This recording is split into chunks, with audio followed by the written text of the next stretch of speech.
whoever to learn anytime they want it. To me, it doesn't say that in the agreement. Like that might be the chief of police's policy, idea. I don't know. To implement that.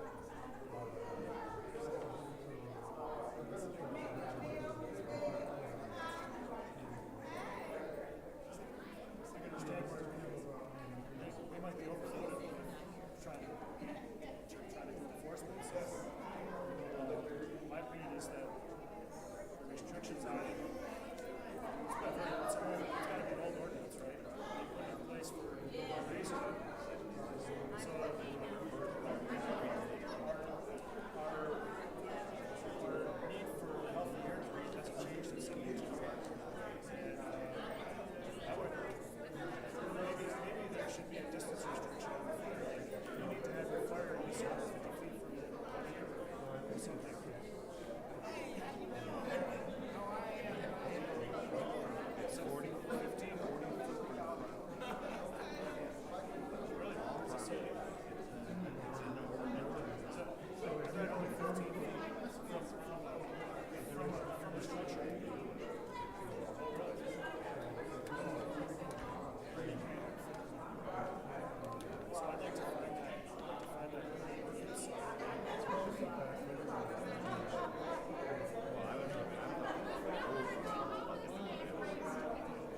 Davina over there? Yeah. The time is 5:21, and I hereby call this Finance Committee meeting of the Flint City Council to order. Roll call, please.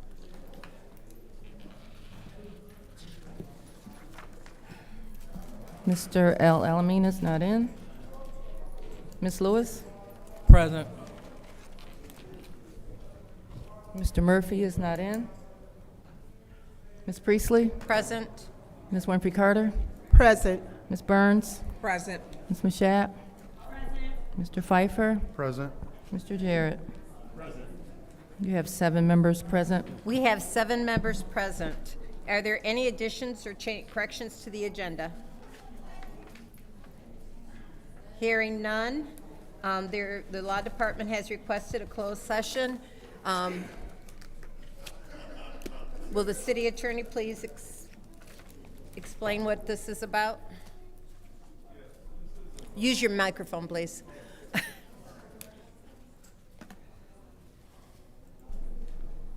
Okay, sorry about that. This concerns a damage claim, and pursuant to MCL 15.268, and also through your rules 7.12 and 7.14, there's a need for a closed session. Okay, it's been requested by the Law Department to go into closed session. Do I have a motion? So moved. Is there support? Any discussion? Hearing none, roll call, please.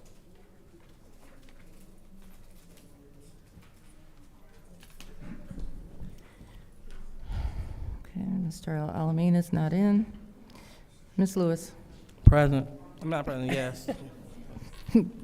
Mr. Murphy is not in. Ms. Priestley? Yes. Ms. Winfrey Carter? Yes. Ms. Burns? Yes.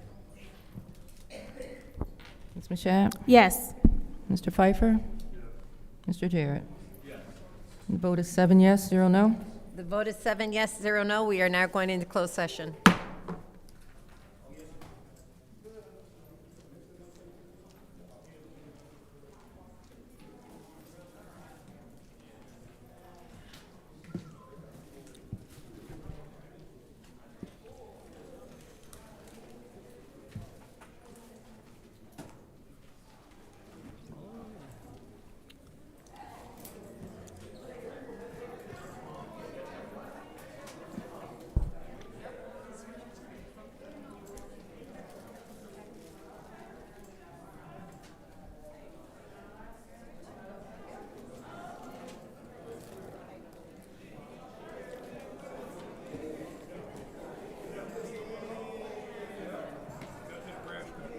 How about that? Yeah. Mm-hmm.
Okay.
Some good cookies.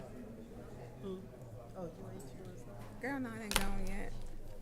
But Yes, good.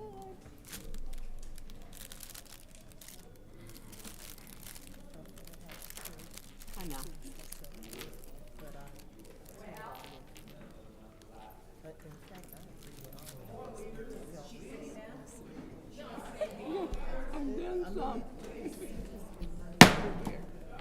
The time is 5:32, and I hereby call this meeting of the Finance Committee back to order. Roll call, please.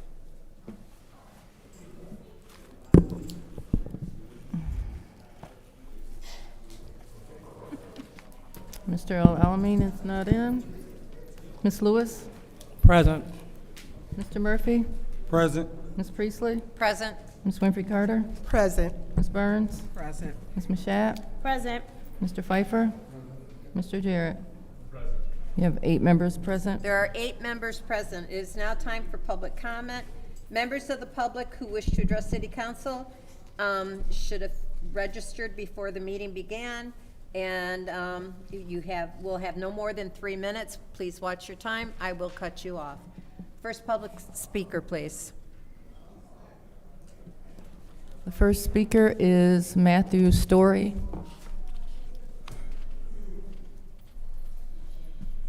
Check. Good evening. I came here today to speak about the agenda item 240168.1 on the fire burning pits. I'm a little bit, I just learned of this yesterday. I'm having a problem with my neighbor right now who burns frequently, and the smoke is a nuisance to me.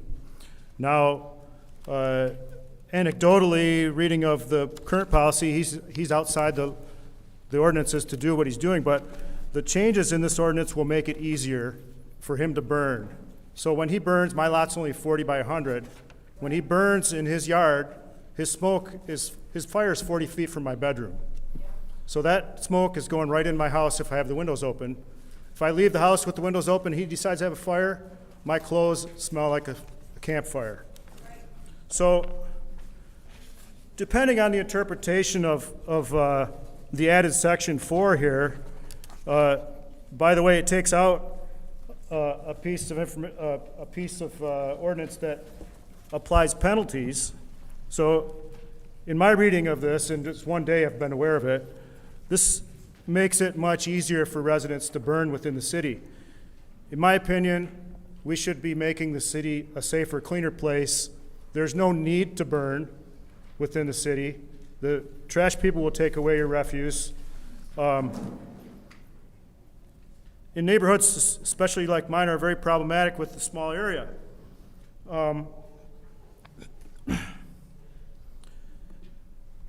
It's unnecessary to burn. And I would plead for the council to make it more restrictive to burn open fires within the city. Possibly adding a distance restriction to your neighbor. So if you're burning within, 100 feet of your neighbor's house, you can't do that. So please, council, make it a safer, cleaner, more comfortable place to be. We don't need our air to be more hazardous. The existing ordinance has been on the books for a long time. I'm sure it's written for a good reason. Now, maybe there's an enforcement problem because the fire chief is overworked or something, but to make the ordinance easier to abide by is not the answer. We need to keep it clean. I guess that's all I have to say, but please don't make me breathe smoke in my bedroom when I'm trying to sleep. Thank you. Thank you.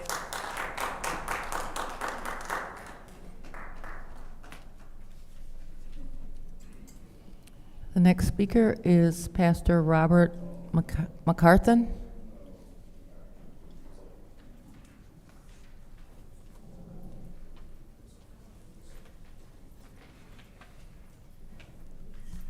Thank you for this time. I'm speaking on Resolution 240243, and it pertains to requesting $225,000 for the Urban Renaissance Center, and that is to continue our work of over since 2016, hiring young people in the community. Most of our young people are hard to risk, hard to hire, at-risk young people. They'll be working on developing a 3.5-acre garden to address the food shortage in our community, but it also teaches them the skills necessary. So we have worked in our community in the Civic Park neighborhood. We have adopted the Mbutu Village. which we have engaged many of the community. We are a Ruth Mott Community Hub. We work with Michigan State University in developing, and they're coming into our community to be an anchor tenant in the community. We worked with University of Michigan as well as many other entities. So we're excited to be able to hire young people, many of our young people, and we have graduated hundreds of young people from our workforce development and now have key positions in the city working to help others. So it stems violence, it teaches social skills, it gets young people off the street. So we're excited to present this and hope you will respond accordingly. Thank you. Thank you. Next speaker. The next speaker is R.L. Mitchell.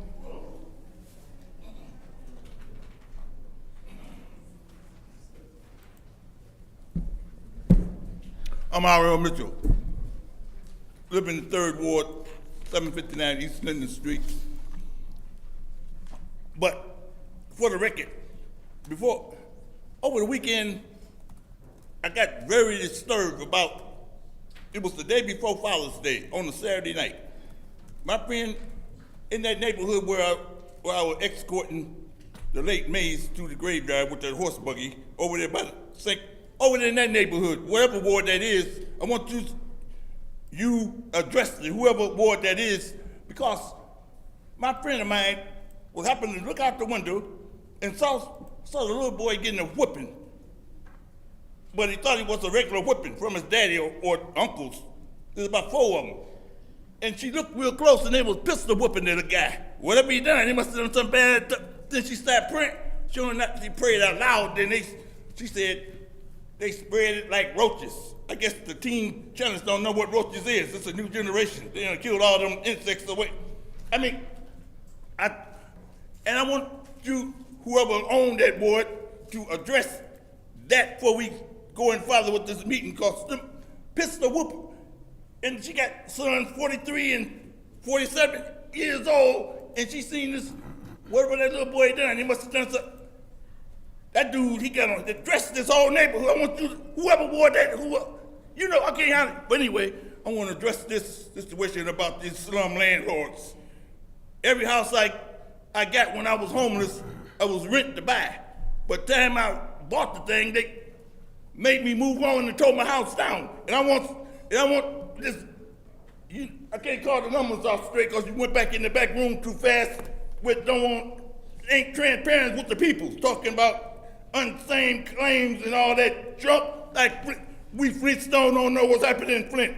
You done caught all these cases and it's time for you people to pay back using all the stimulus money and everything. You think you're getting away with it. You ain't getting away with nothing, And challenge that, you team challenge over there marching and dancing around, talking about guns and all that stuff.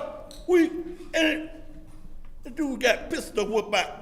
And what do you think the dude's gonna do if the dude ever fell down and they gonna fit in all that junk? So y'all better address that tonight. Is them cameras working? You break all the cameras in Flint, the state of the art, and talking about all this, trying to kill everybody before we get the think y'all is, you heathen generation, Edomites and whatever mice you. Dr. Lewis, are you looking? Hey, repeat Dr. Lewis for me. Well, what the fuck, man? Oh, my turn. Thank you.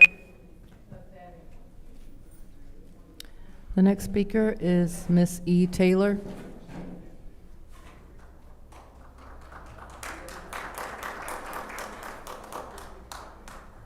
Good evening, community. I'm always so glad when you're here. I feel that I'm going to start out with a real bang this evening. I think there's race. Oh, thank you. Is it on? Okay. All right. Thank you. Thanks, everyone.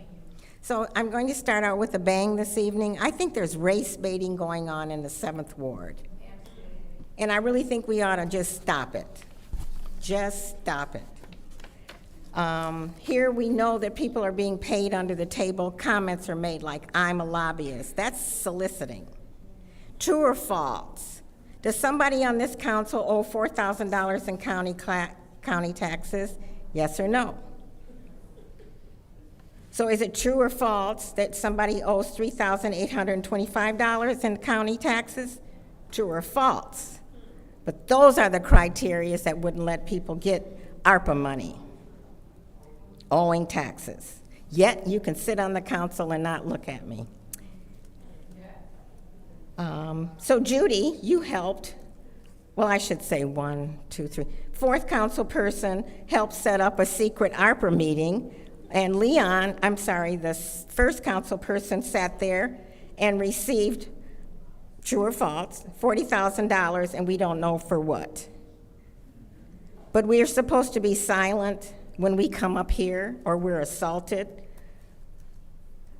It's the continuum of hardship that I think is so difficult for our community. To the Flint Police, knowing what you do and why you're here, the concept of serving and caring only empowers us to keep coming back and to be more courageous.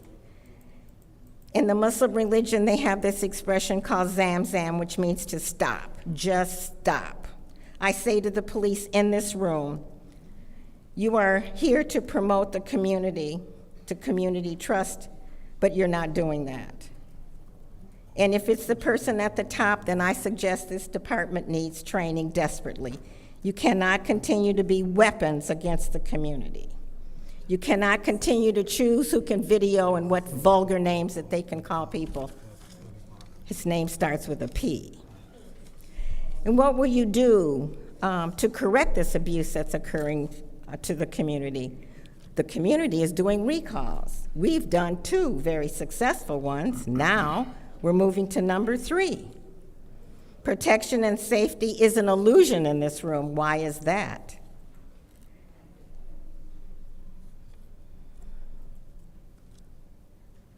The other most startling thing tonight is the number of ARPA money that is being taken away from this community. It's an insult.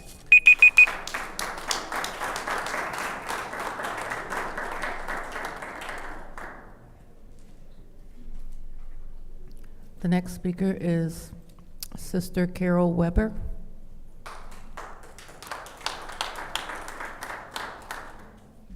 Good evening, everyone. Thank you for this opportunity.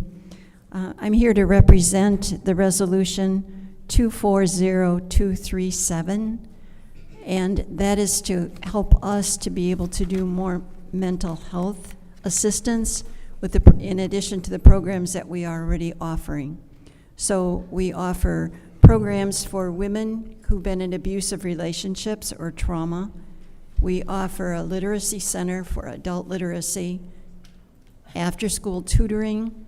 We offer programs of employment preparation for both men and women with paid on-the-job training. So we have found in so many of our employment issues that there's such a need for more mental health help. And so that's what we're seeking today is to, and we hope that you're able to help us with this so that we can really help more people get on the pathway to good health and job. Thank you.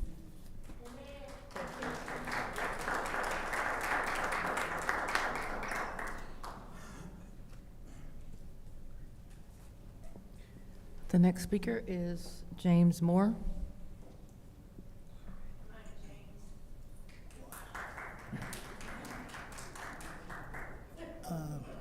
Good evening, James Moore from the city of Flint. I just want to say I do realize that when we come into this chamber, it's always a lot of problems. Sometimes some get fixed, most of the time they don't. But I want to point out something that I just found out this weekend, and I hope that the council here, as well as the residents, because it concerns us all, is public safety. Over here at Howard Estates and Howard Avenue, I don't know what ward that's in, it's over here on the south side of town, But on Howard Avenue, those train tracks are bouncing around on the wood. And I drove up and down there, and by the lumberyard, over here by General Motors, the tracks are solid. They done had work did on them. By the lumberyard, they done had work did on them. In front of the Michigan Food Bank, 200 feet away from Howard Estates, they done had work did on them. They still got wood. I ride by it on my car, and I'm watching the train tracks bounce. Hello, state of Michigan.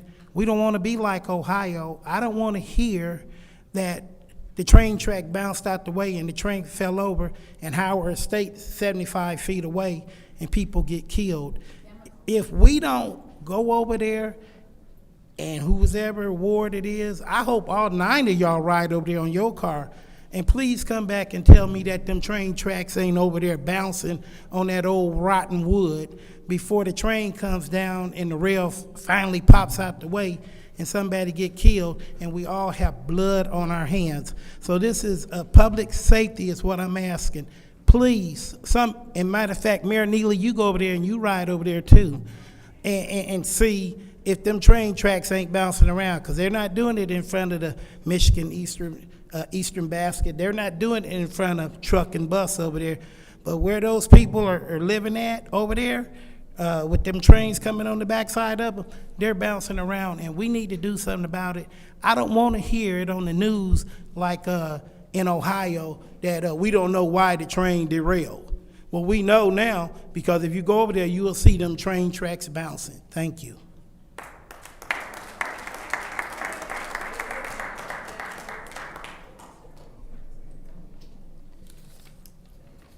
The next speaker is Trevor Berryhill.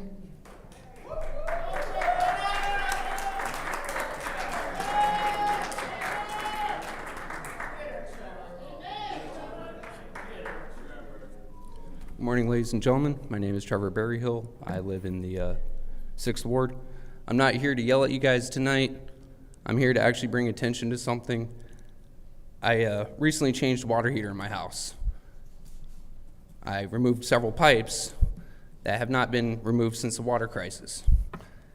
Now, I got it on me. If you guys would like to take a look, I'll just leave it up here. It is half full of corrosion. If you ladies and gentlemen haven't changed the pipes in your house, you're dealing with this, whether your service line was replaced or not. Your water is still poisoned. I honestly think that this could have been a better use of our ARPA funds than 90% of what has been done. This is a public health concern. That's right. I don't know if you could have. I know that there's funds at the state that you possibly could use, that you could ask for, that I don't think you even thought of asking for yet. This is my last city council meeting, and I hope to see you guys do something intelligent tonight. So, have a good one.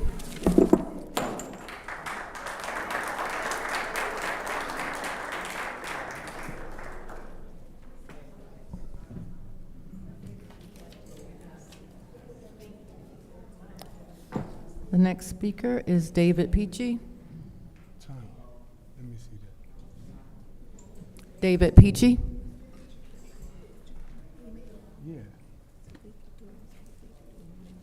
Dave Peachy from the 4th Ward. I was here last week complaining about the grass that was so high. I'm glad to tell you that I showed pictures to Candace and to Liddell, and right now all that's been taken care of.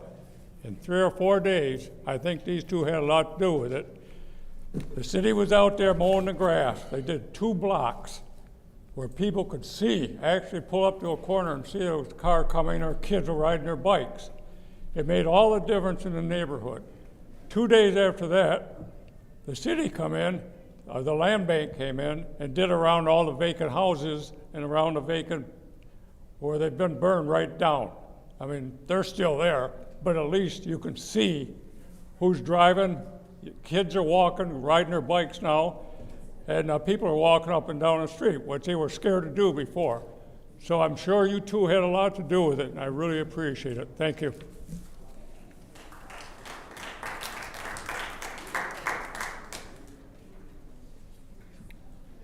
The next speaker is Beverly Levy.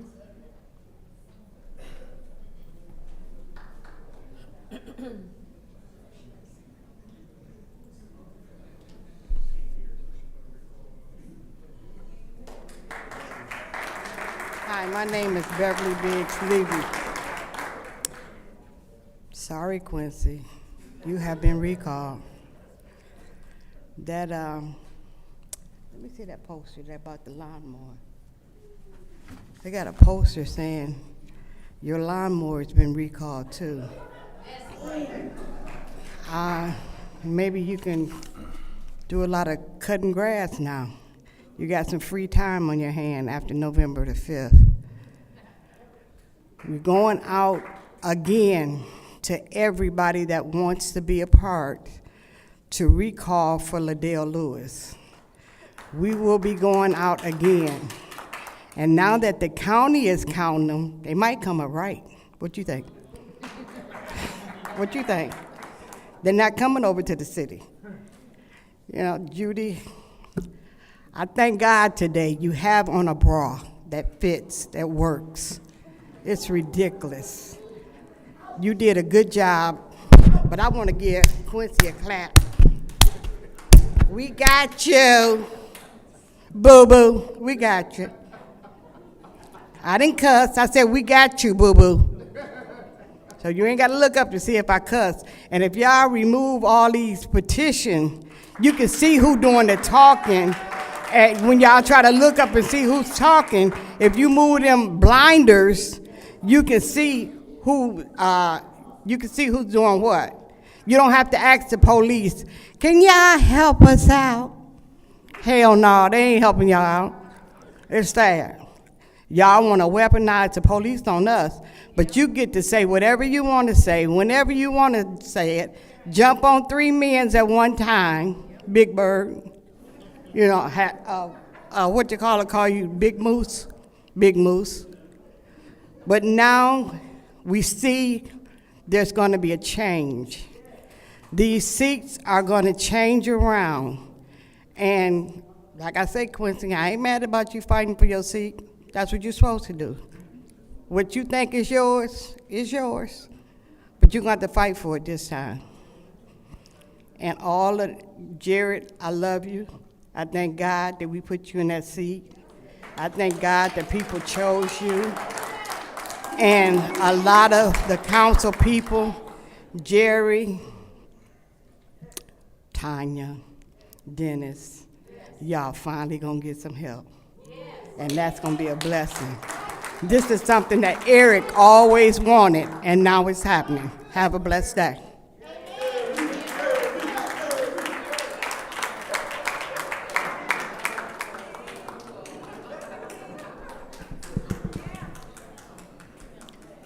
The next speaker is Sherry, I cannot read the last names, S.M. Sherry is the first name, last name starts with an S.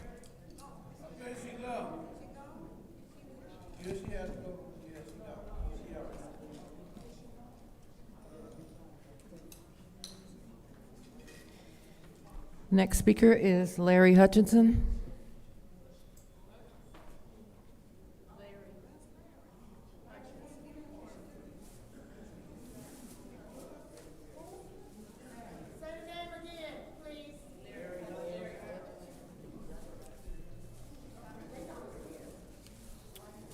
The next speaker is Gladys Williamson.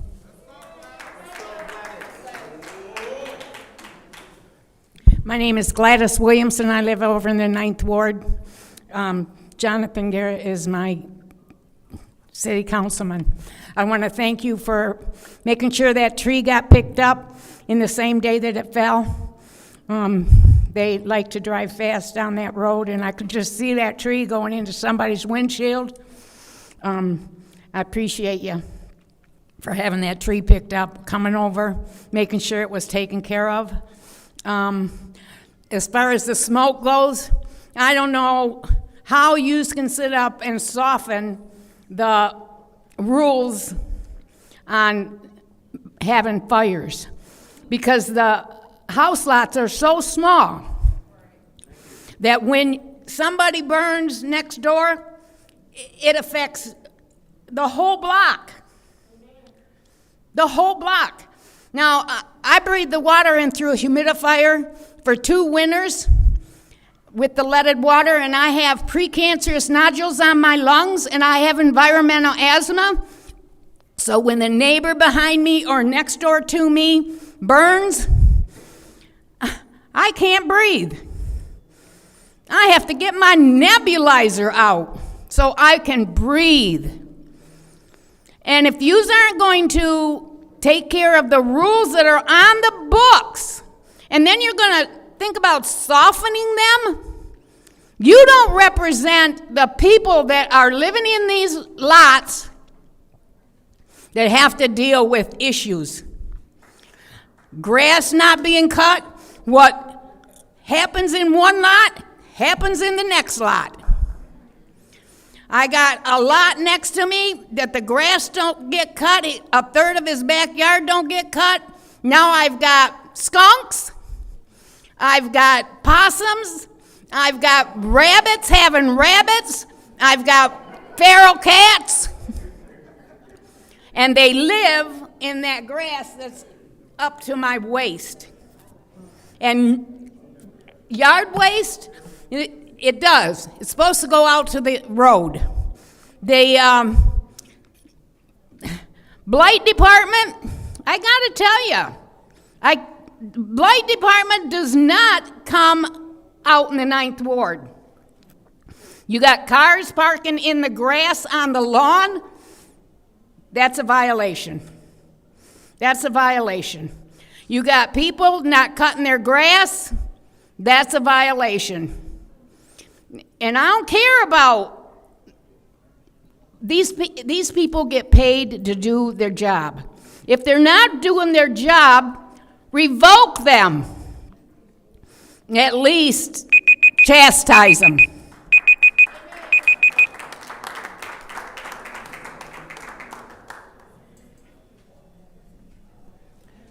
The next speaker is Rich Jones.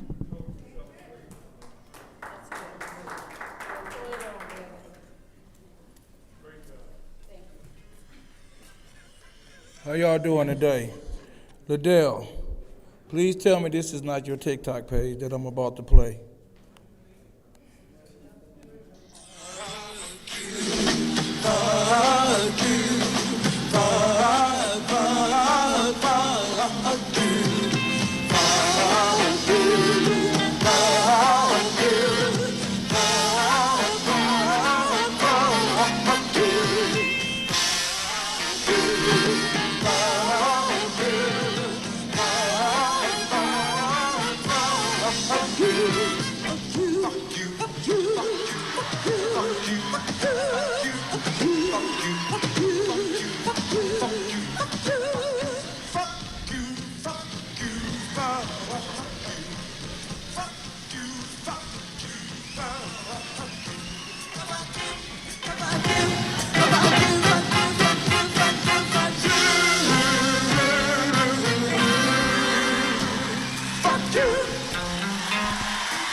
All of those pictures, and I don't do social media, so I'm hoping that's not your TikTok page that they say. I don't know, but that's ridiculous if it is. But the only reason why it is ridiculous is because you are the council president of the city of Flint. You can't behave like people on social media. It's not like that. That's kind of odd for a person like you, because you was on Save a Lot Grass getting all kinds of compliments from somebody that told me that you attacked all those faces on there because you don't like them. And I even brought up to that person like, what about Paul calling Miss Elizabeth the B word and Liddell is citing that crowd? Guess what his answer was? Oh, he don't like her either. I'm like, that's an 80-year-old woman. So, and I had to tell your friend that he ain't a good friend because Miss Belbis, she'll contribute to you. When I see that she was finna, I'll be like, Miss Bell, chill. She don't listen sometime, but I do tell her that. And I told him, I said, I would appreciate you if you said I tried to talk to Liddell, she just won't listen. I would appreciate you. But the fact that he tried to say that you treat us the way you do because you don't like us, you are the city council president. Thank you.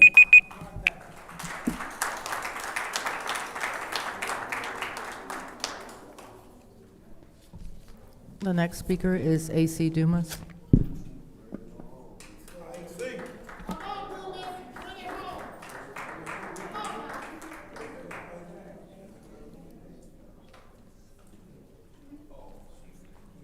Good evening. My name is AC Dumas, and I want to bring up a few issues that's on this agenda tonight. But before I bring those up, I want the residents and this Flint City Council know that the city of Flint was awarded close to $500 million for the Flint water crisis. $500 million. Opera funds, $94.5 million. And what has it done for the residents of the city of Flint? I see on this agenda, it's more reallocation of funds for mental health. All but for opera dollars, reallocation. That's what they said the water crisis money went to. $500 million for the children. It's nothing but a hustle. And I know hustle when it don't matter who hustles. Hustle is hustle. Opera reallocation funds. My question to the 501c3, and I'm an equal opportunity person. If it's wrong for that ward to give it to their favorite charity, a 501c3, it's wrong for that ward to give it to their favorite charity, 501c3. Wrong is wrong, and it doesn't matter who bones it's in. So, but the residents haven't got not a roof, not one window, not one furnace, not one water heater, no sidewalks, nothing. This agenda is loaded with reallocation of opera dollars to 501c organization, and it's ungodly. I don't have no friends to reward or no enemies to punish. Wrong is wrong. I don't care who bones is on. Wrong is wrong. The money was sent for the people. It's not that many, $500 million and $94.5 billion for children health and mental health? No. And my last thought was for Ernest, what's that company name? Y'all want to give $738,000 for to manage the opera funds? Ain't no opera funds to manage.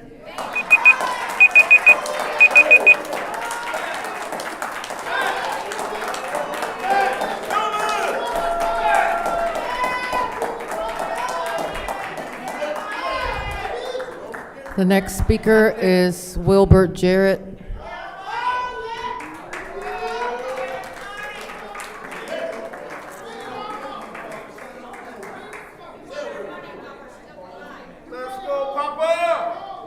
First of all, I come in peace. I'm here for peace. My name is Wilbert Papa Jared, FS Baby Boy. This is the Finance Committee, if I'm correct. Is Ernst & Young, do they have a representative here? You got agenda, you got on the agenda 240120, 738. That's my number. I play that number, 738. $25, $738, $25. You guys gonna vote to pass it on to the council for Ernst & Young. Just agenda. Do anybody on that council within administration got an accounting of the money that Ernst & Young then got paid, number one, and number two, that Ernst & Young approved to be distributed to nonprofit, profit, individuals, or anyone? With the contract, I can't remember that contract. I think y'all, the contract for them, I believe, was for $2 million, $1 million 1 year, $1 million next year, another million another year. I don't know that, but y'all should know that. Somebody should know that. We come, okay, this is the hearing. The Finance Committee, public can get up and speak. I ain't gonna speak about the water pipe busted in my house. I want to know about the money. I'm the money man. I come here to ask about the money. Where is the money? And where, if it's not here, where did it go?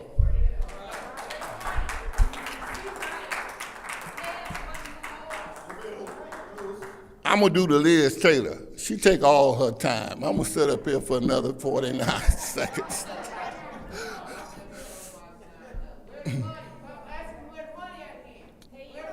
Wait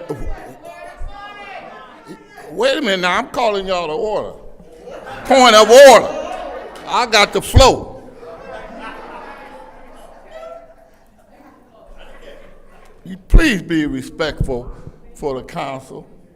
If you don't respect me, I'm just wasting another 19 seconds.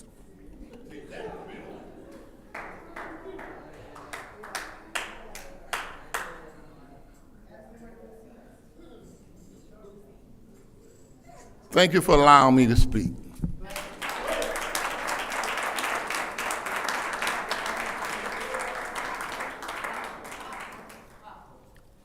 And the last speaker for this meeting is Baby Doll.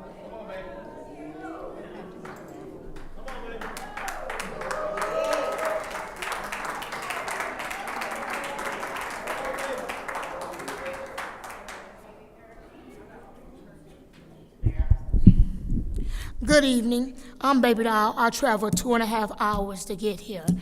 I'm only here to tell y'all all, do better. Quit fighting against each other. Who cares who like who don't like this person? That ain't about the gender. The gender is to take care of city of Flint and the resident and the children here and get this city back on track. Y'all too busy on Facebook thugging and stuff, saying all this negativity shit. But then at the end of the day, Candace and y'all do y'all little slick stuff. Y'all help other people put y'all little slick stuff on Facebook. But what you need to do, since you talking about you always telling grown women how to be women, won't you look at yourself in the mirror and take that advice to yourself? At the end of the day, Dale Lewis, quit bashing people and talking about people's kids. Because see, you have a child too. That can reverse on you, honey, when you talk about other people's kids. So you need to be careful what you say off your tongue, because what you say off your tongue can reverse on you. At the end of the day, all y'all got to do is worry about y'all ward and do what you're supposed to do after you've been elected, not re-elected. Do your job. And y'all so ignorant, y'all be telling us, pay attention to y'all, listen to y'all. But Candace, you, Murphy, Judy, she always getting up, gotta get up. When I come, I don't care. And Liddell, y'all some ignorant people, because you know what? You want people to respect y'all when y'all got the floor after we talk, but y'all don't give us no respect at all, not even paying attention to it. So I'd be glad when all you motherfuckers get out the damn chair, because at the end of the damn day, you ain't done shit for Flint. but talk shit. Half of the residents is suffering in Flint. They doing they self. They helping their own self. You still got people got brown water in their house. You still got people, pipes haven't even been done. I rise around this city every day. I leave here at 6 something in the morning. I'm not scared of nobody. I be on all y'all side of the world. And I pay attention to y'all stuff. I also made conversation with East Side, West Side, especially yours, Murphy. A lot of people say you was cool, but then when you got elected in this seat, you start acting real nasty towards them when they ask you when you're going to take care of something. So see, you need to be careful what y'all say up here, because I've been in all y'all ward talking to a lot of people. A lot of people say good things and some people don't. All they asking for y'all is for some help. Give them some of that money. If you still got some opera fund money to the side, won't y'all give with that $16 million and help the resident? Because y'all ain't done shit with that $94.9 million with the resident at all. And they worked it hard to get that money back to them so they can do something with their homes. Because y'all haven't done shit for them. So quit taking credit that you didn't do. And matter of fact, I'm just going to stand here too and let you look at me, baby, because I'm fine as hell. And all that shit you, and the deal that shit you told Miss Linda Pillington that I was ugly and stuff, baby, tell her come holler at me, because I ain't scared of none one of y'all. Y'all be threatening people, but you ain't going to throw them hands at all. All you going to do is call 9111. I ain't scared of them either.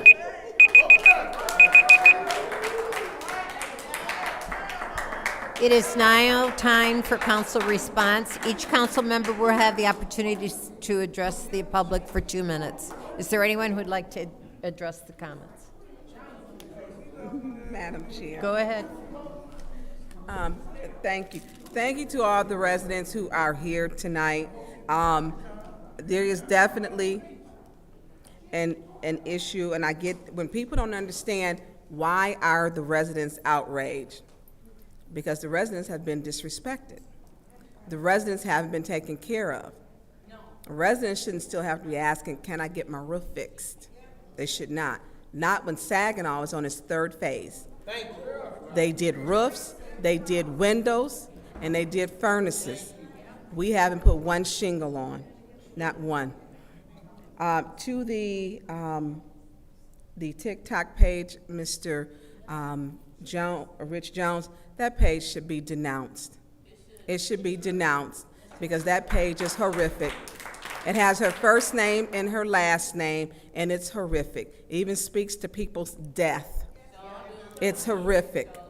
It should not be up there. If it were mine and someone did it, I would report it to TikTok myself if it had my name on it, period. If it was my page, Tanya Burns, and I would denounce it and say and work to get that down. She's not working to get, she shares it on her page. She shares the parody on her regular page. So to the burning, there were 2 people in here for the burning. I understand what you're saying with the burning, because people will burn, well, 3. Gladys, I can't miss you because we always hear you. So the burning is a problem. I don't support this burning. I do not, because the homes are too close in proximity, and when they burn, it comes into your home. It just does, and I agree with the gentleman. If you have trash, we're only supposed to burn wood, seasoned wood. People are gonna burn everything, and they're already doing it. And our problem here now is enforcement. I can't believe and won't believe enforcement is going to get better somehow. It's my time. Thank you. Anyone else? Anyone else? Go ahead. Thank you, Madam Chair. First, I would like to thank all of the residents for coming out. Thank you for being engaged in the process. Thank you for your insight, your opinions. Thank you for your different perspectives on the different resolutions. I will be looking forward to discussing all of the resolutions I heard mentioned today, as well as the ordinances, particularly the ordinance on the fire burning. I think, while I think it's important for us to update our ordinances, I am willing to look at the ordinance and make sure that it is in the best interest of our residents. And I understand I don't want to smell wood or trash or whatever is burning. So I do understand your plea to us as far as that ordinance, Ms. Gladys and the other gentleman. Thank you all, and I'll be looking forward to our discussion today. Thank you. Anyone else? Madam Chair. Go ahead, Mr. Jarrett. So I too want to thank all of you for being here, for engaging. Your being here tonight and sharing what you have has really been, it really shows me that what I really believe to be opportunities for me to learn and gain a perspective other than mine and my own, it was validated tonight because, you know, again, all of our realities are different. And whereas I nor my immediate neighbors burn, I didn't necessarily have the perspective of someone burning and it impacting how I have to adjust and live to that reality. So it did help to hear, you know, again, a perspective other than my own. It helps me to get a more holistic perspective. And that's really what I value about being in this seat, is that in my representation, it is truly that. It is representation of the whole and not just me sitting here viewing it from the address at which I live and for the household only at which I reside. So I thank you all, and I look forward to getting to the work that you've sent me to do. Thank you. Anyone Madam else? Chair. Go ahead. Yes, so to the gentleman who was inquiring about the tracks on Howard, I don't know if when you were over there you noticed that some stuff was being cleared out over there. The fencing that was once up blocking some things and the brush and the trees and all that stuff is getting cleared away. So we are actually addressing the tracks, we're addressing the brush, we're addressing the fact that there isn't a railroad crossing sign. All of that is being worked on actively. Because Howard is in my ward, as well as you mentioned the other one over there by G-Card where they give out the food. That one is brand new and that one's been fixed. The tracks over by Howard, all of that stuff is being addressed now so that the children can have easier access as they come out of Howard Estates and go to the food bank for their different summer programs. So we are taking care of that, but thank you for speaking on that today. And then to the gentleman who bought his pipe up here, the fixture that he got out of his home. A lot of residents, unfortunately, are suffering from having bad in-home plumbing and fixtures simply because while the water that is coming in from outside might be quote-unquote safe, or I don't even want to use the word safe because there's no safe amount of lead to ingest. So while those levels of lead might be lower, once it gets into your home and comes out of your tap, because you've had years of that corrosion happening, a lot of people are still ingesting lead in their water. And so that's one of the things that we're taking a look at and we're studying to figure out how do we help get funding for the in-home plumbing and fixtures. That should have been something that was covered when we talk about the money that came to replace the pipes coming into your home. They also should have been covered at no cost to you to replace your fixtures and your plumbing in your home. And so that's something that we're looking at taking care of as well. Thank you. Thank you. Anyone else? Yes. Go ahead, Mr. Murphy. Thank you so much. I want to respond first to Beverly Biggs, that every time she comes to the podium, it seems like she got something to say to me about something, whether it's good or bad. What I want you to know, and I want you to remember this and keep this and take this with you, and it ain't personal, but I just want you to know what God has for me is for me. And God is not the author of confusion. And what I won't do is I won't scoop to the level that some people may want me to scoop to, because people get up here and make these derogatory comments about me. Do what you gotta do. I said what I said before. This is what democracy looks like. Do what you have to do. May the best man win. I'm confident in knowing that God put me here for a reason, and if it's God's will for me to be gone, God, it ain't no devil in hell go keep me in this position from the get-go. But in the meantime, in between time, I'm gonna stay here and I'm gonna serve and I'm gonna do the best job that I can, and I refuse to scoop to anybody level to do what you want me to do, and you not gonna get a back and forth from me as far as me making derogatory comments, because the issues you got going on for you is bigger than me. The other thing I want to talk about, hustlers. You talked about we using ARPA dollars for hustlers. When you look historically on the leaders that's been in Flint doing work, they've been hustling Flint for over 30 years, and we only been in office for 2 years, and these roofs just didn't get started. Thank you, Mr. Murphy. Anyone else? I'm going to call this meeting, please. I'm going to call the audience to order. Thank you.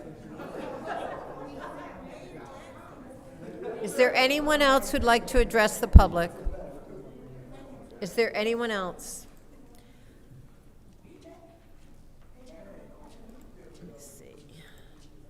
Okay, seeing none, I'm going to go ahead and ask for a motion to approve the consent agenda. I move that we approve the consent agenda with any separations. Okay, is there support?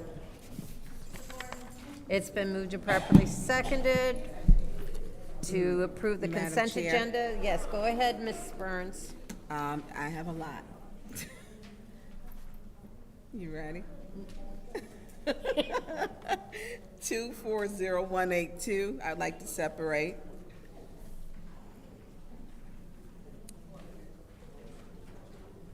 Oh, 240236, 240237, 240238, 240239, 240240, 240241, 240242. Everything on page 4. Let's go down page 4. And then over to, I think that's it. No. 240247. That's going to be page 6. 240249. 240250. 240253. 240257. 240258, and that's it. Is there any other separations? Go ahead. 240120. 240245.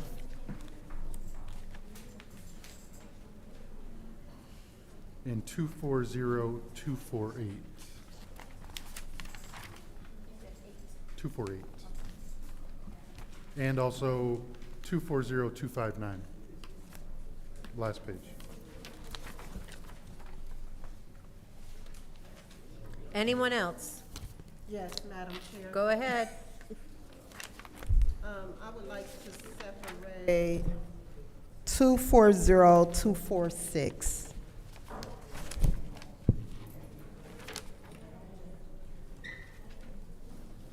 Is there anyone else?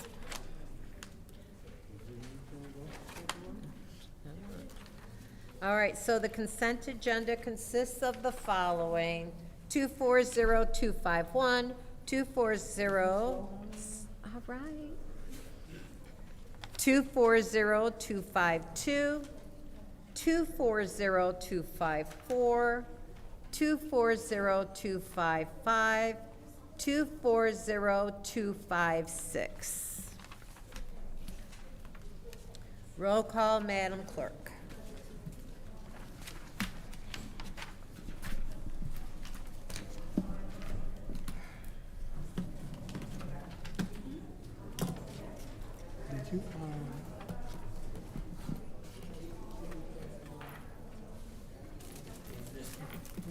Mr. Murphy?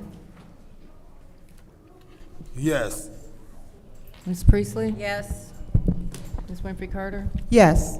Ms. Burns? Yes. Ms. Mashat? Yes. Mr. Pfeiffer? Yes. Mr. Jarrett? Yes. Mr. Alamin is not in.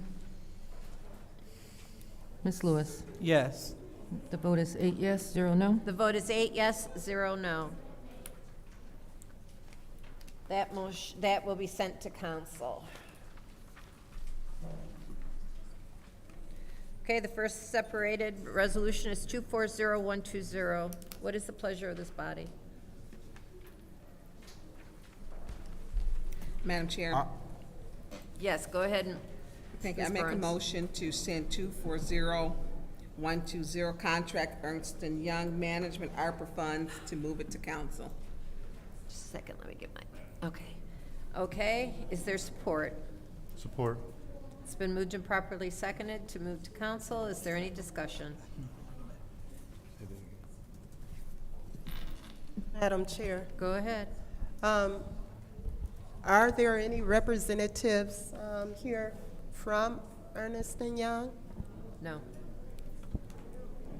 So with that being said, I will not be supporting this resolution moving to council. I would think that they would be here.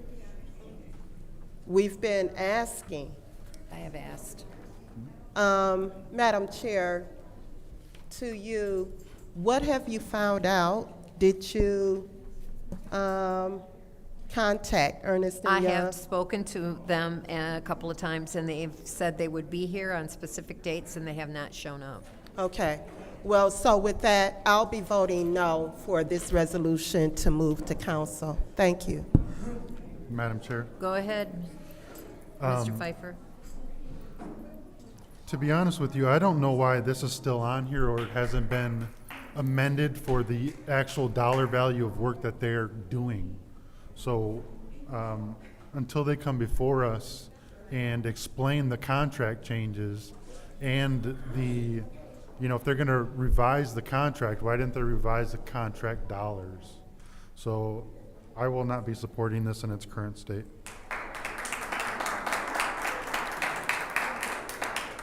Any other discussion? Madam Chair, Go ahead, Mr. Jarrett. if I could ask through you to the CFO if he could come forward. Yeah, go ahead.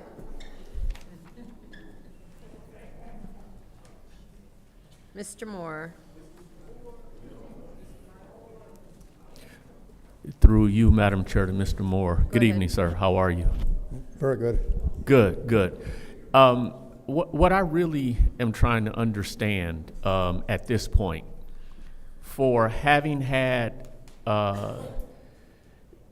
Ernst & Young's for about 3 years now, and their guidance, and for where we are in the last 10% or so of the dollars available to use, right around, well, even from what we saw tonight or today, even less than the $9,000.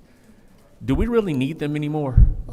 We do need them in some capacity. I doubt if we spend the entire dollars that is in the contract. We do need them to follow up with the compliance, make sure at the end of the contract that everything has met the terms of the contract that we have with the different providers. Okay, so am I to understand you to say that they are the ones that are holding the grantees accountable? That's correct. Okay. Now, this, which brings me to another question. I've had conversation with some in the administration. When I asked the question around accountability of the services, particularly with outcomes, I never get an answer on who is tracking outcomes, meaning when we grant X number of dollars and it's said that that organization would service 75 people, it's never told to me that we're actually getting any reporting on the outcome of those 75. Now, what will be said is these dollars are tracked, the dollars are tracked beyond anything we've ever done. We can track to the penny. The money is gone, it's gone. What I want to know is what was our return on the investment? Is that Ernst & Young or is that somebody internally? It's a bit of a combination of both of that. There are different people in the organization that do help administer each of the different contracts, and that varies by the contract that we have. But Ernst & Young also will be tracking the outcomes. Okay, because I'm really at a point now, and when I say at a point, granted, I haven't even been a whole good month, but I'm already at a point where a couple of things ring in my ear. One is we have asked for Ernst & Young more than once, and they have not been responsive. And then two, I think of the fact that grant dollars in the city of Flint are not new to us. We should be able, especially at 80 some odd million already having been expended, we ought to be at a point internally where we don't need to give an organization hundreds of thousands of dollars. We either should have our own ability and intellectual capacity to do it ourselves, or we should have been watching what they was doing for the last 3.5 years and figured out what they doing that we need to learn how to do ourselves. So I'm at a point now where Ernst & Young's, I'm done with them. I don't see any useful purpose, especially that this is not our first time getting any grant dollars. The one thing I would say about ARPA is that it is a big program, and we have more grants than we have traditionally have had, that we don't have the staff to do everything that is needed to keep track of it and do the reporting that would be needed for the ARPA side. So how many FTE can we get with $738,025? Let's do that. Thank you, sir. Thank you.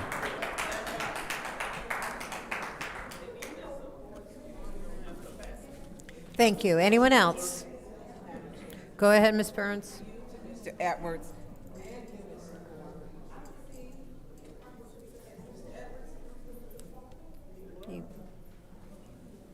Not at the current moment. I think Jasinski. And it's not, to my understanding, it's not that he won't come. What is the reason that he's telling you? Because we need some transparency.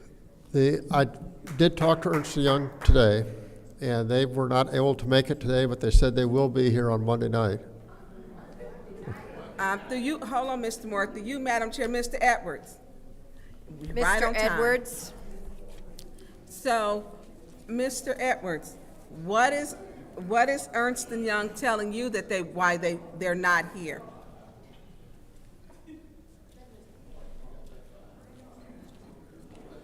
I'm sorry, I didn't hear. Were you giving me a question? Yeah, I didn't hear any of the question. What is it that Ernst & Young is telling you why they are not here, and council is requesting them to come?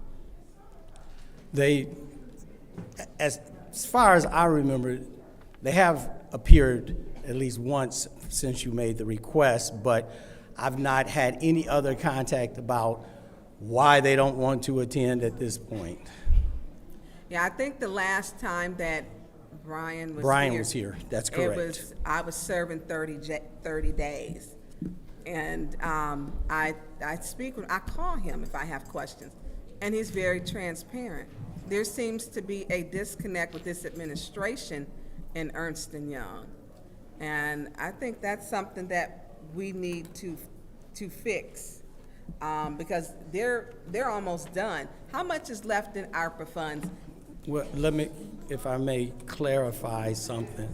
There's constant communication, because all of the resolutions that are forward concerning ARPA are still being vetted by them. Excuse me, pause the time. I would like the audience members to please come to order because we can't hear up here. If you can't hear it, we can't hear it. So please keep the comments to yourself or whisper very quietly or go out into the hall, although also be aware that out in the hall that the sound does carry back. Thank you, go ahead. Yes, all of the ARPA-related resolutions that come to council are still being vetted by Ernst & And Young. I'm not talking the vetting process.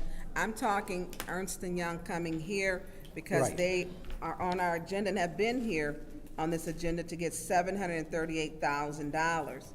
And so council has asked, and I have talked to him, at some point we got to pay them all. And this council is asking the question, so at some point this administration is going to have to figure out how do I get Ernst & Young here, back here, so we can wrap this up. I mean, and that's your job. That's all on you. That's probably one of them 5 jobs that you got. The first one, no. So, and it's been on our agenda for a long time. We need to fix this so we can be done with it. We're at the end of it. Mr. Moore, what is our year-to-date, what is ARPA funds? We still have approximately $800,000 that we can spend for this. Not for Ernst & Young, total in ARPA. Oh, yeah, the total ARPA dollars. Okay, we still That have. $94 million that we were. I believe it's approximately $27 million that has not been Minus the allocated. 19? Well, that would be included in the 19. The unallocated, it hasn't, we have 27 million that has not been allocated at this point. Okay. And then we have, was it the 19 million you said that is gonna be, For revenue replacement, okay. And so we deduct that from the 27, right? right. And so that's gonna give us how much? 8 million roughly. 8 million, okay. And so I just wanted to have you to put that on the record. And all of our ARPA dollars have to be allocated by the end of December this year. That's correct. Spent by 2026, That's correct. December. So we're really down to crunch time. We need to do whatever it is, Mr. Edwards, please, to get Ernst & Young so we can wrap up the business and get this off of our agenda. This has been on our agenda for like, what, 4 months? Or maybe longer? Yeah, it's been on here a while. If you could please do that, reach out to them, because we need to get this off. This makes us look like we're not doing good business with the city. I was told that they'd be here on Monday. They will be here on Monday? Yes. Well, thank you, Mr. Moore. Thank you. Be here on Monday, he just said. Thank you. Anyone else in the first round? So, yes. Oh, go ahead, Mr. Murphy. So would it be appropriate for us to move this to special affairs? I'll make a motion to move since. No, not yet. Please. She want to talk. Okay. I want to talk. All right. Thank you. Okay. Well, I'll wait. Okay, thank you. Anyone And- else before I take my time? I mean, I still want to talk. Okay, go ahead. Go ahead. Since you don't want me to cut the conversation. Right. Yeah. Thank you. What I don't want to see happen is what some of the community, the chatter that used to be in the community, and let me give you guys some background. When during the water crisis, and you heard one of the speakers say $600 million came into the city of Flint. A lot of people were saying, where's the money? Who got the money? 100 million came to Flint. Today, we still don't have enough money to finish the service lines. And you seen Trevor come and speak about the pipes in the house. So therefore, that even goes to show you that even with $100 million, we still didn't get enough funds to cover in-house plumbing And what I don't want to see happen is we cut off Ernst & Young. We got 94 million, we don't have that now, but something come back where money was misallocated. And if money was misallocated, it's gonna come back on the mayor and city council because we still approving resolutions. So, being that, and I hear you, Jonathan, even though I was in the back, I heard you when you was talking, and I respect your concerns. I still think we need a check and balance over the finances of the opera dollars. And if we got some extra eyes and ears, I'm not satisfied myself with Ernst & Young. So let me just be clear on that. Request for information. What's your request? Are we certain Ernst & Young's will indemnify us against any funds that were allocated? Are we sure they're going to cover no matter what? Let me respond to that. We ain't sure anybody that come and do business will cover us. So if we want to talk about Ernst & Young on that, then we need to throw them all in the same boat. So on that note, I ain't just finna single Ernst & Young out, but that's who we dealing with, and that's who we've been dealing with prior to you coming on council, and we in the middle of it, so we gotta deal with it. And that's what I'm talking about now. So what I suggest is that we put this to special affairs and bring them in. We make sure that we write down our questions that we thinking over the weekend, and when they come in, we make sure, or we email them our questions prior to Monday so they could be prepared to answer.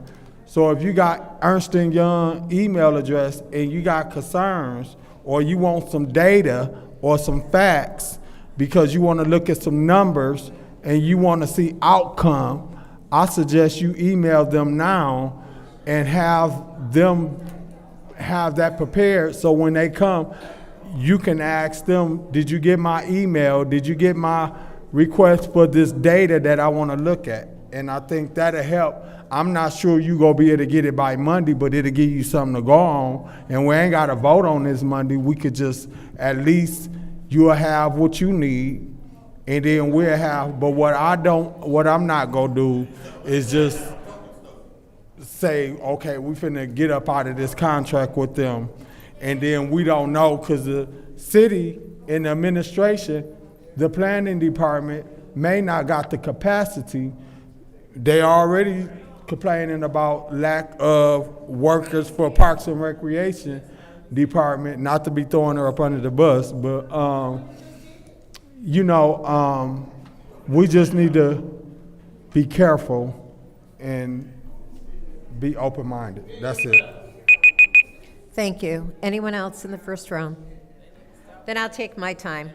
The council plan included $4 million for administration.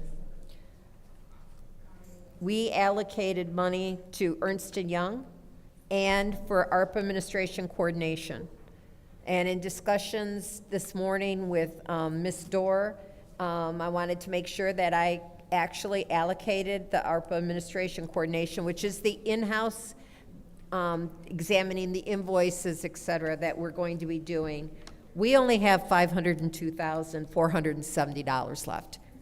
We cannot approve this resolution for this dollar amount because the money is not there.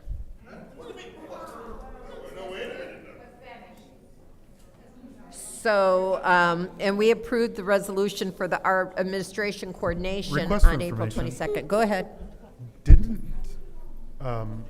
Didn't you say last time that they still had unused dollars in their account anyway? They do. They do Of have 100 and unused. some thousand? I don't know how much money they have left. You said they spent, Mr. Moore, there was, how much had we spent of theirs? For Ernst & Young's to date? We have spent basically the first year contract amount has been spent so far. We've So just the started. 884,000. Right. All right, and the second year was 1.1 million, and that hasn't been spent yet. That's correct. Okay, so, so if we add the two amounts together, so we budgeted 4 million. Go ahead. If they haven't spent any of the 1.1, why is this That's another before question. us? I'm just trying to correct this resolution to the money.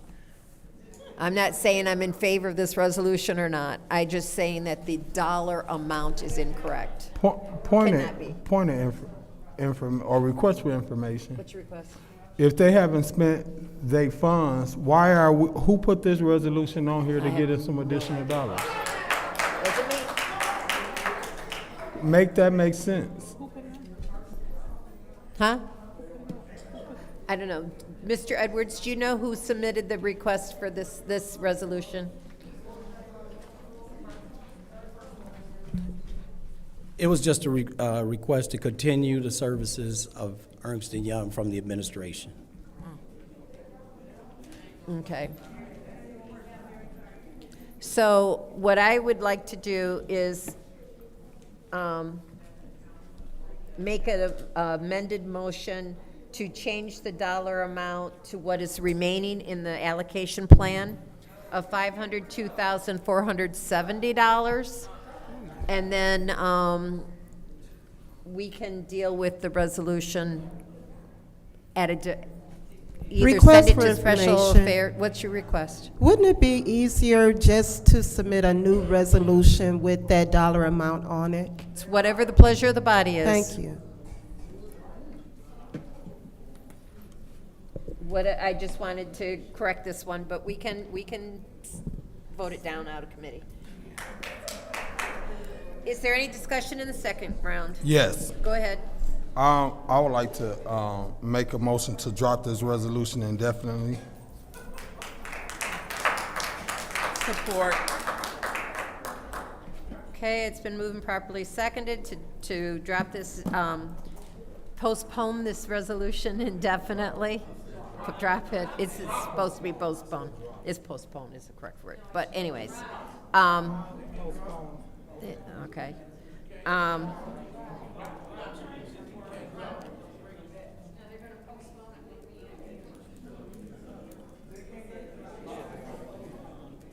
Okay, there's a motion on the floor, and did you support it, Ms. Burns?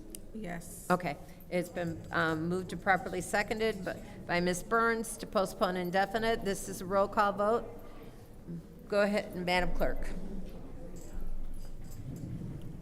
Ms. Priestley? Yes. Ms. Winfrey Carter? Yes. Ms. Burns? Yes. Ms. Schapp? Yes. Mr. Pfeiffer? Yes. Mr. Jarrett? Yes. Mr. Alamin is absent. Ms. Lewis? Yes. That's fine. Mr. Murphy? Yes. My vote is 8 yes, 0 no. The vote is 8 yes, 0 no. That will be postponed indefinitely. The next resolution is 240182. I'll entertain a motion. Madam Chair, Yes, go ahead, Ms. Burns.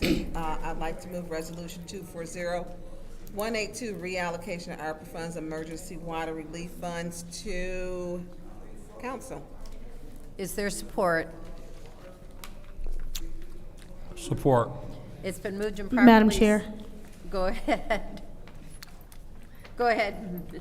Madam Chair, through you to, I believe, CFO Moore and Amanda. Amanda and Mr. Moore.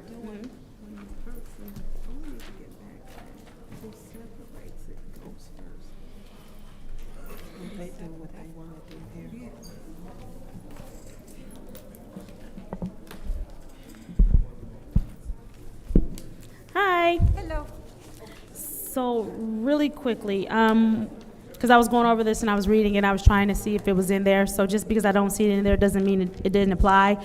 We made a request the last time that this came before us that funding be open to renters who have the bill in their name, since we're no longer doing this for the specific purposes of stopping the water liens. So has that been changed? Not to my knowledge, no. So this is still only for people who own the home and have the water in their name? Yes, that's correct. Was the request entertained? Did someone go back and ask if that could happen? There was a small discussion, but nothing was ever resolved. Nothing was said to say yes, that we're going to change it. So it's the same resolution? Yes. Thank you. Madam Chair. Madam Chair. Ms. Burns requested the floor. Okay. Thank you. Hello. Last time you were here, you stated G-Card had money. They don't have any money. And yeah, and people, their applications are, when you call, I even called for some residents, and I've had a lot of residents call. But one thing I do want to clear up to you, Madam Chair, too, and Attorney Wallace, you may not know this, we had Attorney Kim here before. He had stated that Councilman Murphy had wanted to take this money and apply it to the RAP program.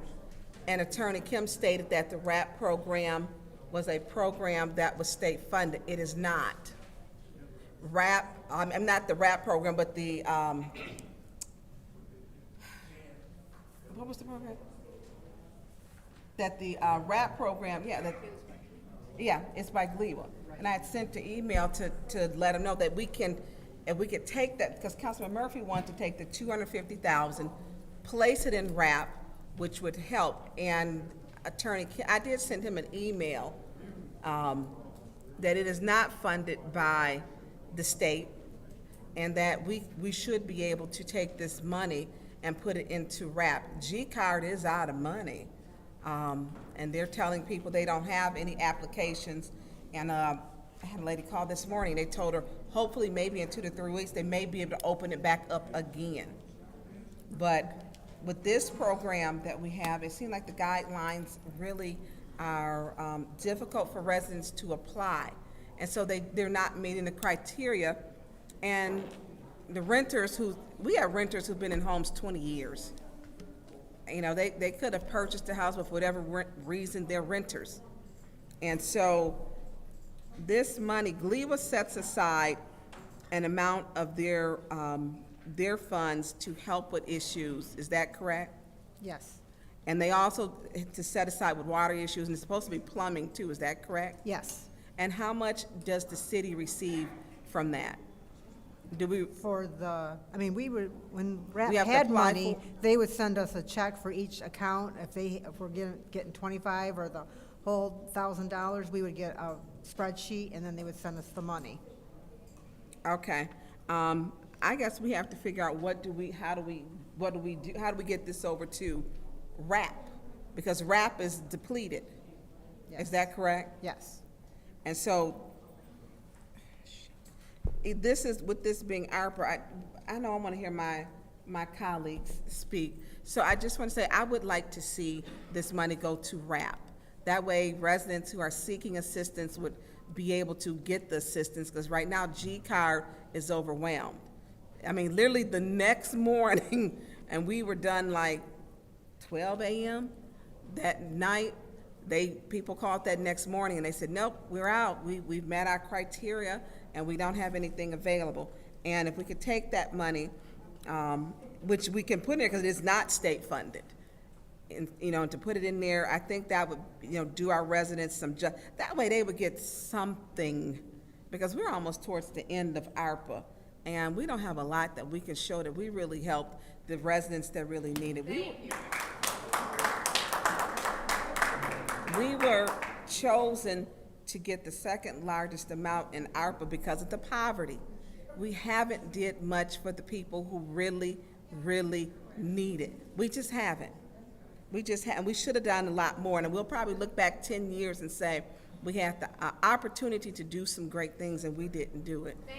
And so I would like to let my colleagues speak, because I think amongst the majority, they want to be able to help. But before, Mr. Moore, is this something we can transfer over?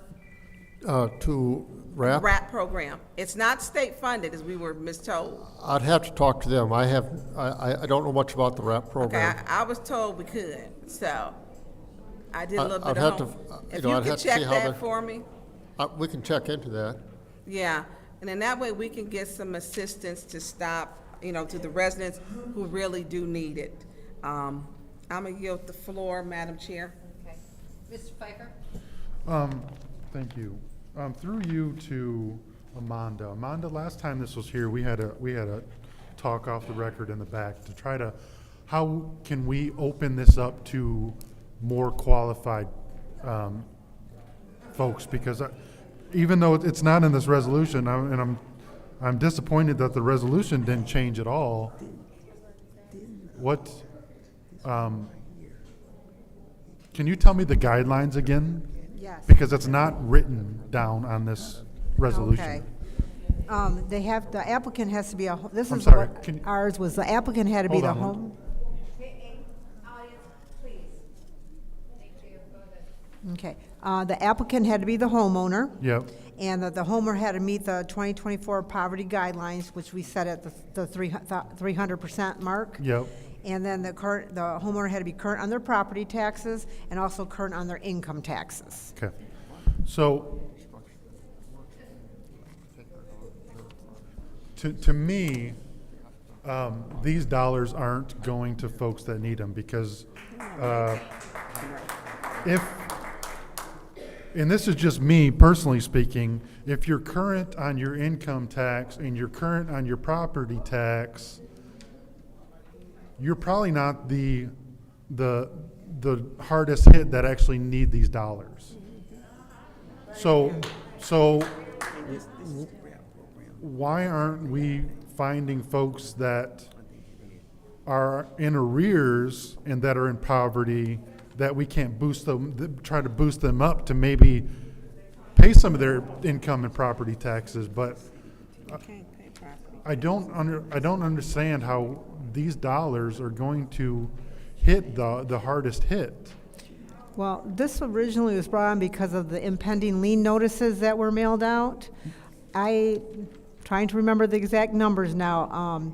For like the inactive accounts, I sent almost 4,000 letters out, and for the actives, I sent out like 7,000. So I mean, there is a need for homeowners as well. Amanda, did you run those numbers that we spoke about on the different groups of folks that we? Yes, I did.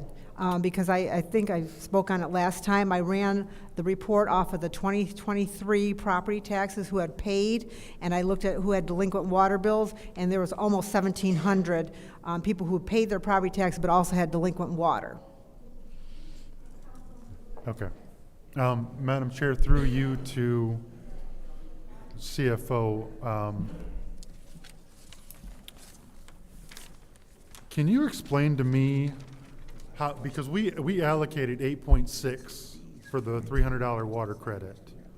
If those dollars weren't expended, how does that go back and we're reallocating the same dollars? And I think this is the first time that we've reallocated dollars that we've already allocated once. I wasn't here when the allocation was made, but what I understand is that there was an estimate made of the number of customers that we had when it was first proposed, but when we actually got to looking at how many customers we actually had and how many qualified, there were fewer houses that. You're not answering my question that I asked.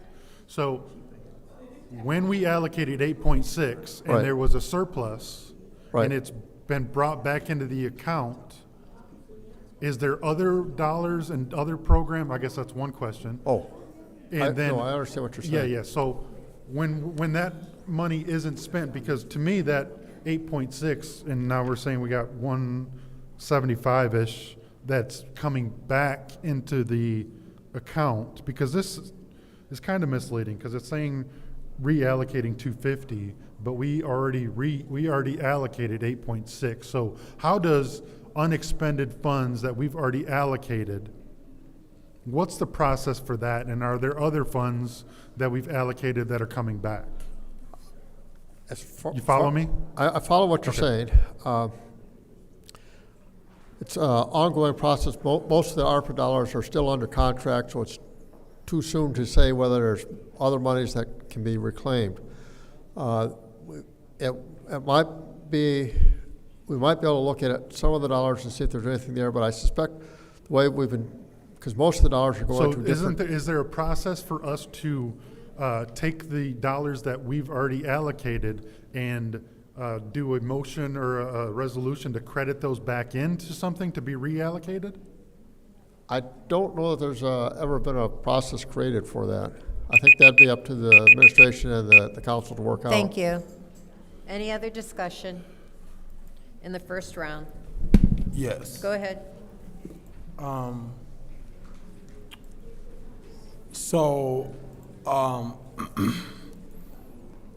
What if we, and what I just did, I have this resolution. Thank you, Judy, for sending it to me.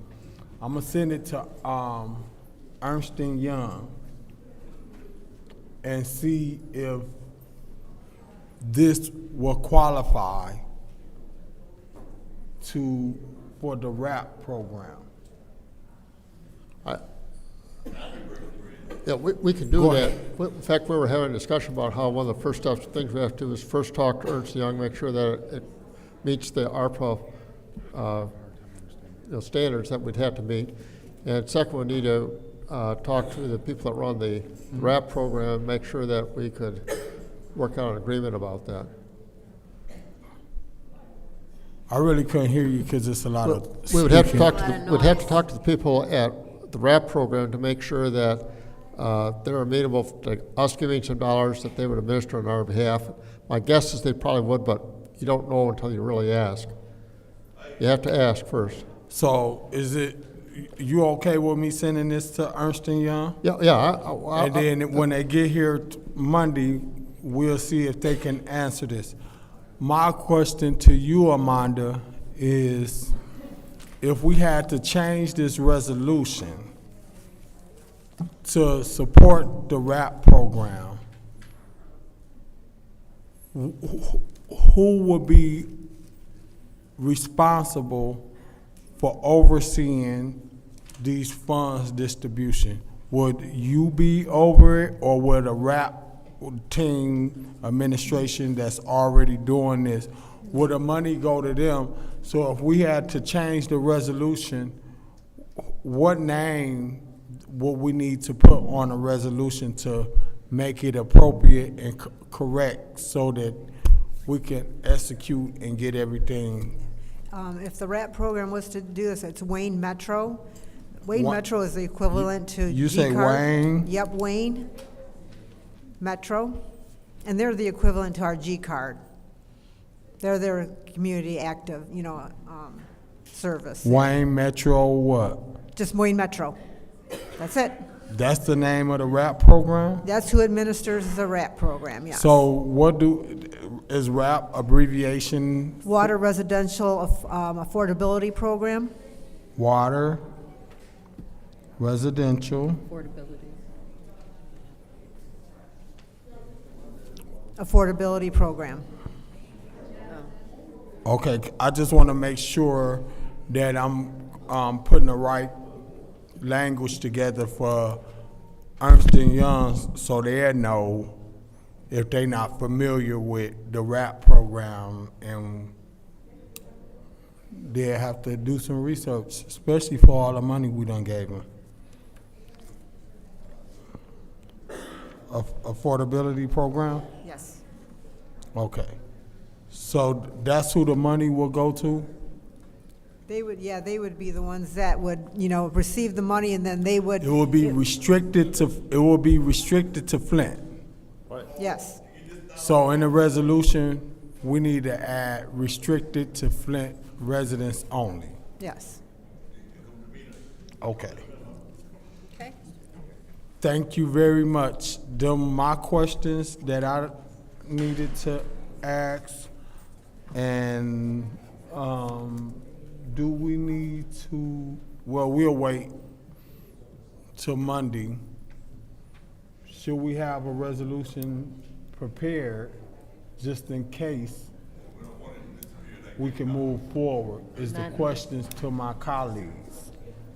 I don't know if this the first round or the second round, but to my colleagues, do y'all think it would be better to draft a Point of resolution? information. Yeah. Until we know if even the RAP program would accept the money, if it is, it makes no sense to draft a new resolution and bring it forward unless we know that they will accept the money, in my opinion. Request for information. What's your request? Is the speaker asking to have it prepared as a walk-on, just in case, and then once it's a walk-on, it can get a resolution number from there? Yes. Thank you. Fine. I'm done. All right, any other discussion in the first round? Madam Speaker, Go ahead. through you to those that are standing before us from the staff. So what I had shared with you all as well as my colleagues here is the 2024 poverty guidelines. And I've been trying, and I maybe didn't ask as directly as I could have, to make sure that we're all understanding what some of these guidelines look like in dollars and cents, right? So if I understand what you just shared, we are looking at the 300% poverty, correct? Yes. They're 300%. Yes. So I want to make sure those that are in the audience understand what it might look like as far as the income requirement. Because for some of us, when we hear, low poverty or low income guideline, we think a certain, in our mind, we might say we're not necessarily that. But at 300%, a household, family size 1, $45,180. Okay, so there may be more that qualify than we thought under the income guideline. For a household of 2, $61,320. Household of 3, $77,460. A household of 4, $93,600. A household of 5, over $100,000, $109,000. So there may be more of us that may be eligible, and we're not disqualifying ourselves. I want to make sure we don't disqualify ourselves thinking that we're priced or we're income level out. So of the 1,700 that you spoke of earlier, it might be some of us in this room and we just didn't realize it. So there may be opportunity more than I originally thought, should I say it, and I don't mean to espouse my thoughts on any of you per se. But this changes how I look at it and how many households may truly be eligible that may have otherwise disqualified themselves, thinking, yeah, I don't make as much money as I would like to, but for the sake of this program, I still qualify. Point of information. Right. Point of information. What's your point? Through you to the speaker. Are you aware that, one, you do have a good point, but two, this resolution has not been corrected to say that it also includes renters who has the bill in their name? That'd be good. That means even potentially more than the 1,700. But I accept that point. What I really just want to make sure we understand is where the income levels truly are. And that said, I really don't have any other questions. I just wanted to make sure we understood, or we're looking at the numbers as they really are. But thank you, I'm done. Okay, thank you. Any other discussion in the first round? Seeing none, second round? Go ahead, Mr. Pfeiffer. So I hear what you're saying, but it's not my goal. My goal, and you know, a single mother family of 3 that makes 25,000. I want the money to go to them, not the not the family of 3 that makes almost 100,000. So, to me, those dollars, the 300% income of poverty, to me, that's too high. To me, it needs to be 100% or 200% tops, and I still want to throw out the property tax and income tax, because if there are arrears on that, that means they truly need help. And a family of 3 that makes $80,000, they may not need help as much as the family of 3 or 4 that makes $20,000. And we're allocating this program to capture all of them when 80% may not need it, and they may be more proactive and have their taxes paid. So we're not helping the folks that actually need help. So I understand you want to raise the income level, but that's not the folks who need the money. So it really needs to be truly poverty folks that are behind, and not 300% making $100,000 that are paid up. That's not the target audience. So that's Point of information. So, yeah. Did you know that the 300% is actually in the federal guidelines for ARPA distribution? The 300% of poverty. Well, that's fine. I just wanted to say that. But Let having you know. property taxes and income tax paid, Right, isn't. that's separate, but I was Isn't. just saying And the to me, income we're- limit is set in the ARPA Well, and the guidelines. that's fine, and like I said, I don't care about the income level, but let's try to target it to the folks get that it. need it. I get So, it. with these current guidelines, I'm gonna be voting no, plain and simple. Okay. Any other discussion in the second round? Go ahead, Mr. Murphy. Yes. So, you correct, and that's, I brought that up before, that if your taxes already paid up and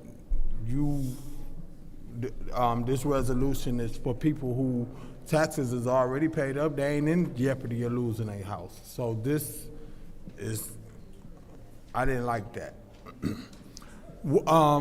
To Amanda, the RAP program, do they taxes and all that stuff got to be paid up in order for them to get help with that? No, because that includes tenants. Say it one more time. No, it does not, because they include tenants. So this will work for that program more than if we keep it the way it is, where people taxes is already paid up and they ain't at jeopardy of losing their house. That's for information. What's your request? You keep bringing up RAP. Has anybody spoken to RAP to see if they are willing to accept money to do the program? We brought this up when this resolution came up at our last meeting that I believe you wasn't here. So that's how it was brought up. And that's how we hear with this discussion. So they're willing to take money? We don't know that yet. This resolution just came up. We can research that. I just sent the email to Ernst & Young to see if it's eligible. That's one. And maybe me or one of you guys, maybe Tanya, Councilwoman Burns, can reach out to the Wayne Metro Water. I don't know if you got contact, but you know how to get information. But if you, yeah. What's your request? I just called. Oh, you just called? I just called. Oh. And just be put on hold from what or did you know I just called and put it promptly? You don't need to do that. Yeah. Because the numbers, I want to get the residents, same type of experience, and to know how long the hold is and then what they're saying. So I do it from a resident's No. I'm talking about the RAP program. To see if they accept the money. I would, That's what I'm saying. Not G card. Or Amanda, can you reach out to them and see if they accept it if we put it together and get back with us? Yes, I will. Thank you. So that's that right there. So we gonna do the opera compliancy firm to see if they will, if this is eligible. Yes, well, we're planning to do that now. Huh? We will do that. Okay. I just sent them an email and a resolution, so they do have a resolution. But I don't have the information for the RAP program. I'll leave that up to Amanda to get back with us. Okay. Thank you very much. I'm done. thank you. Any other discussion in the Madam second round? Chair. Go ahead, Ms. So Shea. I do appreciate my colleague trying to work this out, trying to be inclusive of everyone while he's trying to work this out. It was just suggested by our colleague in the 8th Ward that maybe we should try to mirror the RAP program at the city as opposed to transferring money to that program. And I'm fine to do that, right? So to make sure that the residents get the money, as opposed to us.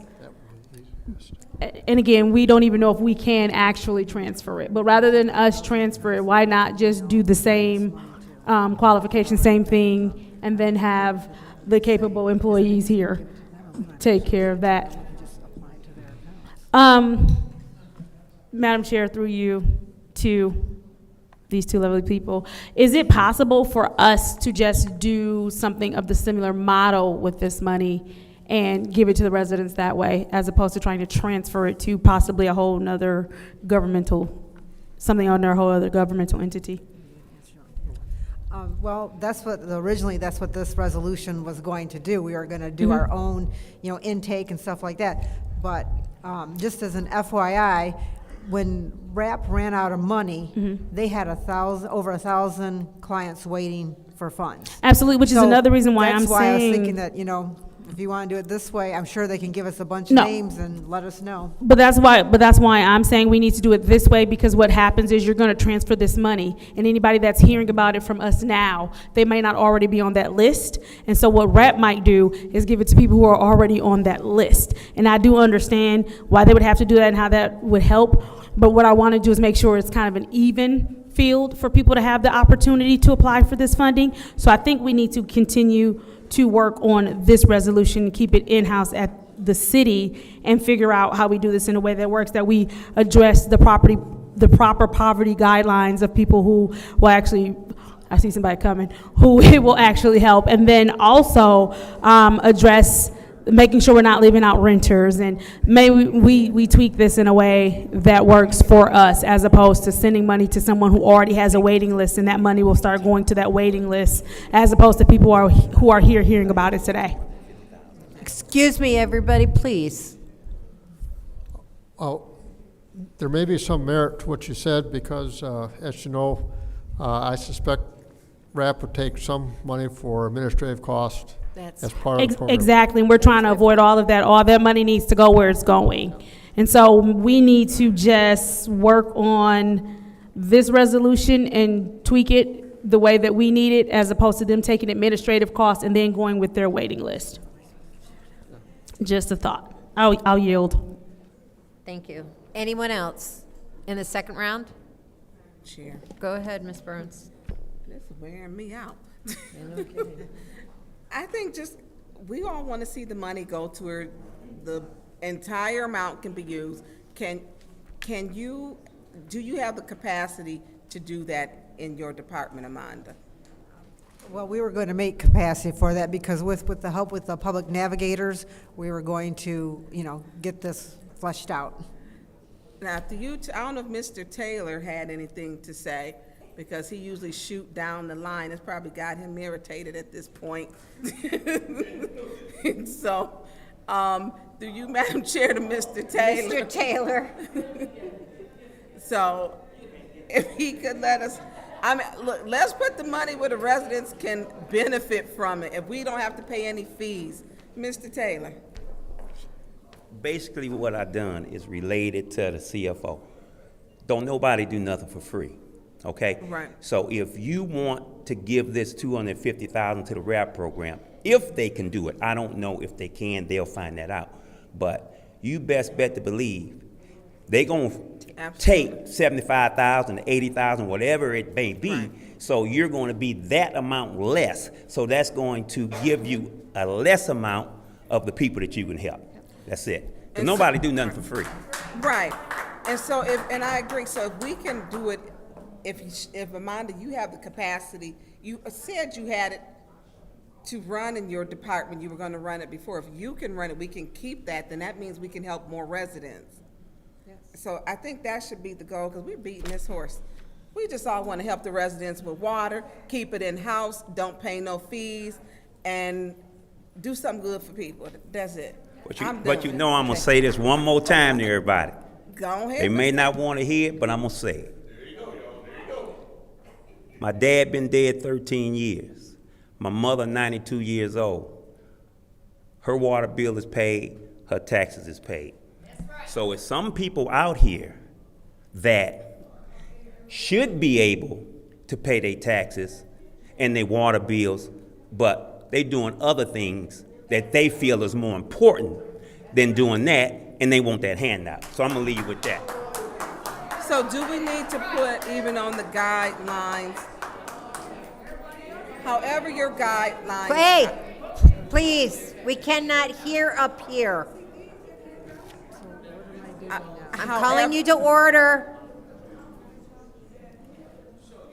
However it is, Mr. Taylor has a very privileged life.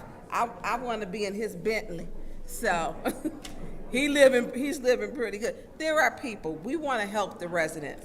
If you can keep this in-house without paying those fees, I think we need to work towards that, because that allows us to help.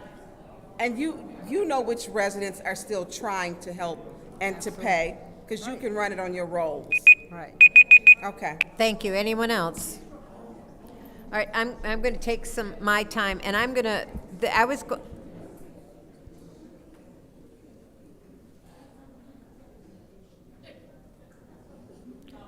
I'm calling the audience to order. Thank you. I'm going to take my time, and I was going to say at this exactly what Mr. Taylor said. Point of order, please. What is your point? Oh, I'm so sorry. You can speak right after me. Okay? I usually speak last, but my time's running, so I'll go ahead and call on you next. The extra administrative fees were definitely a concern of mine right from the beginning, and the more money that we can keep in-house, the better. Go ahead, Mr. Jarrett. I wanted to make a motion for another round of 2 minutes. Support. It's been moved and properly seconded to add another 2-minute round. This has no discussion. Roll call, please.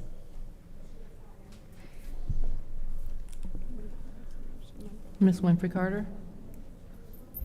Yes.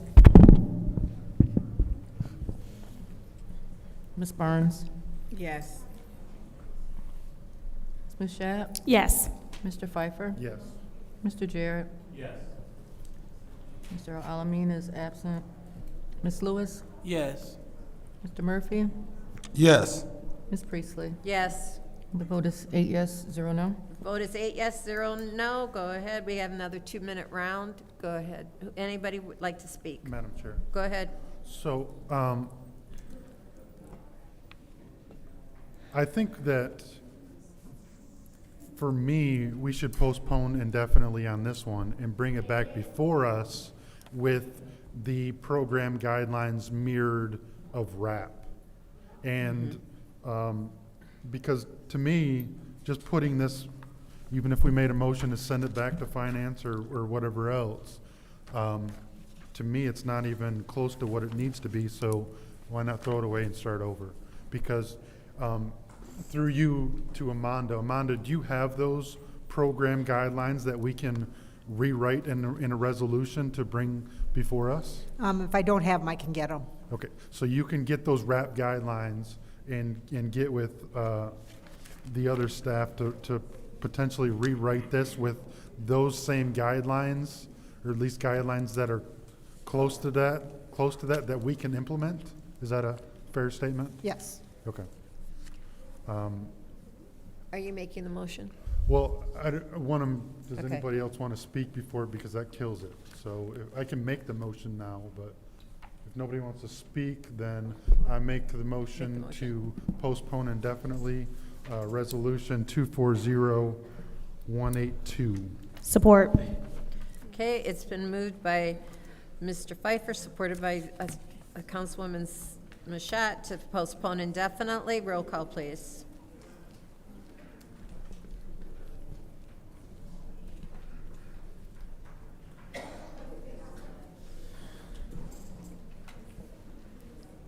Ms. Burns? Yes. Ms. Mashat? Yes. Mr. Pfeiffer? Yes. Mr. Jarrett? Yes. Ms. Lewis? Yes. Mr. Murphy? Yes. Ms. Priestley? Yes. Ms. Winfrey Carter? Yes. The vote is 8 yes, 0 no. 8 yes, 0 no. That has been postponed indefinitely. The next separation, let me go to my next page, is 240236, reallocation of ARPA funds, mental health referrals and services support for the First Presbyterian Church. Is there a motion? Madam Chair, Go ahead. make a motion to send 240236, reallocation of ARPA mental health referrals and services support for the First Presbyterian Church to council. Okay, there's motion on the floor to send 240236 to council. Is there support? Madam Chair, Go ahead. I'll support that. It's been supported by Ms. Madam Winfrey Chair. Carter. Ms. Schatt, go ahead. Yes, Madam Chair, through you to whomever can speak to this resolution. I believe there's someone present Ashley? that can speak to this resolution.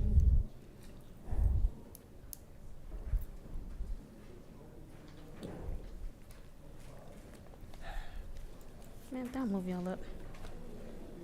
So I have a few questions as you all come forth. And forgive me if I cut you off or anything, but I have a limited time this first round, but are they coming with you?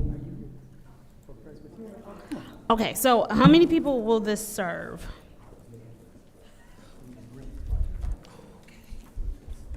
Hello. Hello, thank you for being here.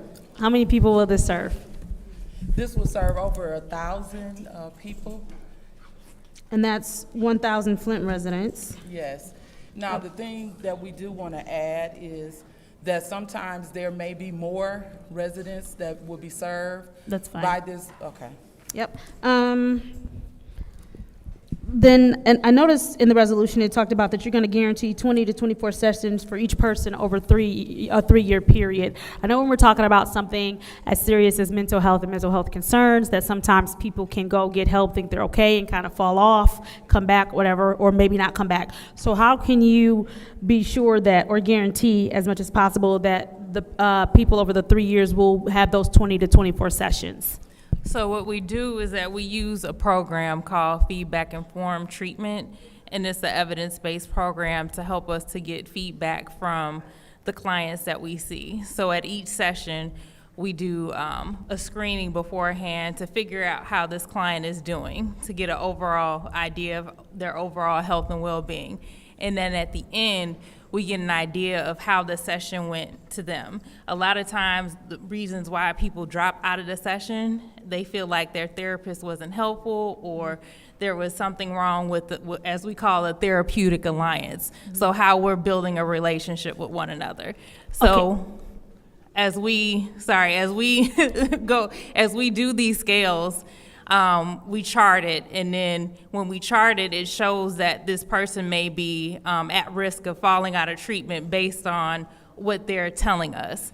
So at that point, then we ask them, well, what can we do to help make this a better, fit for you? So again, we're tracking the clients at each session to make sure that they're not at risk of falling out and not being able to receive the treatment that they need. Does that make sense? It does. Okay. And if for whatever the reason they do fall out, is there a mechanism in place to which you will get them back, or do we just move on to the next person? How does that work? So of course we can't force them back into treatment unless they're a mandated, individual that needs to report to treatment because they're court ordered. So what we do is then we'll call and we'll find out like, hey, we'll leave messages, and if they don't return our call, of course, then we can't force them back into treatment, but we do follow up. So we contact them. We also send them letters in the mail as well. And I know you talked about cultural competency in here as well, because you talked about BIPOC people.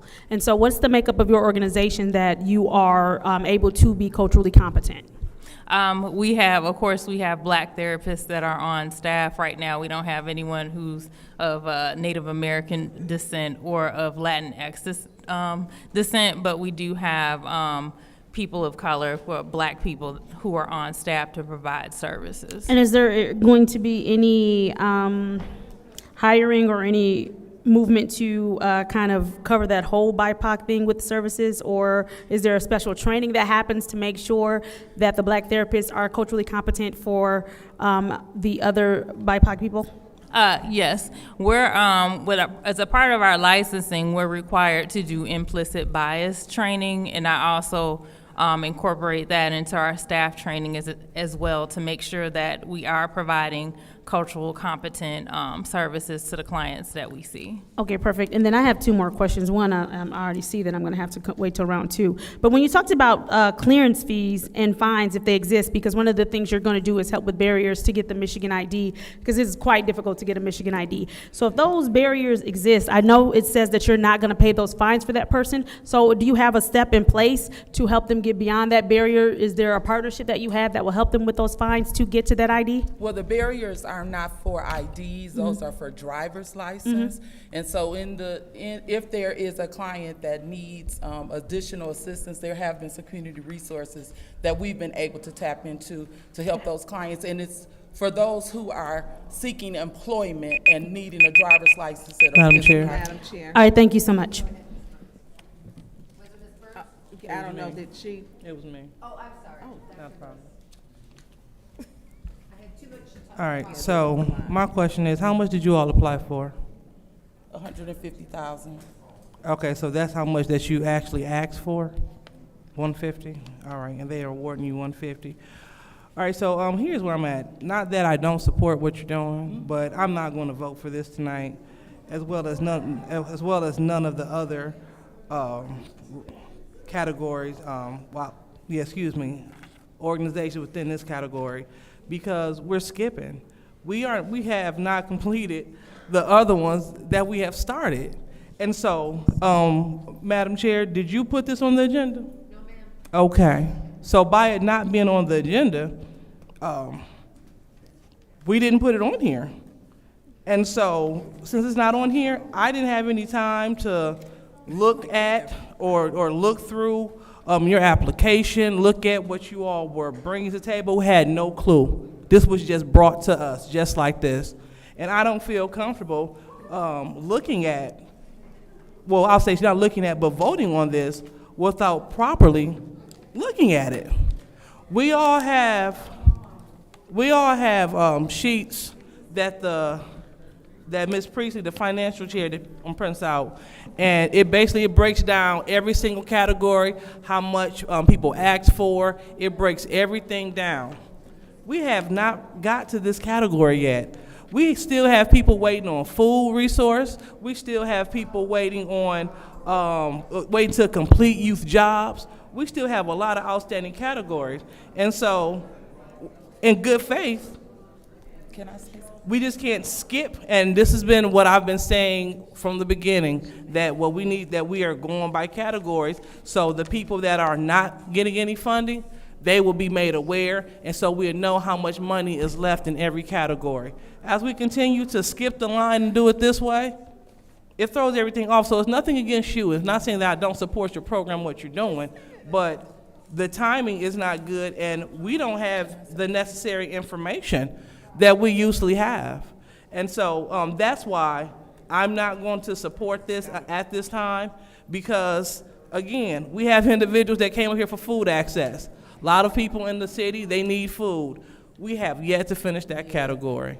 And so I don't understand, and this is to administration, and also through the finance chair, I don't understand where these ARPA resolutions are coming from, especially when they didn't even come from the ARPA, come from the ARPA committee, nor did the ARPA chair have the opportunity to hand out the specific, what do you call that, Judy? Huh? Okay, but again, we did not get to these categories yet. So this is through you. Point of information. Go ahead. So every category was printed out and given to every council member. Okay, so it was printed out. However, through you to any council member up here, did you all have opportunity to look through did you know that we were on mental health referrals and have an opportunity to look through all the mental health referrals? Absolutely. So while I completely understand your point that we are supposed to be on a different category, I actually did just sit here and read through all of this and answer and write my questions down for these. The clock. Oh, yeah. She's asking questions. The clock, Madam Chair. Okay. I didn't see the clock, so was it going or not? It was not going. Oh, it was not going, okay. No, so, but to answer your question, I did sit here while everybody's asking questions, and I did go through this packet and write down questions for everybody that's coming. I completely understand your point. I do want us to be aware of the fact that it's not the fault of those standing in front of us, and I did hear you say, it's nothing against them. But I think that there's a better way to handle this, not publicly and making them kind of have to pay for it. But I get your point. I hear exactly what you're saying. Understand, but I just wanted to be clear, just so you all will know that I'm not trying to block. But again, we have so many. If we keep skipping categories like this, people are going to get lost in the shuffle. And it's not a good look. And so as we continue, this is where we are. So I'm going to go ahead and just relinquish the rest of my time, but we need to be mindful. And this is coming through administration, coming to... Can I say something? Madam Chair, please bring whoever that was to order. Please be respectful. No calling out. Go ahead. Thank you. So I'll go ahead and just relinquish the rest of my time. Go ahead. Go ahead, Ms. Burns. Listen, mental health is real, as you can see. It is. It is. And I want to say, first, what is your names? My name's Erica McMurtry. And what do you do? I'm the director of the Counseling Center at First Presbyterian Church of Flint.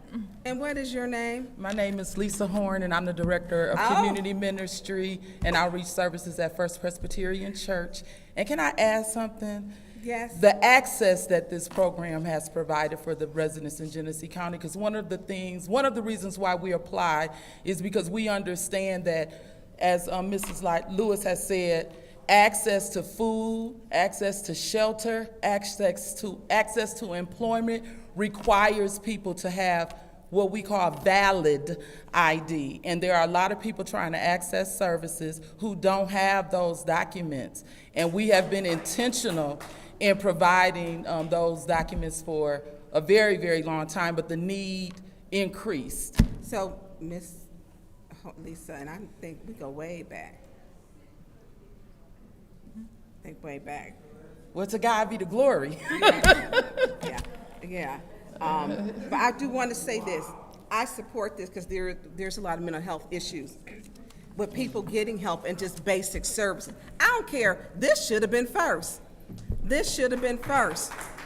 We have not went verbatim in sequential order. That's just false. We have not. We have not did that. Matter of fact, Cyrus Park was paid not once but twice that she's affiliated with. So no. Now if we talk about that should have been paid after everything else was gone. I support this Because I know that in Request our for community, information. and I'm- Request. Is Councilman Burns aware that we completed those categories? And so that was improper. I'm not talking to her. And so I support what you're doing. And mental health, again, is real. It's real. And our community, we have more people who face mental health challenges. And it's just basic functions. You know, basic functions. I had someone call me, and I think I sent it to you. Well, this is another one. Person living in a home, they have no food. You know, the person was their caretaker, they don't have a driver's license. Someone took their debit card, and the community is feeding them. I mean, and they have mental health challenges. And it's so overwhelming that sometimes you just sit still because you don't have enough to do to the capacity of your money to help the people. We just don't. And so when you come, this is a very good use of ARPA funds, and it should have been first. It should have been first. Do you receive any millage from the county money? No. Where does your funding come from? We have funding from an endowment, the Community Foundation, and other grants that we've gotten, like AG Bishop Trust. So we go out to find funds to fill in the gaps for where we can't, find funding. And we also do fundraising. You do fundraising also? Yes, we do. Okay, so I think in here it was 2013. Is it 2013 that this has been in existence? Am I right? It's been in existence longer than 2013. The church is over 185 years old. The Girlhouse Christian Counseling Center has been in effect for about 30 years or so. The work that I've done also has been more than 2 decades, and it has been, in my position, the benevolence and the kindness of the parishioners at that church who have continued to make a commitment to serve this community. Well, I am in support. I separated this. I separated it because I wanted to give you an opportunity, and anything with mental health, this council, we need to be taking a look at it. And so that's why I separated it, because it's important, and people need to, the stigma of mental health really needs to be taken off of it so that people can really get the help that they need. And I tell everyone, go to therapy. And we talk about BIPOC, some people may not know what BIPOC is, which is Black, Indigenous, People of Color. And that if I am Black, we don't, you sit down, shut up, be quiet, you all right? I mean, that was therapy. I don't have time for that. So our culture has taught us something very different. I am for mental health awareness, mental health services, because it's very challenging. And we wouldn't have our jails wouldn't be so full if we had good mental health services. We just would not. I'm supporting this. I'm going to give you more time in my second round. Thank you for being here. Thank you. Madam Chair. Go ahead, Mr. Pfeiffer. So, I apologize for not knowing exactly what this is. I think we just got our packets at 9 o'clock last night, so I'm trying to read through this. What exactly is this program? Are you therapists, or is this a ID to get folks ID program? I'm trying to figure out. Well, it's actually both. So we're both therapists and we both serve in the counseling center. But again, as I spoke earlier, even accessing mental health services, accessing medication. So do you provide therapy? We do therapy. So you have licensed therapists? Yes, we are licensed therapists. Okay. And then explain how the ID thing circles in with mental health for me. So when people are applying for health insurance, when people are applying for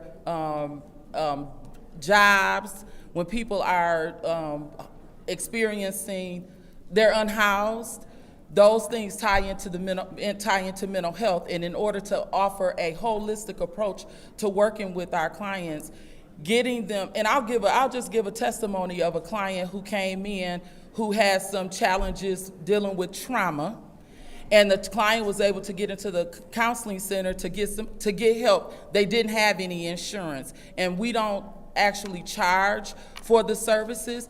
they make an offering if they can. So sometimes they don't make an offering or they don't donate anything. So where does the majority of your funding come from? So the majority of funding comes from our endowment that we have, then to offset the expenses that we can't take from the endowment, we get funding from the Community Foundation. We've got funding from A.G. Bishop Trust Grant. I go out and I apply for additional grants, just like the ARPA funds. That's why we're here today.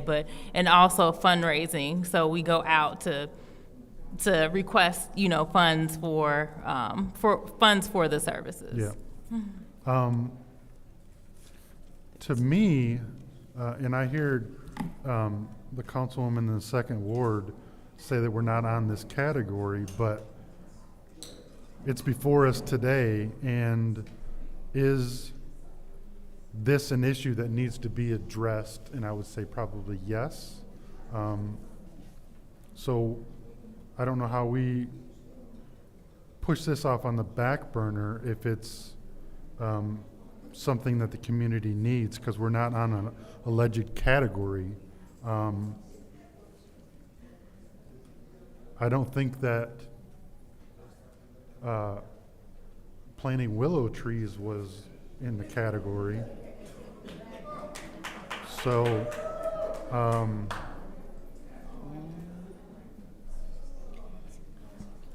can you tell me exact? So, also, I'm reading in here that, where did I see it at? So this also provides transportation to appointments and stuff like that? Yes. Never mind, I don't have a question. I'm gonna recircle back to mental health. So how do folks find you, or are you well known in the community for mental health? How do you get clients per se? We get referrals, so we're actually listed in the directory for 211, so people will contact the church. Who gives the referrals, like doctors, hospitals? Well, we have had referrals from doctors' offices, from schools, 211, from other clients that have received services through our center, partnerships with other community organizations.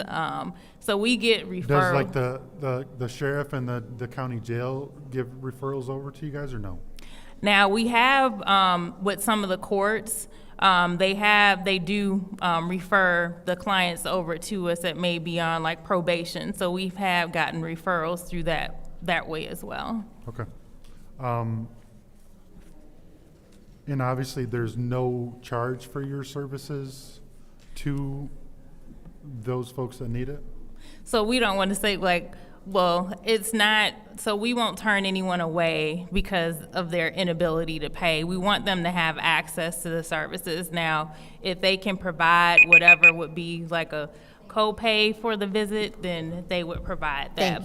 Thank you. Sorry. Anyone else? Madam Chair. Go ahead, Mr. Chair. You can go ahead and Thank you. finish your statement. Okay. So no one is denied access to mental health services because of their inability to pay. So we see all people regardless of their ability to pay. Thank you. Mm-hmm. So my question, I think I heard you say earlier, you're one of the ones that might go seek funds. Yes. By way of grant applications and requests. So to this point, did you find our portal and process easy?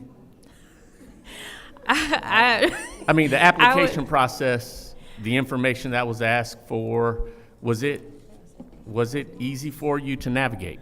I wouldn't say that it was easy to navigate. I know that I attended the informational, but it took a lot of time for me to do a lot of the stuff, especially registering with grants.gov, speaking with people, making sure that I'm registered correctly. So it took a lot of time and effort. So you went through all of that process in order to apply for this? Yes. But once you got to our application request, it was sort of easy at that It point? was sort of easy. I know Okay. that some of the documentation, since we're a church 501c3, we don't have to necessarily submit like 990s.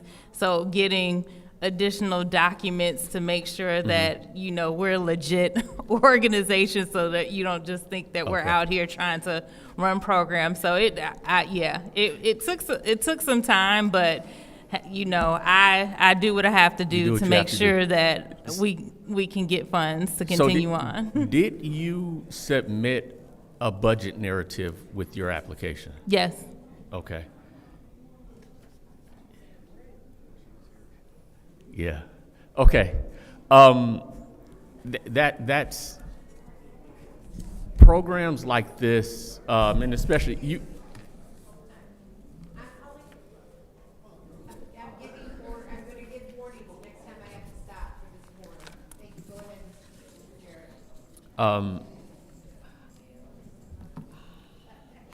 Tell me, with this $150,000, right? And I heard you answer earlier that you all service about 1,000 people. And there has to be, as you stated, there are some other funds that you're receiving. How is this $100,000 going to directly impact those? What additional service will it be able to provide? Or is it just, when I say just, I don't mean to minimize, or is it an addition to the funds that you have available to provide service? Is this going to do something unique that you would not have otherwise been able to do? Yeah, I would say yes, because in the role that I play, and I'll go back to access to all of these services that we're talking about, whether it's food, whether it's education, whether it's employment, whether it's mental health. People need valid identification cards. The Secretary of State or Michigan has changed their laws to what they're calling the real ID. We literally have residents in our community that have IDs that says not for federal use. What that means right now is no access to federal buildings. What that could mean in 2025, when the real ID is in place, that they may not have access to other government services. And these monies will the 75,000 will be direct for the department that I'm in, will be directly to the residents. Okay, and I don't necessarily mean to cut you off, but That's I okay. do have to acknowledge the time. So my other question is this: as it relates to if we had a reporting requirement as to your outcomes, how would you, or what would you be able to report, given consideration that there may be some HIPAA stuff that you might have to work around? What might we otherwise be, could expect a outcomes report to look like? Numbers served, capacity to Mhm. serve. For example, if we have 225 students who need their birth certificates and IDs ages 15 and up to access summer youth jobs, we will be able to provide to you the number of students, the age, the zip code, which I think is very important, the zip code, and potentially what their income levels are. Okay. And most of the people we serve are under 150% of the federal poverty level. Thank you. Chair. Thank you, ladies, for being here. I 100% agree with this, that we, in this community, we need mental health services. Mental health is real. It's real. But I had a couple of questions to ask you. Now, you said that you will serve over 1,000 residents, Easily. individuals here in the city of Flint, right? How do you plan to engage and inform the community about the available services that you offer at your church?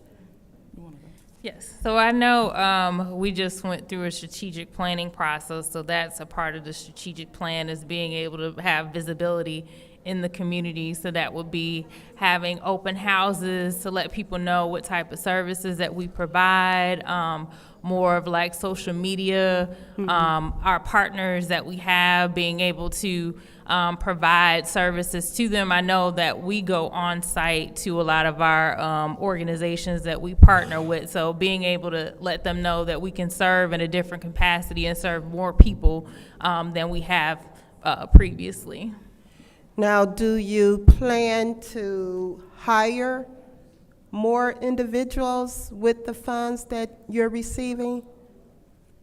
Now, I know that I'm currently in the process of hiring an individual to be able to provide more services.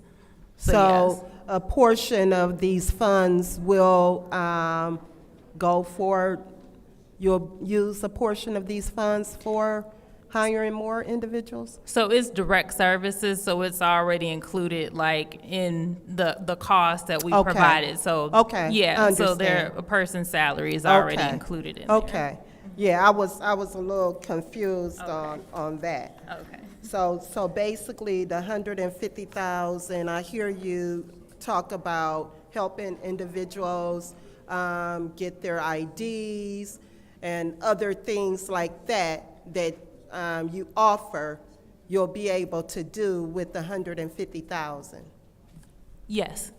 Okay. Now,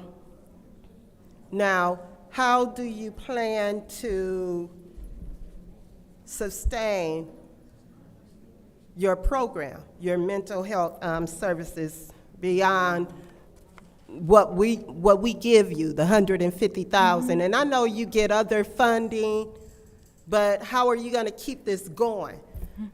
Of course, continuing to write additional grant funding. And then we do our own fundraising as well. Again, we just went under, we just did strategic planning. So part of strategic planning was to figure out ways of diversifying our income stream. So being able to potentially go into businesses to create curriculums for mental health for organizations. So that was one idea that we had. So again, we're always coming up with ideas of how we can continue to sustain ourselves. And the counseling center has been open since 1983. So we've had longevity, and we want to continue to stay, and be able to provide these services, as well as I know Lisa, with the parishioners and the community ministry, they take that to heart, and they want to be able to provide all the services and journey with the people that we actually,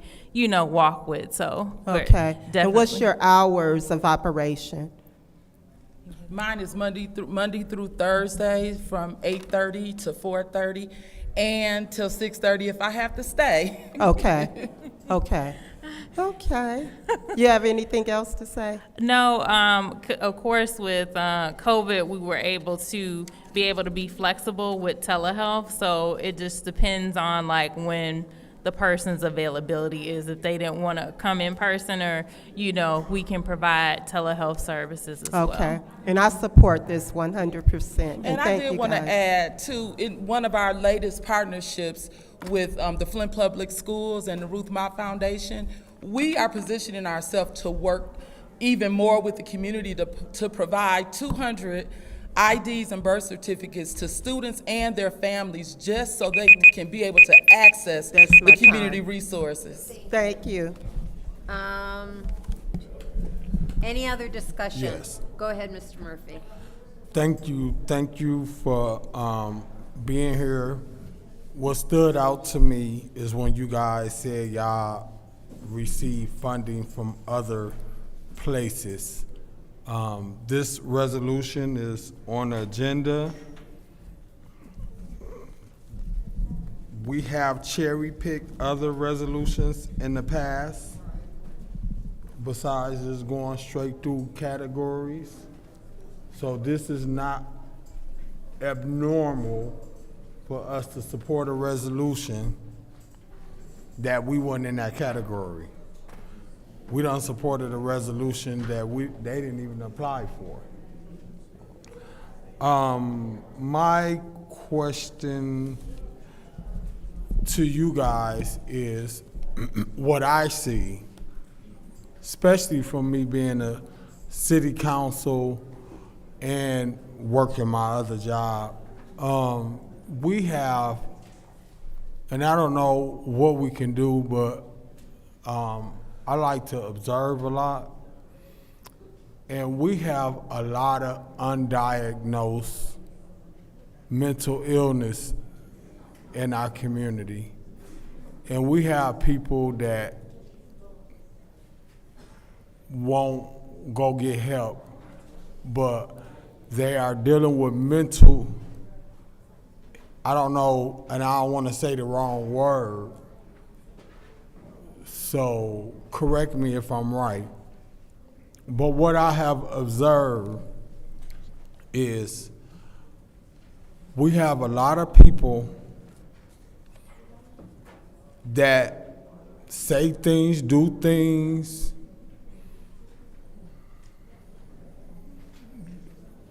that is just not right when it comes down to, and it's, I want to say hurt people. That's what I've observed. I also think, and you guys brought up trauma. I don't know what's going on with people, but it seems like their coping mechanism is to degrade or be mean to people. And it's a consistent thing. It's not just one time and let me get myself together. It's almost become learned behavior. And then you got people of particular ages that they probably got 20 years, ain't no telling how long, but just me observing, something happened, and now they putting that energy out into the community, into other people, and they looking for a group of people, and then it's just, I've never seen it as bad as it is now. And I'm just trying to figure out, what is you guys suggesting, and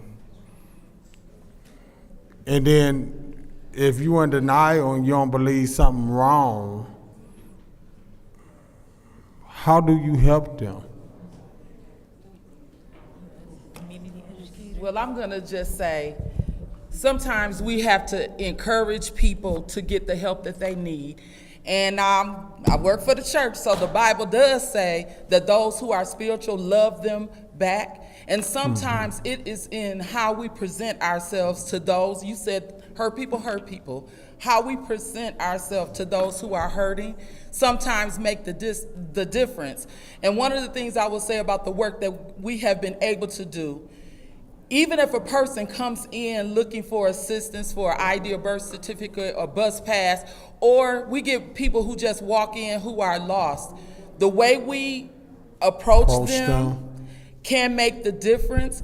And it's easier to tell somebody, you can talk to somebody, because once you acknowledge something, you can learn to understand it. And once you understand it, you can begin to overcome it.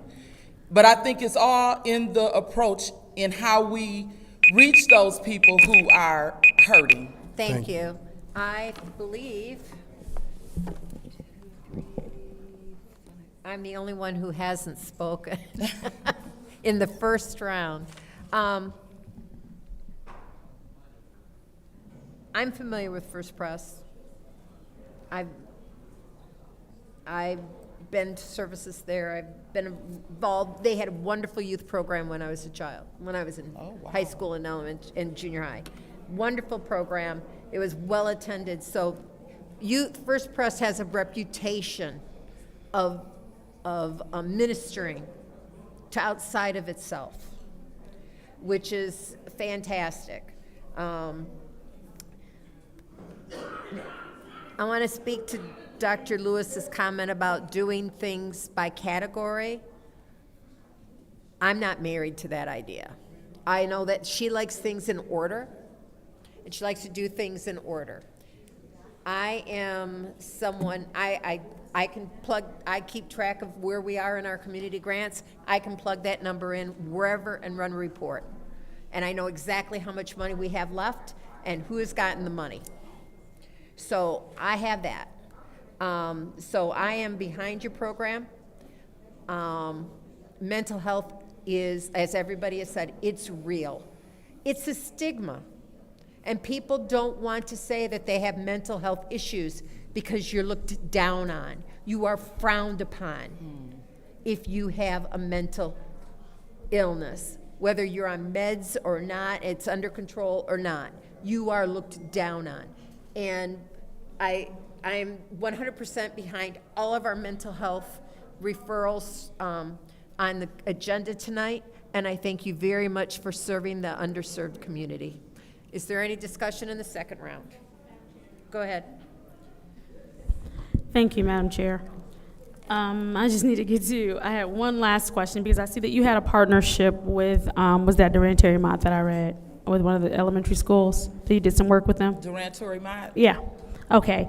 And so I'm just wondering, are you partnering with the school to offer services, any mental health services? If so, is it for the children or is it like family mental health services? Whoever needs the mental health services, and as she mentioned, First Presbyterian Church, that relationship with DTM came about because the members of the church value serving neighbors, and so they chose DTM because it was a Flint school and it's in the neighborhood, and they have for more than 10 years now sent volunteers in the classroom. We've offered the services to the parents and the children. So it's an open referral system, and where there's a need and they call, we try to meet that need. Mm-hmm.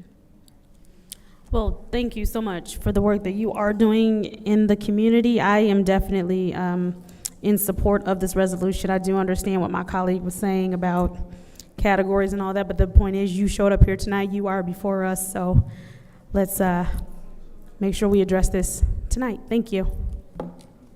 Thank you. Any other discussion in the second round? Any other? Any other? In that case, roll call, Madam Clerk. This is to send resolution 240236 to council.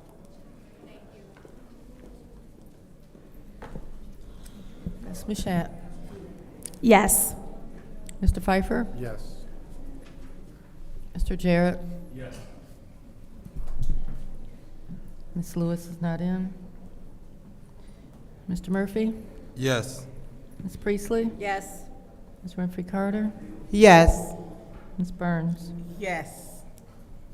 Vote is 7 yes, 0 no. The vote is 7 yes, 0 no. That will be sent to council.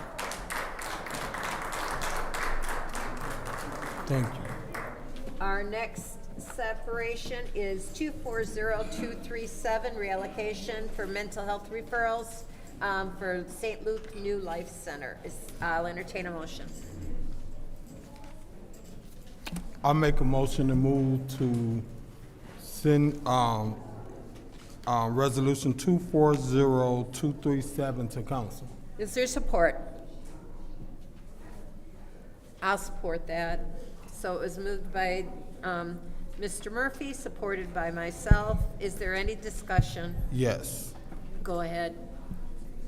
Could you guys say your name? So I'm Bob Nelson, Director of Operations for the St. Luke New Life Center. Okay. And I'm Sister Carol Weber. I'm Executive Director of the New Life Center. Okay, can you briefly... Hold on just a second. Baby doll, this is your first warning. Thank you. Go ahead. Yes, I can. Point of order. Go ahead. Point of order. What's your She's point? still talking I know to she you. is.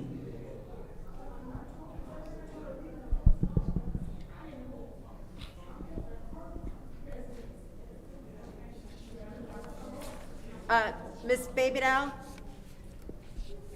This, excuse me, that is your second warning. You will be removed from this meeting, please.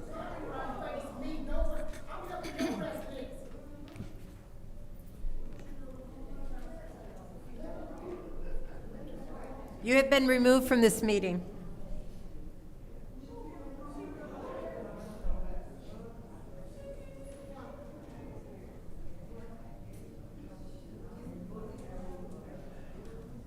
Okay, I'm glad you kicked me out, but I'm gonna have another one of your residents in a board gave me their number to help them out because you not answering no damn phone. So I will leave. You can't hurt me. Now one of you devil ass people can't hurt me. I'm covered in the blood of Jesus, so I don't give a damn. I'm doing your job. And I got another number today to help this older lady because you won't answer no damn phone. Leave me the fuck alone. That's what y'all gotta do. Leave me the fuck alone. She called. Leave me fucking ass straight. Damn. When I come, and the damn next time you lie to that police and tell me I threatened you, when you told you I did, don't lie on me, heifer. You better leave me the fuck alone, because I'm helping y'all people. That y'all like doing shit. Leave me the fuck alone, Judy. And you want to see the number? I got it in my pocket. Please remove her from this meeting.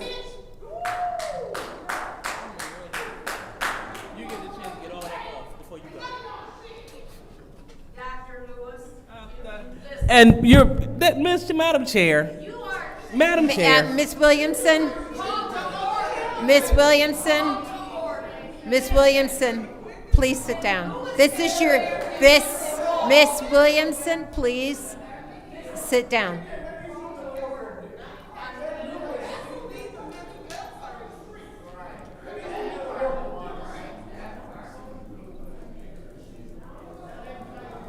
Where do we start? Right after this, I took it as long as I could.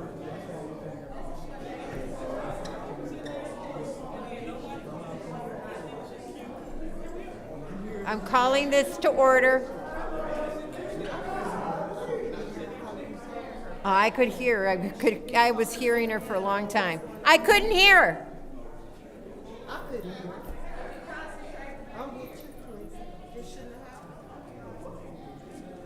Go ahead, Quincy. Okay. Thank you. Sorry for that brief commotion. Could you guys explain your program, what it is you do, and what this funding, if we approve this, will help you guys do? So what we do at the St. Luke New Life Center is multidimensional. We exist to help families become self-sustainable. That's our mission.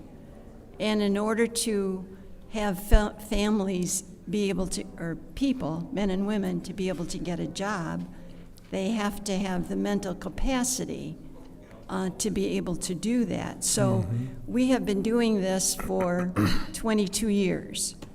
And so what we have found in our work is that so often men and women come to us and yes, they want a job, but they'll never keep a job if they're not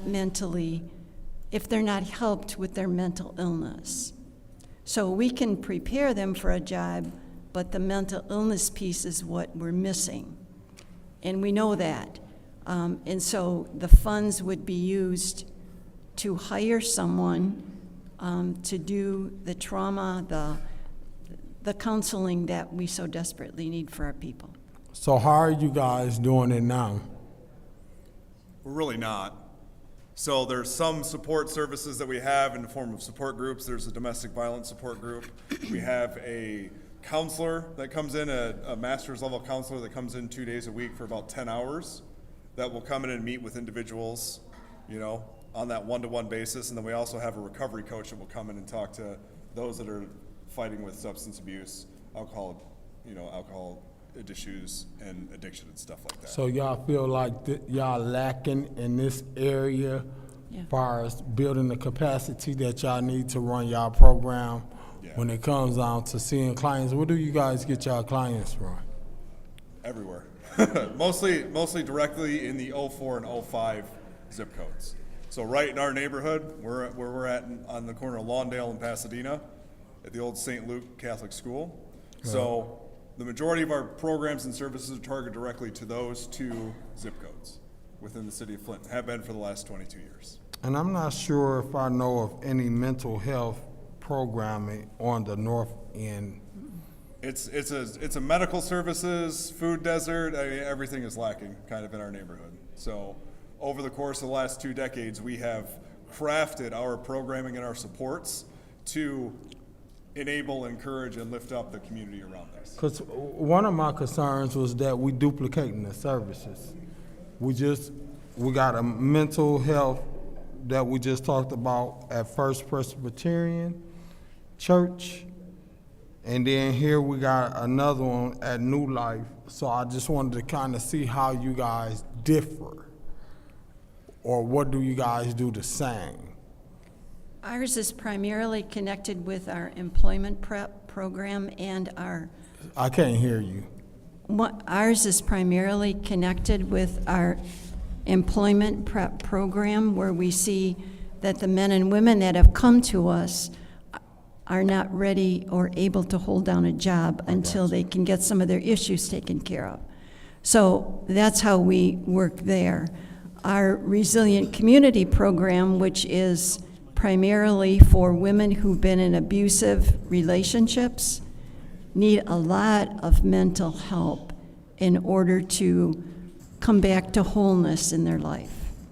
So this is what you guys are also trying to do, is sustain them to employment by helping them cope with mental illness that they may have while they trying to work? Yes. Okay. And the counselor that we do have right now, she's filled up every day when she's there.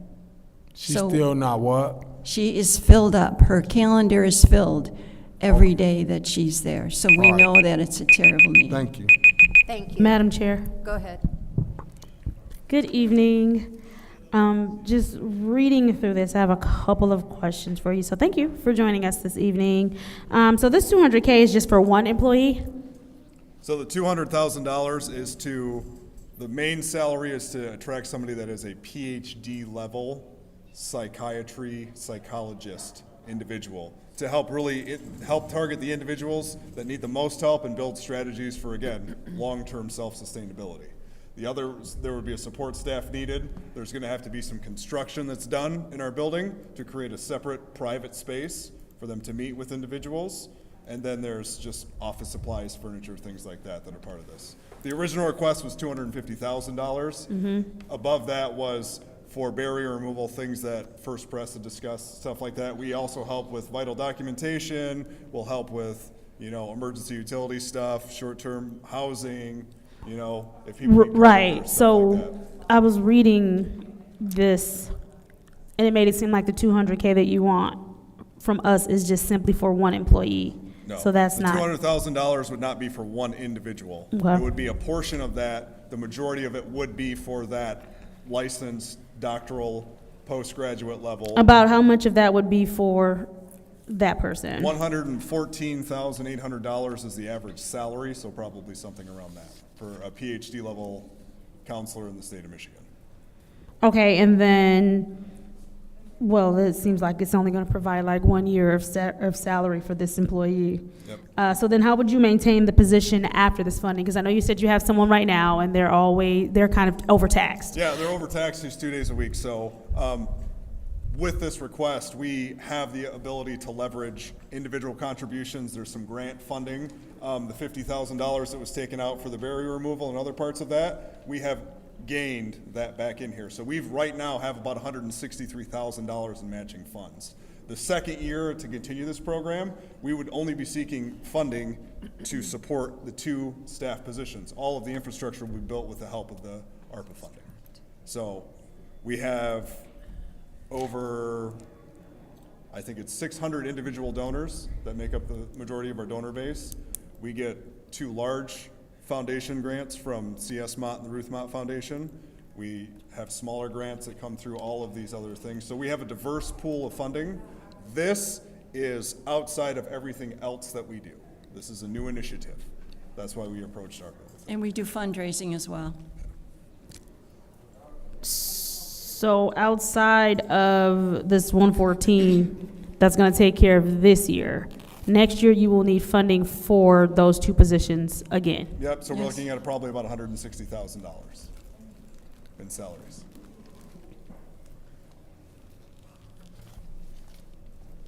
This is only the first round.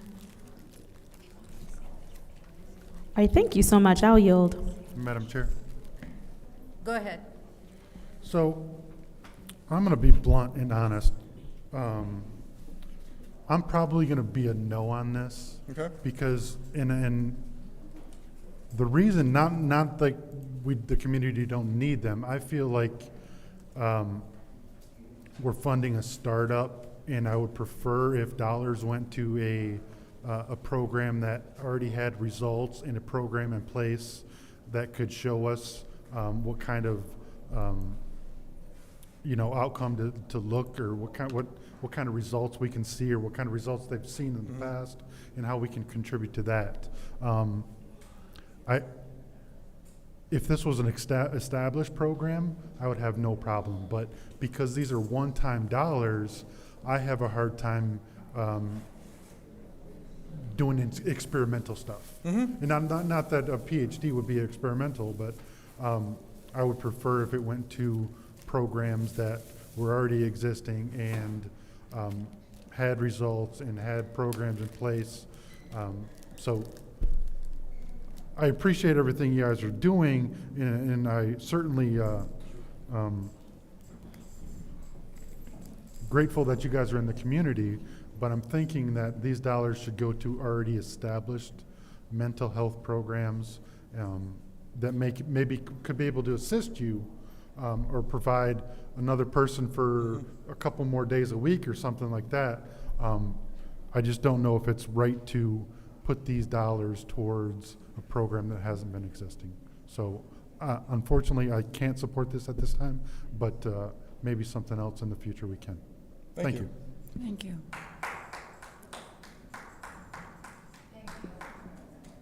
Anyone else in the first round? Madam Chair. Go ahead, Mr. Jarrett. Good evening.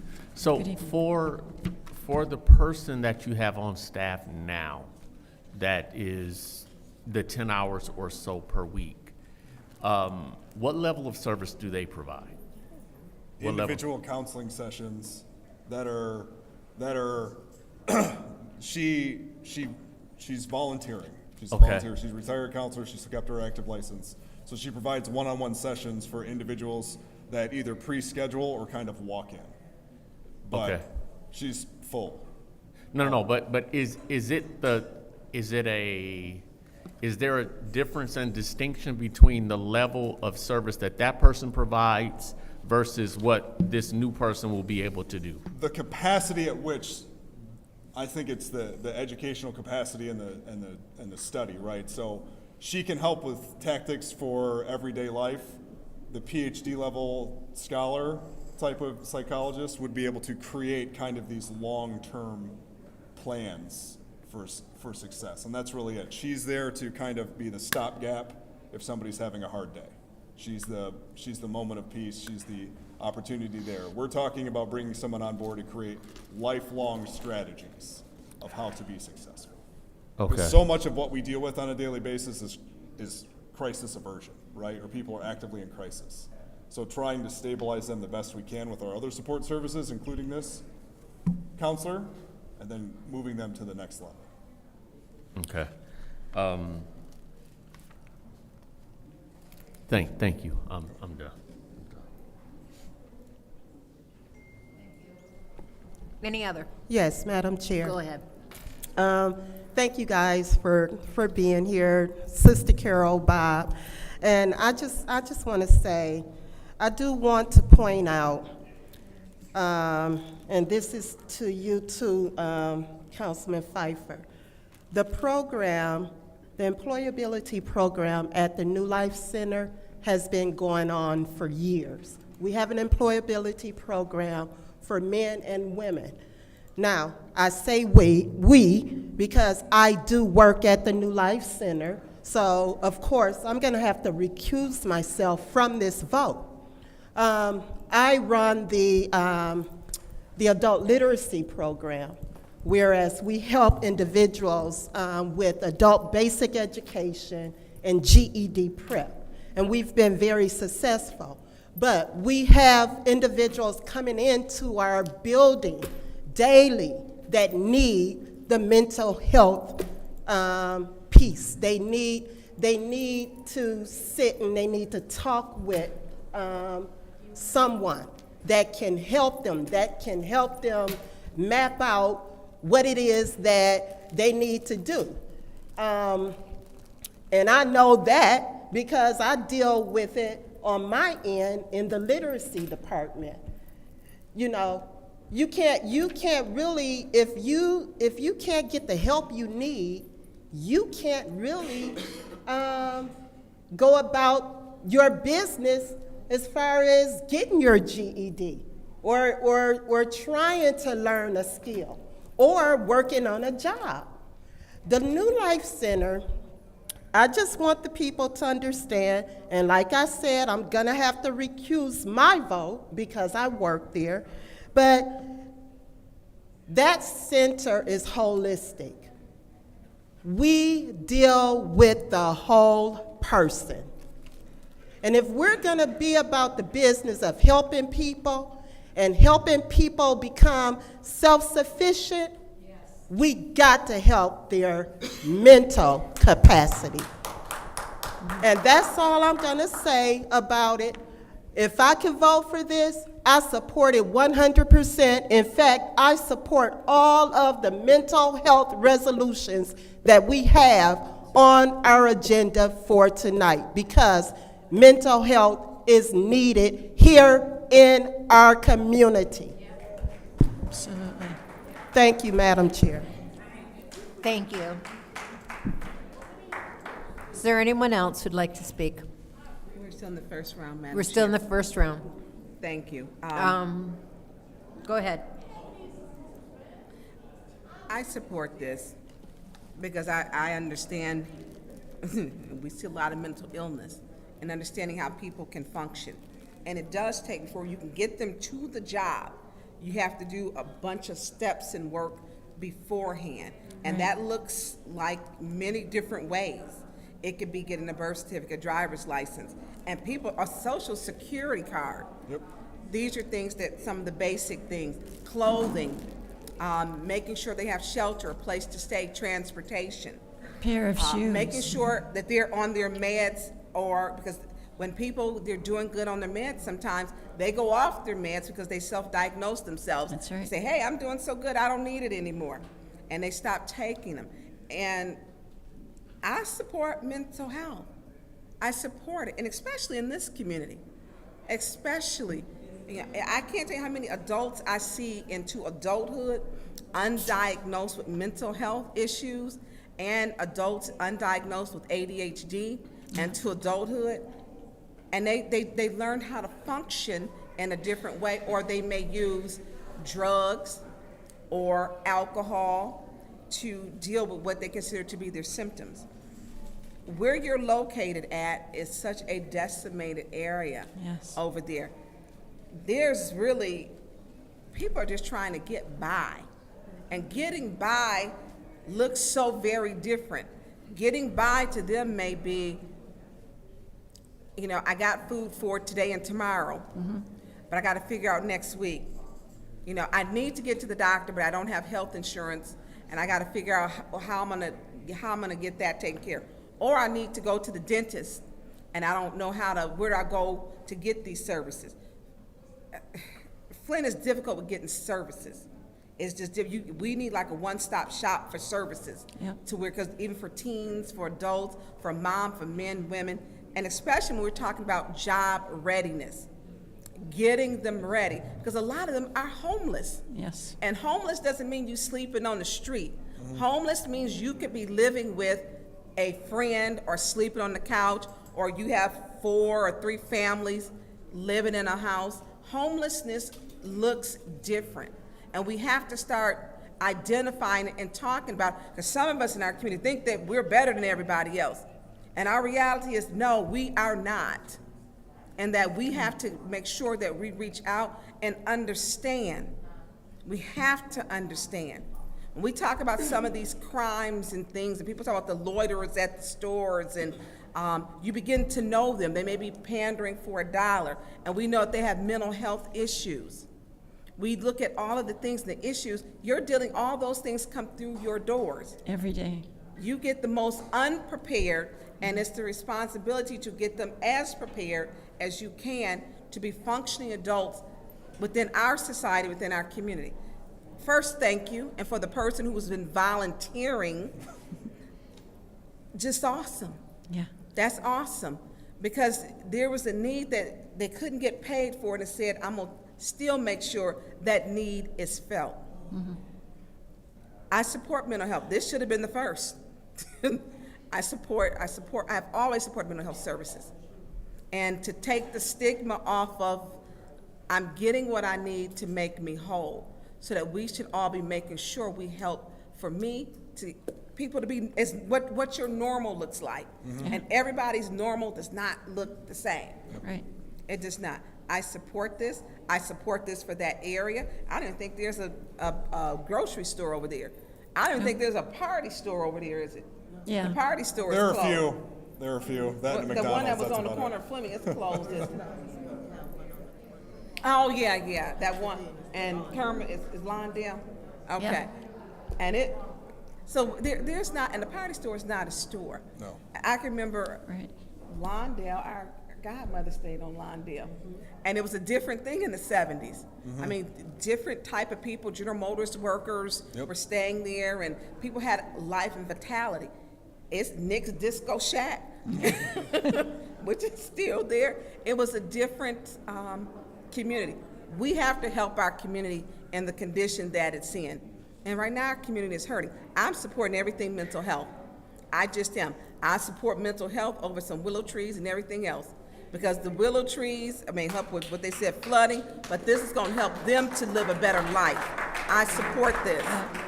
Thank you. Thank you. Thank you. Thank you. Anyone else? Okay, I'll take my time. Is there somebody from the administration who can address this resolution? Is there anyone from administration who can address this resolution?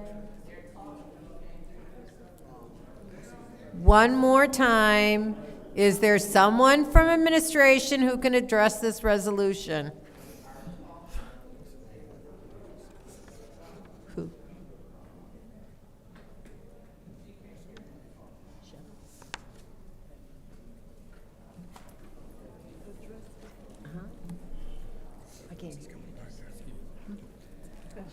Okay, so one of the things I'm doing is looking to see how much money they applied for and how much the resolution is for. And they applied for 200,000, the resolution is for 250,000. Can you, what's? Backwards. Other way. The other way. Oh, okay, you applied for you're right, thank you very much. They applied for 250. I'm looking at my numbers. And so the amount is for 200. Why is do you know what why the difference was? Because we have another one that they applied for less than they're getting, and there are 2 of them that are getting less and one that's getting more. Madam Councilwoman, Shelley Sparks Green was the facilitator of all of these ARPA ones. Okay. She had a family emergency, so Okay. At this point, if there are questions, we either have to postpone this into and let it stay in Finance Committee till she's available to All come right. back.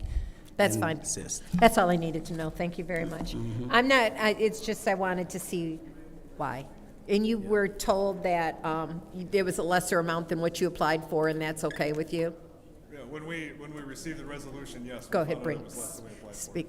Okay, that's, because it's been important to Dr. Lewis and myself as we look at these and we look to see how much you applied for, and we're wondering, have you been contacted if it's a different amount? No. And it's important to us, as well as I think to members of the council, as well as to any of the organizations that has applied for funding, that they know that the grant is going to be less or more than what they applied for, so that they can make arrangements. Maybe you could say, I can't do it for the amount of money you're giving us. I can't do it. So my opinion is, why bring it to council and go through all this rigmarole if you're not going to accept it? That's my feeling. So, okay, that was my question. Like I said, I've read all the applications. I'm aware of them, and I'm in favor of it. Second round. Any discussion in the second round? No, I was the last one to speak. Any discussion in the second round? Dr. Lewis, did you guys? Thank you. So I just want to just make it clear for the record that that the colleagues could have brought forth any category that they saw fit. So this is not an opportunity, to say that that they have no input, because if they felt that, like say for example, mental health should have been first, we could have done this first. And so the committee is definitely open to any categories that they would like to prioritize. However, like I stated before, we want to make sure that we are fulfilling the categories that we have started as people are waiting for funds. For example, summer funds. We have people that have summer job programs, and it's the summer, and they have not received any money or any consideration. And also, we want to just point out the reason why we completed the blight category first. So just want to bring some clarity to what you're hearing. So we completed the blight category first because, for one, that was one of the major priorities of the residents. They wanted to clean up their areas. And so we wanted to make sure that we allocated the blight dollars and close out that category before we moved on. And it just so happened that the vacant lot category was within blight, so that's why all of that got handled. So I just want to make sure things are clear and factual as they go out into the atmosphere. You are located in the second ward, and you do great work. But again, like I said before, I want to make sure that we have an opportunity to go through every single thing, and so that's just it. So thank you, Madam Chair. Any other discussion? Madam Chair. Go ahead. I support this. Thank you. It's not my ward. It is second ward, which is Councilwoman in the second ward. And I support it because I know what that community looks like. I get it. And ARPA is to help that community. Yes. Specific to these ARPA guidelines. It is the second ward. I hope she supports it, because we look at her ward and how it's shifting. There are some concerns. Every ward is not. Excuse me, administration? I'll kick you guys out. Go ahead.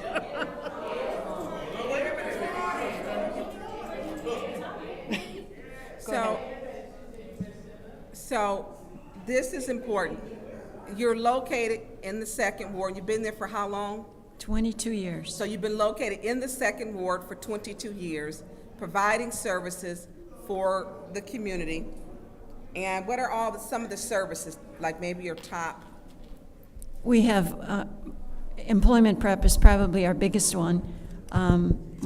Food pantry is absolutely our largest, and that's every Friday that we give out food in emergency boxes. Then would come our employment prep classes. So you give out emergency boxes?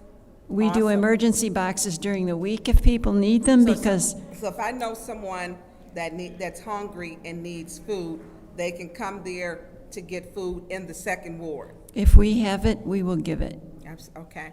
What else do you do? And then we have an eye clinic that we've helped hundreds of people get glasses, and it's everything that's in the center is free.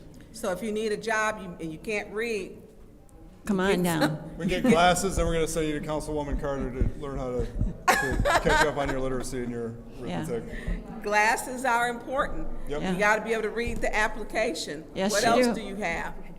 We have a program just for women who've been in abusive relationships and in trauma. That's a rather new program. It's only 2 years old. What's the name of that program again? Resilient Women. Okay. So, And so we provided that program because so many women were coming to us desperate. I mean, we have stories that we could share with you, but we don't need them. I believe you, and I've seen some of them. And these happen every single day at our place. So there's a great need in the second ward for mental health services. So I would hope that we can get the support of at least 5 for this worthy programming that you're doing. And thank you for what you do. Thank you. Thank you. for your time. Any other discussion in the second round? Yes, Madam Chair. Go ahead. Well, you all know that I must abstain my vote because it would be a conflict of interest. I do want to invite my colleagues to come over and take a tour of the New Life Center, stop by the literacy program, come in if you have some extra time that you Request want for to. information. What's your request? When y'all give out the food? Come over on Friday and I'll take you down. I'll be there Friday. Come over this Friday because we have a truck coming. Yeah. And there will be lots of people there. Yep. No, it's good food. But I just want to say, I invite you guys to come over. I will give you a tour. We will walk through the building. I mean, the New Life Center is holistic. It's a holistic place. And we help everyone that comes through our doors, residents of the city of Flint, particularly in the immediate area. And that's it. Okay, thank you. Any other? Madam Chair. Go ahead, Mr. Pfeiffer. So, can we circle back and how are we going to finance this going forward again? Can you explain how you're going to finance this going forward? So I think the first thing we need to do is, if it is established and we do support and begin the program, then we will seek additional funding to support it in moving forward. So we have a base of over 600 regular donors. We get 2 large grants through local foundations. We do a fundraiser. There are other ways we could try to support this, but we want to start it first. We know there's a need. We have the ability to produce some of the matching funds from pre-existing sources, like through our fiscal year. But to move forward, we want to see if it works too. So, have you tried to seek funding before this through the other donors to start this before? With the ARPA opportunity gave us it was unique to us saying, how do we increase our level of mental health support? So there was a category in ARPA, we were informed that we should apply and we applied. So, before this, we never thought about trying to add this service? Oh no, that's why we have the person that volunteers twice a week.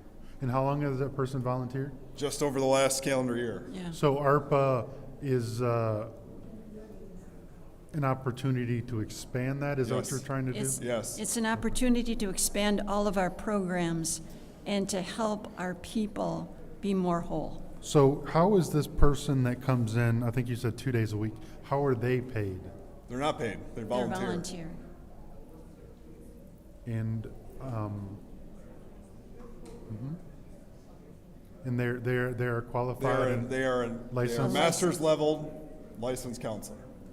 And so that person that comes in and volunteers isn't willing to take the position or no? She's retired. Okay. She just retired from Power, so no, she's not I'm interested in sorry, a she full. retired from where? From Powers Catholic. Okay. She's She not was a interested counselor or in. something there? She was. Okay.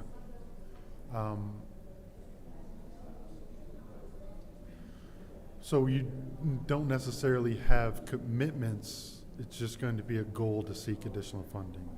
I'm sorry? You don't necessarily have any commitments for future funding, but it's a goal to seek funding for future years? You know, I think that if you look at it through my eyes, and I'm one of the co-founders, we began by asking people what they needed. Women, 43 women. And Thank you. Any other discussion in the second round? Go ahead, keep going. You got my time. And so what we do is, in our programming, we ask our men and women what they need. And the need that has come up, I need some help. I need some counseling help. And so therefore, we brought in a volunteer. And she's so inundated with people, and I'm talking from our programs and from our employees. She's so inundated with people that we know that is a huge need for us. And so we have to find the funds. So I can assure you that this will not end in a year because it will be too successful for our people.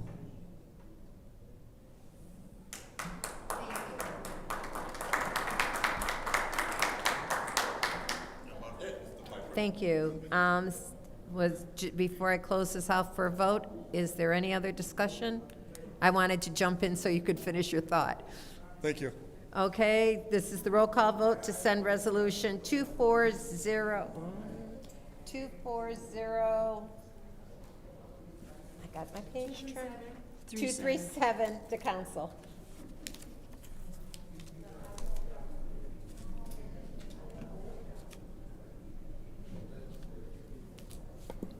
Mr. Pfeiffer. Yes. Mr. Jarrett? Yes. Ms. Lewis? No. Mr. Murphy? Yes. Ms. Priestley? Yes. Ms. Winfrey Carter? I abstain based on the reasons that I stated before. Ms. Burns? Yes.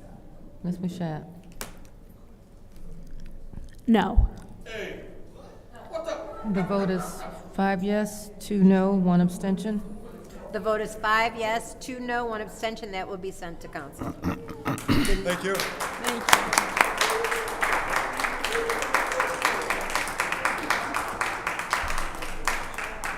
you. The next resolution is 240238, reallocation of ARPA for mental health services, Voices for Children Advocacy Center. What is the pleasure of the body? Madam Chair. Go ahead.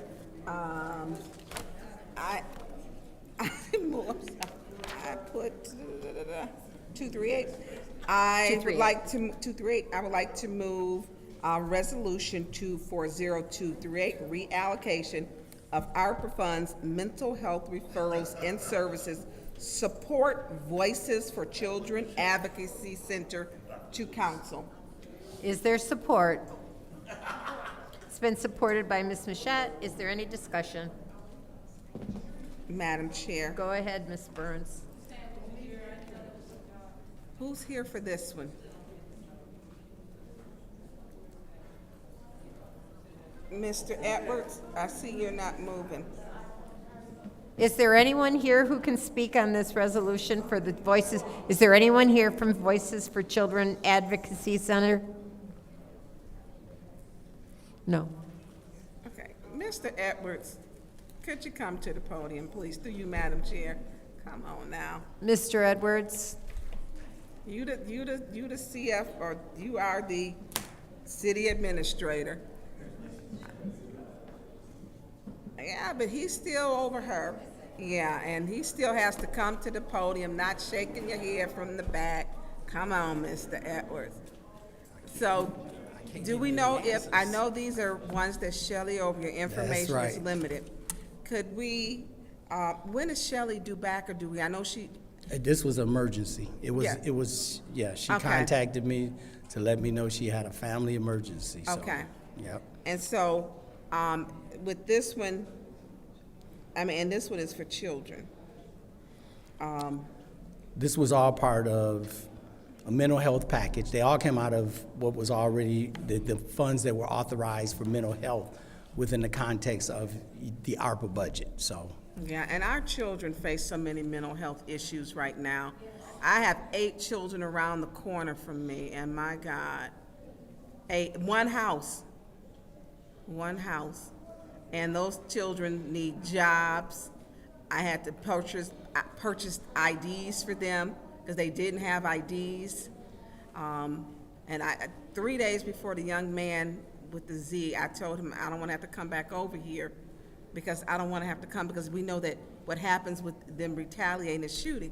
He ended up beating somebody up. He beat up a grown man like 3 days later, cracked his head. And it's just, and it's mental health services. When you get these parents who have mental health services, and then these children, it just, I hate to put anything up. I would like to see them here, though. I'm gonna let my colleagues, if they want to weigh in.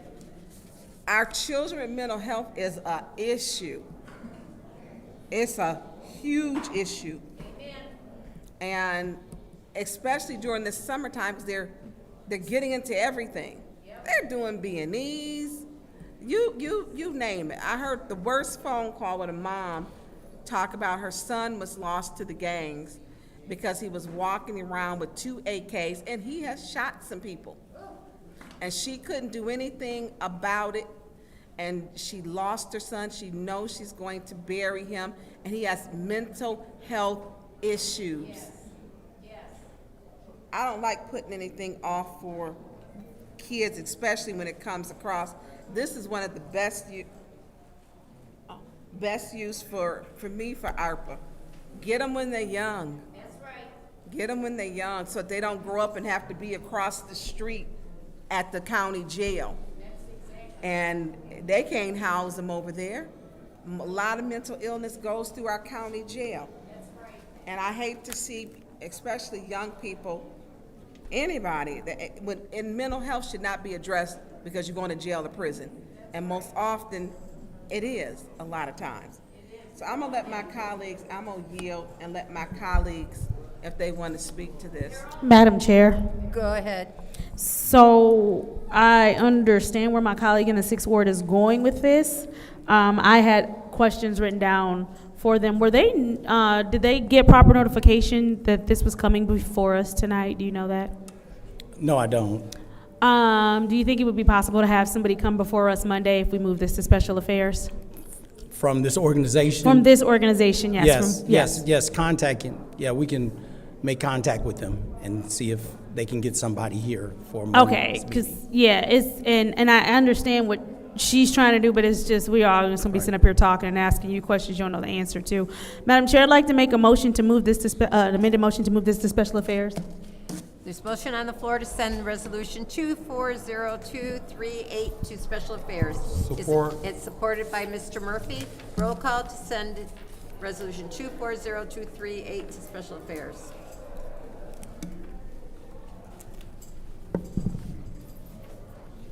Mr. Jarrett. Yes. Ms. Lewis? Yes. Mr. Murphy? Yes. Ms. Priestley? Yes. Ms. Winfrey Carter? Yes. Ms. Burns? Yes. Ms. Mashat? Yes. Mr. Pfeiffer? Yes. And the vote is 8 yes, 0 no. The vote is 8 yes, 0 no. That will be sent to Special Affairs. Our next resolution is 240239, reallocation of ARPA funds for mental health services, Catholic charities of Shiawassee and Genesee counties. Is there a motion? Madam Chair, Yes. I'd like to move resolution 240239 0239, reallocation of ARPA funds, mental health referrals and services, support Catholic charities of Shiawassee and Genesee counties to council. Is there support? It's been moved and properly seconded by Ms. Mashat. Send resolution 240239 to council. Is there any discussion? Madam Chair, Go ahead. through you to Mr. Edwards, is there anybody here for that? That'd be a no.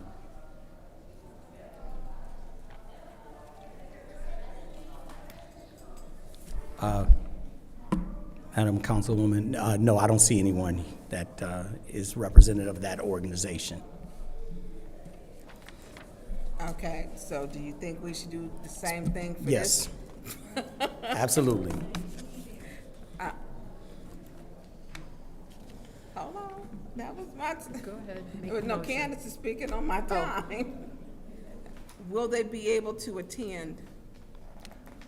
I Would that can be make the sufficient same. amount of time? Yeah, we'll be able to make the call on And I guess we need to Thursday. look at all of these to see, because with it being 9 o'clock, I mean, if the rest of them are not here, then we probably need to.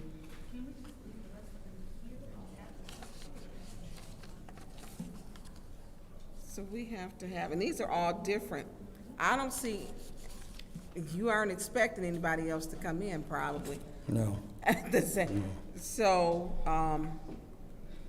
we probably, so that, all of these go, was it 24024?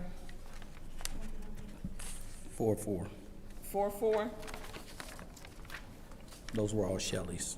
Let me give my colleagues may have they may want to say something. I'll yield the floor to them. I want to be respectful to them. Madam Chair, Go ahead. I make a motion to keep 240239, 240240, 240241, 240242, 240243, 240244 in finance.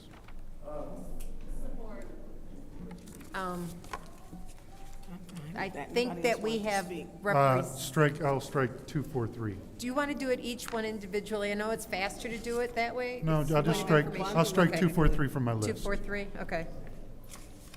Okay. There's nobody here from Asbury? I don't see anybody. I'm looking Okay. out there. Okay, and they usually show up, that's why I was Yeah, wondering. they do. Okay. All right, so this is, is there support? Did I get a, oh, sorry. All right, it's been moved and properly seconded to send resolutions. Make sure we get them all. To stay in finance. To stay in finance. 240239, 240240, 240241, 240242, and 240244. Are we skipping requests from, Yeah, he's here. where? Oh, okay. Yeah, okay. Yeah, so So that, this is the vote to keep those in finance. point of order. Yes. I don't want to give special favor to the one that we just voted to send to special affairs. Can we retract that and keep it here? Can we do that? I It's don't too want- late. We just give a special, The one that we did for Okay. special affair. I asked him to bring me a copy. I could have went to. Okay, this is the vote to keep, do you want me to repeat the resolution numbers again, Madam Clerk? Okay, this is the vote to keep them in finance. Ms. Lewis. Yes. Mr. Murphy is not in. Ms. Priestley? Yes. Ms. Murphy Carter? Yes. Ms. Barnes? Yes. Ms. Mashat? Yes. Mr. Pfeiffer? yes. Mr. Jarrett? Yes. The vote is 7 yes, 0 no. The vote is 7 yes, 0 no. Those will stay in finance. And we'll make sure that those get the organizations get invited to council for the next finance meeting. Let's see, we're going down to 240243. I'll entertain a motion. Madam Chair, Go ahead. make a motion to send I make a motion to move this is just not a good time. To send resolution 240243, reallocation of ARPA fund grants for youth job training, urban renaissance center to council. Okay, there's a motion on the floor. Is there support? Support. It's been moved and properly seconded by Dr. Lewis to keep in council. Is there any discussion? Yeah, any discussion? Madam Chair. Go ahead. Good evening. Please forgive me, I closed, through the chair to you. Yep. Thank you for being here this evening. I'm sorry I closed my notes on you. Can you give us just a little bit of background about, I know you talked a little bit during public speaking about your program, but if you would please just give us a little bit more about the program and how this funding will be utilized. Thank you. The Urban Renaissance Center, URC, has been in existence since 2016 in the Civic Park neighborhood. We have worked through job training with hard to reach. We first started with Career Alliance and have progressed from there. We started as a traditional workforce development program, but then we realized the need for social skills, skill development, mental health has been discussed, particularly with African American males. And so we began to work with them within the community to build the community. We've had construction programs, lead abatement, OSHA, and what we've done is focused on them working in their own community to build up the social skills to move forward. So we have worked with hundreds who have graduated through our programs. We work with existing facilities like Northgate and other places that when they finished our program, we're able to train them. What we're doing now is a workforce development with a holistic approach of an agricultural development. We're working on 3.5 acres where we're teaching young people in the community ages of 16 to 25 how to create an ecosystem within our Civic Park neighborhood. It's entitled Mbutu Village, where we're working to really help them build their own community, build our own communities.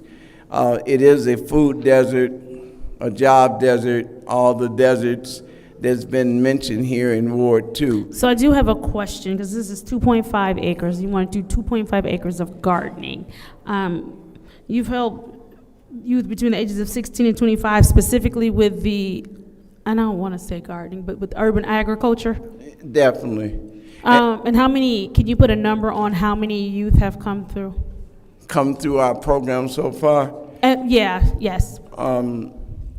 I'd say 250 to more over the years since 2016. And how much has your garden produced? And once you... No, I'm sorry. That's different. It's not the garden that they've come through. Okay. It's various different programs. So so you're going to basically transition youth from that to the urban agriculture. Absolutely. How much with the acreage that you have, how much is projected to be produced from that? We have not determined that. Right now we have a smaller garden in which we do produce, and for about 7 years now. And right now what we're doing is developing the garden to produce revenue. We also have a commercial kitchen where we're teaching people, and we have a program called From the Farm to the Table, where we teach people how to cook, prepare healthy foods. We have, go ahead. Mm-hmm. Yep, so going back to this allocation. Mm-hmm. So there's no projected amount of produce, right? So then with this, are you teaching the youth So is this basically teaching them to become entrepreneurs? So is it going to be like a farmer's market type of thing for them? Of the once they work on the land, they yield the fruit of the land. Are they then going to sell and make profit of that? What's the steps here? A multitude of steps in that procedure. One is, it is to teach to bring revenue to that community, create an ecosystem where there is revenue from the produce. That's one garden. One garden is designed just to provide food for the community. It's also designed, if I'm answering your question, to provide food for canning, all type of different ways of preserving and creating food in the community to live, to understand how to provide for All right, and I don't want to cut themselves. you off, but my time is about up, so I'm going to Okay. talk to you a little bit more about sustainability in round 2, but thank you. Mhm. Go ahead. So the project is located in the second ward, correct? Correct. And I remember you. Glad you, I heard some great things about you. Well, thank you. To God be the Look, glory. the past about you too, but also the young man next to you. Oh, yeah, definitely. I did, I really did. I got a few calls about you, some great things I heard about you and what you do in the community and the different programs that you work with. I don't know what happened with your funding, because you came before us. Yes, ma'am. So my program is a small subcontract of what his program. We Okay. work collaboratively. Have you Some been of- called back since yours were? So I actually have not received a call back. I have not had my meeting with the land bank yet. I have submitted to them the locations that I would like. Pastor McCatherine has offered to allow me to use some of the parcels that he has already established so that I can work in those in the meantime. So in the meantime, our youth have been maintaining the vacant lots in that area. Good job. Okay. And so, yeah, because and it was fun. You never know who's watching. Yeah. You really don't. So, Pastor McCaffrey, can you Yeah. finish telling me about how long has the program? And I apologize, I had to use the ladies' room. So, how many years has it been? This program been in existence? This particular program has been in existence since 2016. Okay. And that's when we first started engaging young people in that community. When we went there, there was gun violence. It was one of the most violent areas in the city. We've then worked to board up 1,000 homes in that area. And you're Then talking about your Chevrolet, Dayton, is that the area? Exactly, the corridor. We have embraced that whole area in Butu Village, where, as we've talked about, the holistic approach of really bringing the neighborhood back. And in bringing the neighborhood back is also teaching the neighborhood how to eat, survive on their own without, and build an ecosystem. But when it comes to sustainability, we're also working with various organizations. We have Michigan State University, who has agreed to be, we just recently purchased the Dort Meat Market on the corner of Dayton and DuPont. And we're using that. Was that closed? Yes. Because I know that area very well, because my stepdad, he lives on Chevrolet. He's Yeah. probably been down to your church. And it's really, he bought the lots up in his house to where it's almost like it's country, because it's so, the homes with the people who have left. And he gardens. He hasn't gardened in a couple of years, but he's had gardens, in the back. I don't even call it backyard, because his lot it goes all the way back. He's on Chevrolet. And it's a weird kind of, you don't really see it when you're driving it, but it's deep. Right. It's really deep. Right. So I've seen them work with you boarding up houses. That area, and I remember they did, was it like 200 houses torn down over there about 5 years ago. About 5 years ago, we were the community partners with Land Bank in Yep. getting that done. Yeah, and so you do a lot over there. And so it's in the second ward. your program works with his program. Correct. Our programs have birthed these. This is a young man who grew up in our area. You should have brought him with you that night. So initially, I worked in the program.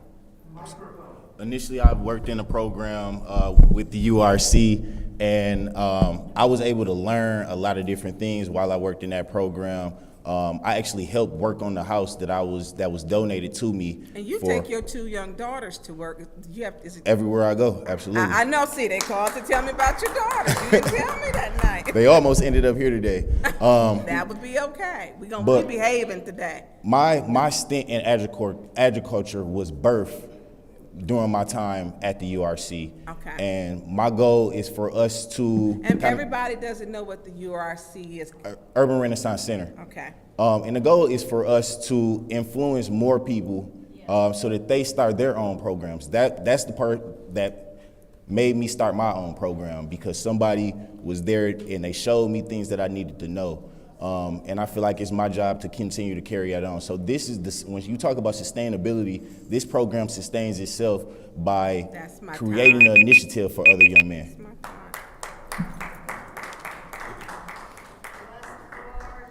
Anyone else? Yes, Madam Chair.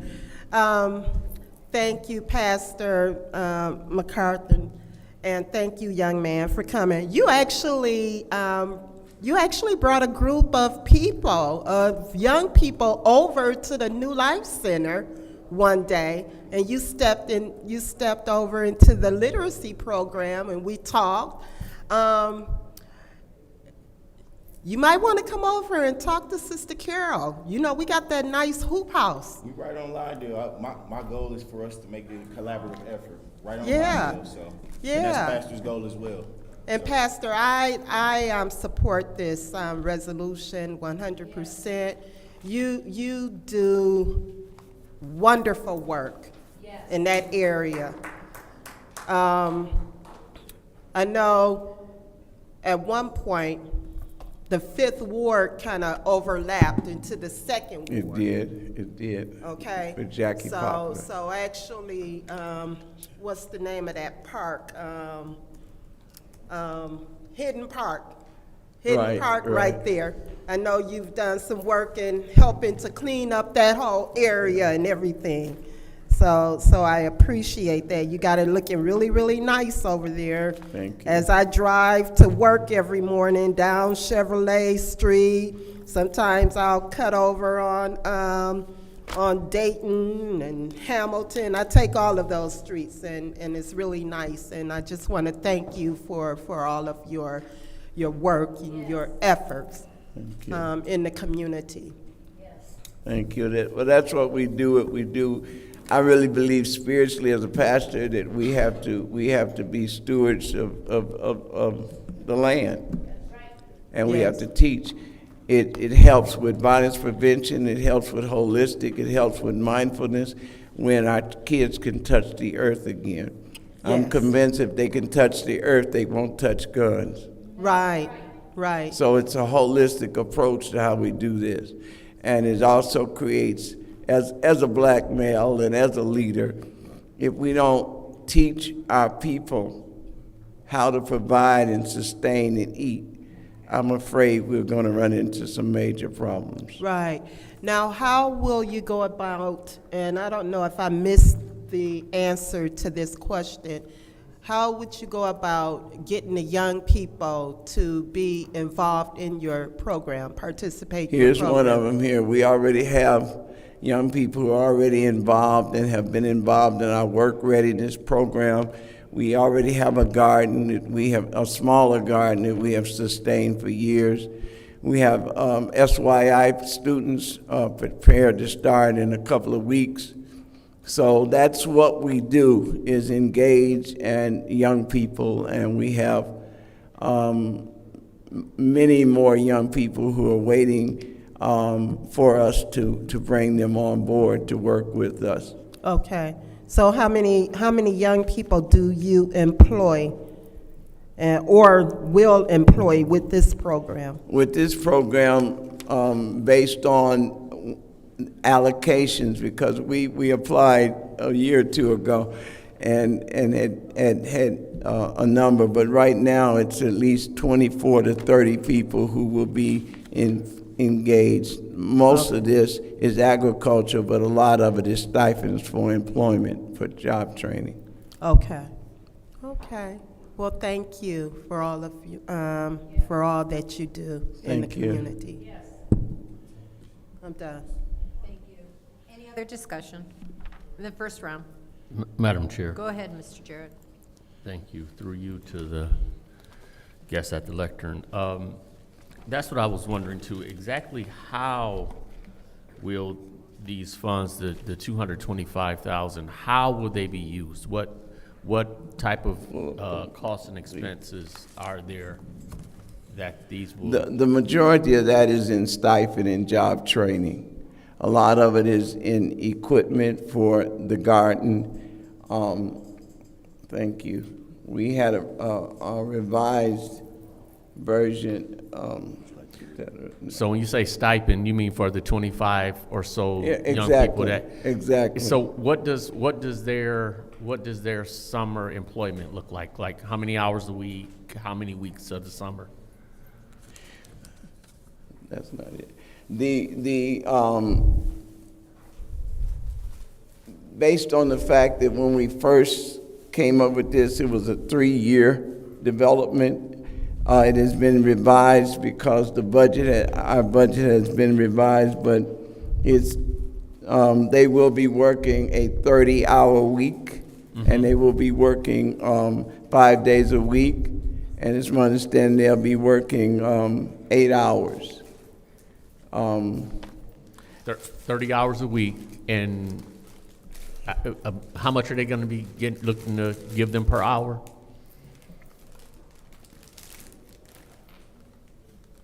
Let me get that right quick for you. They were $12 an hour. Okay. And how many weeks over the summer are you looking to have them there? This was originally an indefinite hour. It was because it was originally 3 years.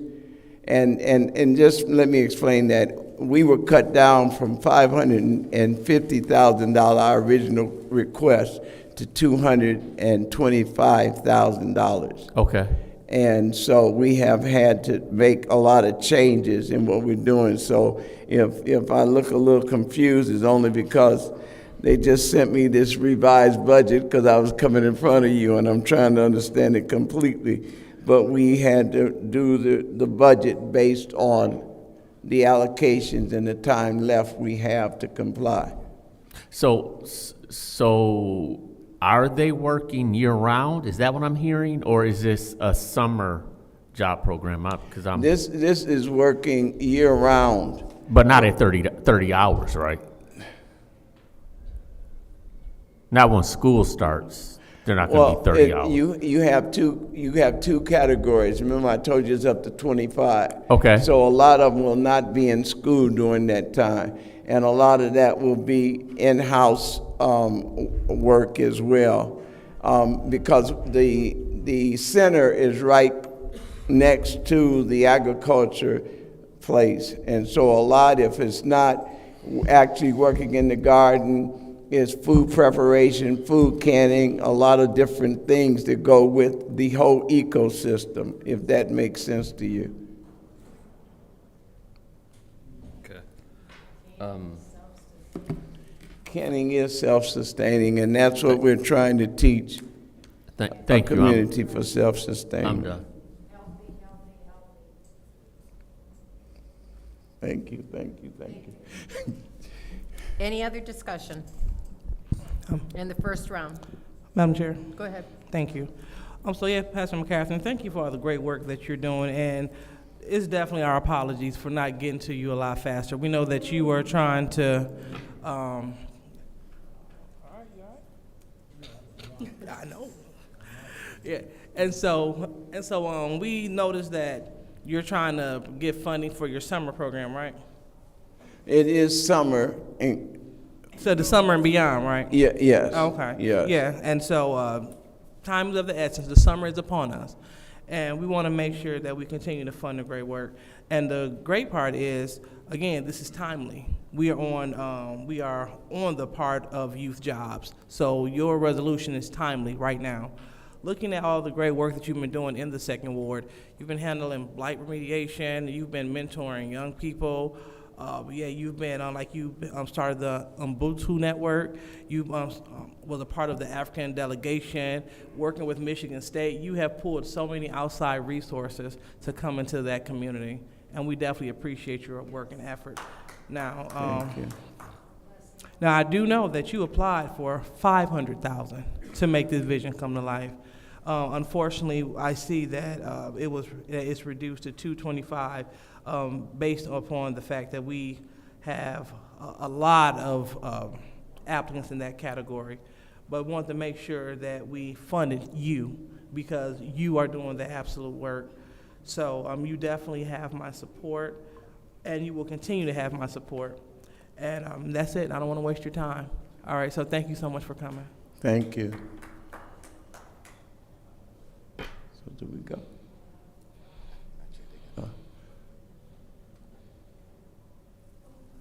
All right, so anyone else in the second round? Madam Chair. Go ahead. One of my colleagues might have already asked you this, but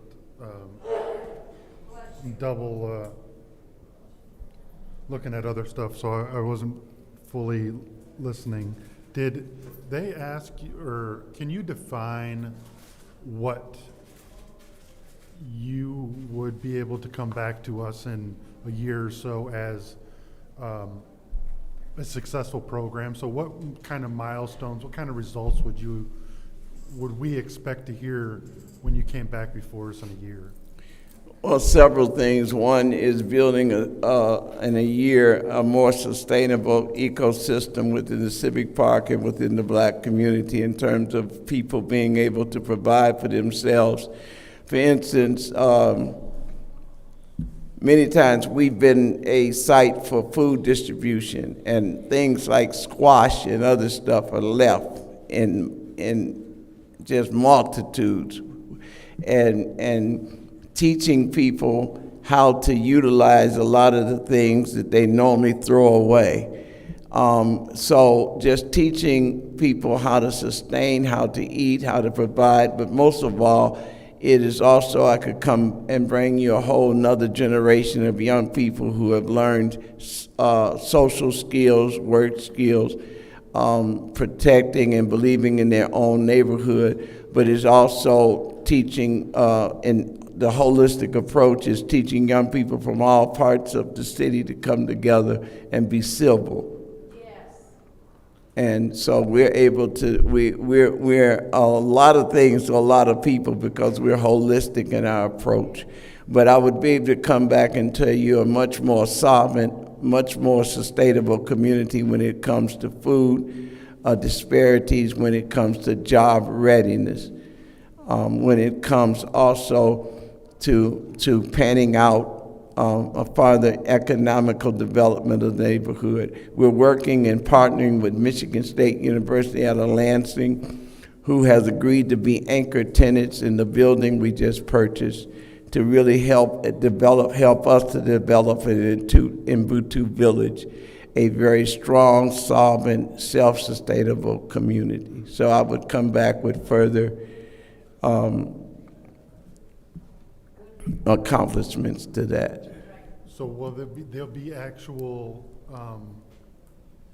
numbers of, like, the numbers of people that we've helped? Like, will you be able to track physical data? Yes, we track now. We've been funded for the Ruth Mott Foundation for the last 6 years. So we would use that same tracking system in our engagement with young people, our engagement with zip codes who we're working with, as well as entrance and exit interviews, where a kid is at the beginning to where a kid is at the end. And do you have any of those results? You say you've been doing it for 6 years. Yeah. Do you have any of those results from prior years?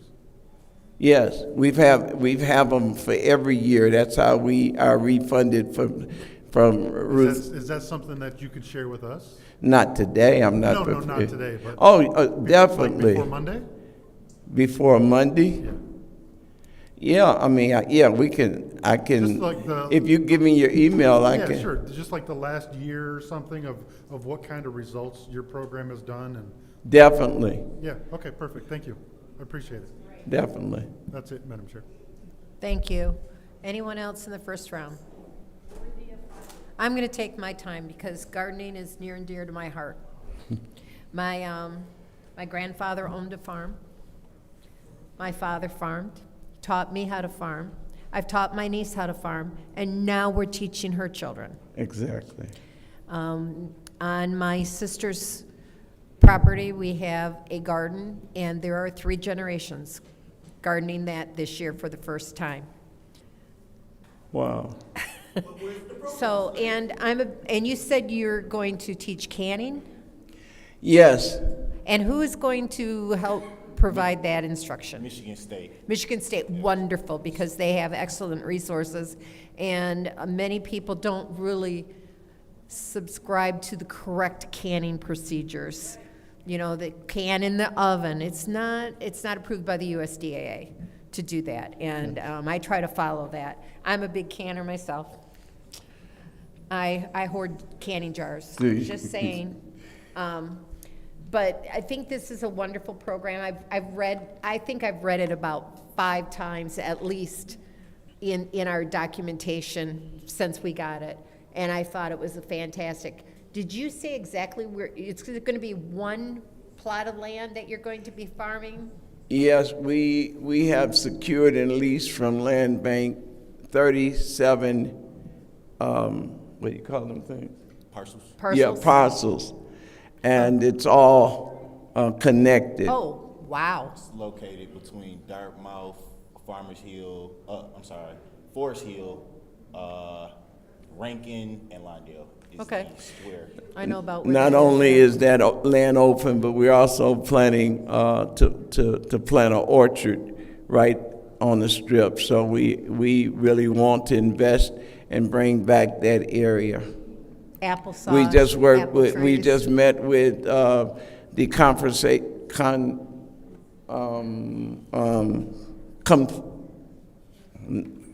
skip that. That's okay.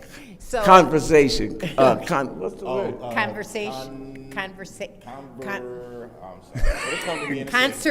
Conservation. We met with them today. They're joining with us in terms of training because they just got a grant for trees. So they'll be working with teaching our young men how to work in the forestry department. So we're partnering with them. They're coming in to train and join us in a training program as well.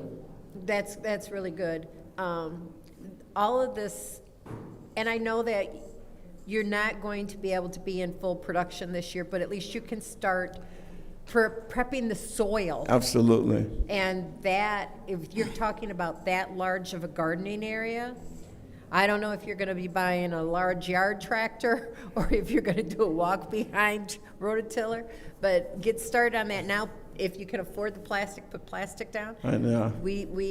I broke my thumb last year. We never got to rototill last year, so we didn't get, I'm out of canned foods. And so our garden was full of weeds this year, and my niece goes, "Why?" I said, "Because I broke my thumb." But everybody who knows me up here knows I'm a canner. Right. And not being able to have my garden last year, it hurts my soul. I don't even know if I'm going to have enough green beans to do enough this year. But so I'm in support of this because once you teach a kid to can, they will always be able to can. Exactly. You can when we lived on the north end of Flint, we grew up on Marja, and half of our backyard was a garden. And here I am. How many generations do we have now? 5? 5 generations of gardeners. And my dad canned, my mom canned, my My grandmother canned. I post on Facebook, and my dad's cousin's wife sits there and goes, I remember canning at your grandma's house, and I taught these kids. So it's a good skill to have, and if you can, you will never go hungry. Thank you very much. Absolutely. Second round, any discussion? Any discussion in second round? Yes. Go ahead. I just want to tell you, keep up the good work. You've been doing great work for some years, and I've been watching you, and you're doing a good job. Thank you, Quincy. Any other discussion? Any other discussion? Seeing none, this is the vote to send resolution 240243 to council. Mr. Murphy? Yes. Ms. Priestley? Yes. Ms. Winfrey Carter? Yes. Ms. Burns? Yes. Ms. Mashat? Yes. Mr. Pfeiffer? Mr. Jarrett? Yes. Ms. Lewis? Yes. The vote is 8 yes, 0 no. The vote is 8 yes, 0 no. That will be sent to council. Thank you Okay. very much. Page 5. The next resolution, please catch me if I missed one, 240245.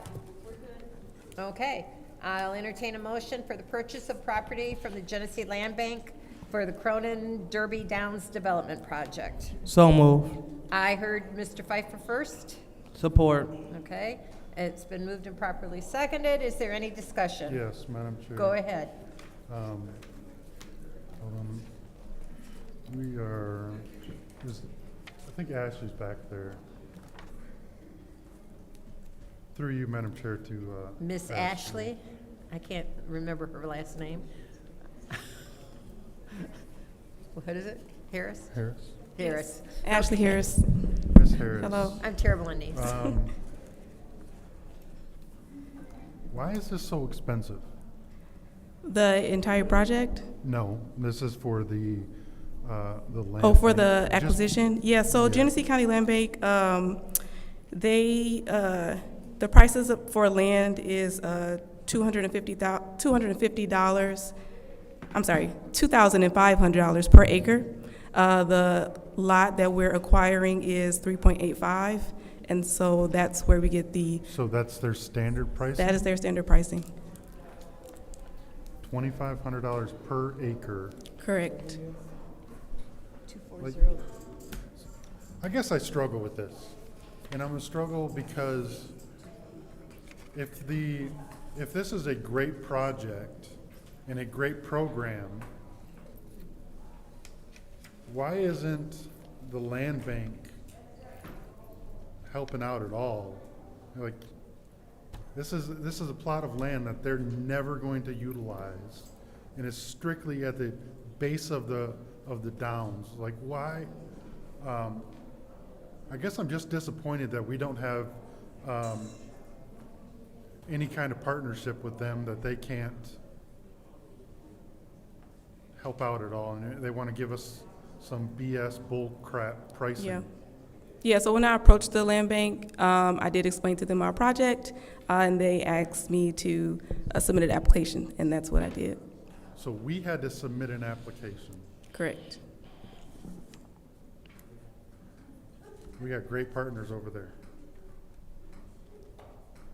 Like, okay.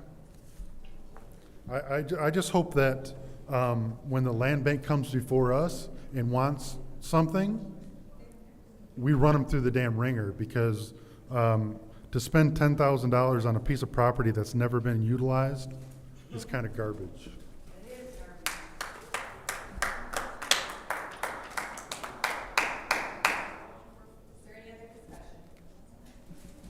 Go ahead, Mr. Murphy. So, I'm on the land bank board, and $9,000 is a lot compared to what we usually sell properties for, unless it got a structure on it. Only how I could see paying $9,625 for this particular, and I don't know how many acres this is, It must be, it's 4 acres? 3.8. 3.9, well, close to Yeah, 4. 3.85. 4? Is it commercial? It is not, it's a public, it's next to, it's Request behind a for school. It's the empty lot, or it's the empty field right next to Southwestern. Southwestern. Yep. I thought that was a park.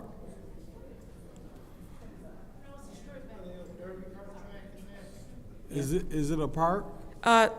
Not technically, but it's owned, the parcel is, that is adjacent to it is owned by the city, have so you it's a guys- public space. Where have y'all invested money at? Because I know some money was earmarked for. Yep, so right next, may I approach? I have a map if you would like to see.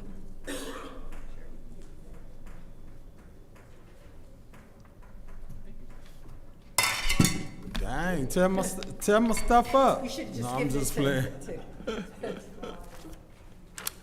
So the area that we're acquiring is northeast of the map, right adjacent, south of 69 that you can see on the north boundary.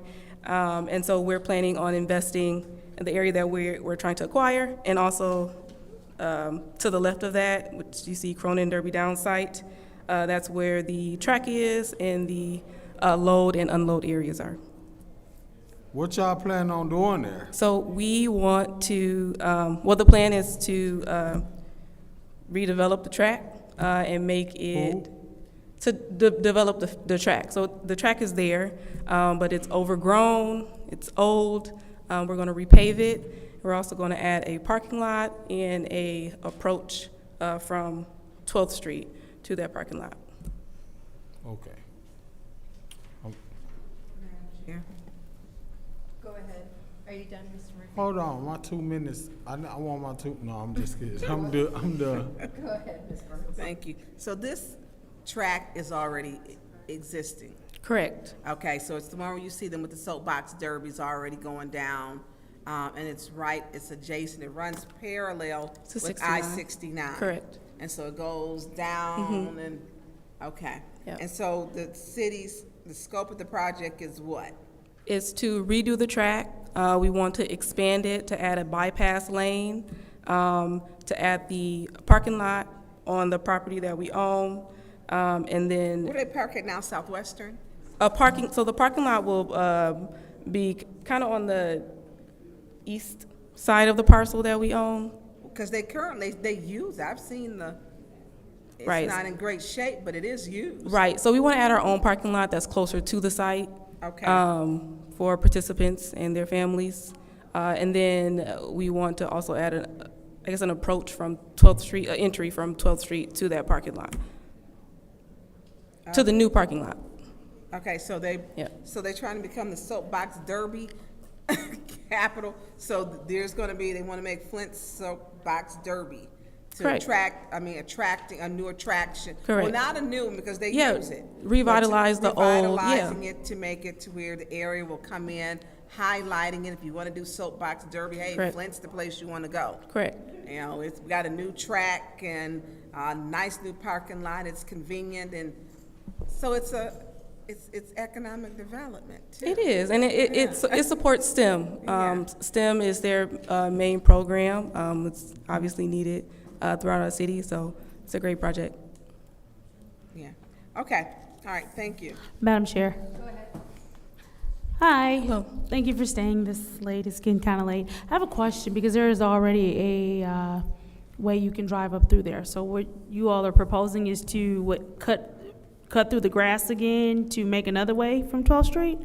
Yes, so on to, yes, because, they're separate parcels, so it's the city of Flint land and Southwestern. So all of those lovely land. trees that have been planted, y'all gonna knock them down? Because remember, they planted trees over there. So how are you going to make a way there? So we'll work with the contractor to, devise that plan.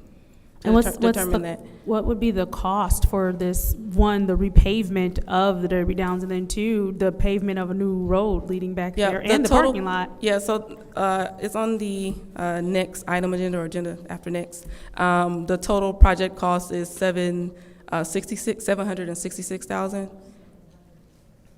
So above 700,000. Okay. Yep. Or 722. It's in the. Okay. Yeah. So, so we're looking at over 700,000, and that's gonna get a repaved strip back there. That's Correct. gonna get a parking lot, and then that's going to get a, drive up, I Correct. guess. Actually, I misspoke. The total is $736,000 for the project. Oh, man. And so it's kind of like if we approve this, we have to approve that because that's the only way that this works. Yeah, well, council already approved the allocation of CDBG CV funds to Got this it. project. So that's what you're gonna use And it for was it. also approved in the previous annual action plan, I believe the 22-23 plan. So it's been approved before. This is just for the land acquisition, and the next resolution is for the city to enter into contract to do the project. Got it. So the funds are already set aside Correct. to complete this project. Correct. Okay, thank you. Anyone else?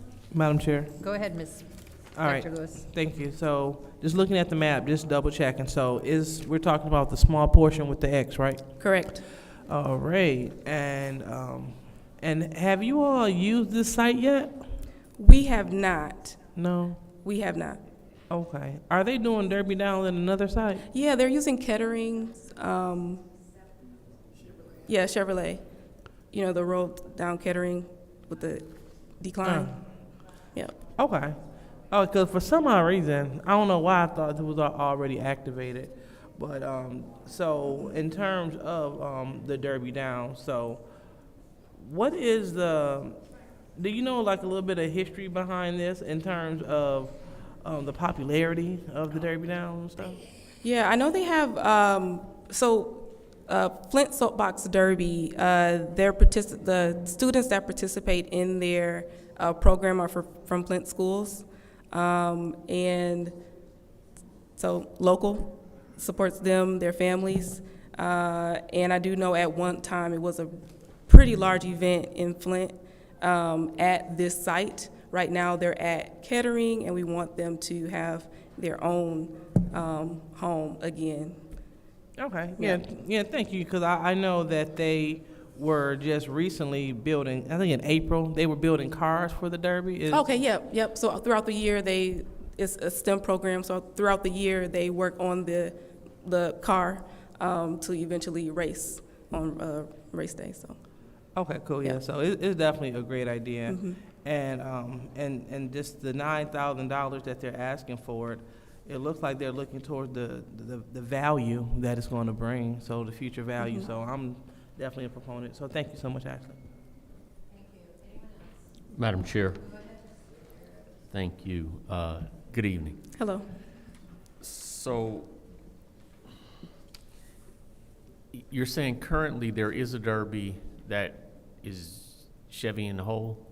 Yeah, so the event that they have, the largest event that they have yearly is being held at Kettering. At Kettering? Yes. Okay. And so they shut down that street and they do the races. Okay. Yeah. And this project total we're looking at, is that the 625,000? Yep, so the total with the land, with the acquisition is 745,000. And that includes the 9,600 for the acquisition and 736 for construction. Okay. So my problem, I'll call it, with this, this portion, this $9,625 that the city of Flint has to pay the land bank. And how would the land bank have acquired this property? I'm not sure. They don't buy property though, right? Yeah, I'm not sure. They don't buy property. Okay, so, and typically property is transferred from us to them, right? And we granted them what, 16 million of our ARPA dollars already? $9,000, they really want to charge us $9,000 for property that we gave them. I mean, it just seems like at that point, now don't get me wrong. $2,500 an acre, all right, charge somebody else, but don't charge me and I gave it to you. That's just where I am. It's just hard to think that for the sake of the partnership that I'd like to think we have, then when it comes to us doing something with the land that you're not doing anything with, and then we're still gonna invest over $500,000 in developing it when, again, it's land that you're doing nothing with. I would like to see us revisit conversation with the land bank and y'all sure y'all want to charge us for this?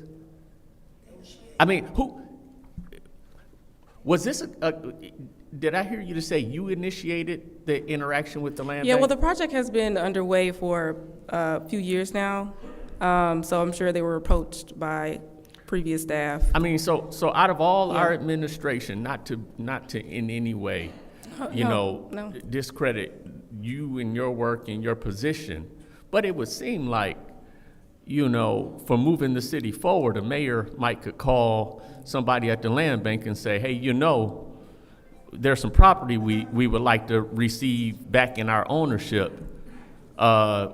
We gonna take it. And what you gonna do, and almost what you gonna do about it. But that's just how philosophically I'm bothered by this. And I'll just leave it there. Thank you.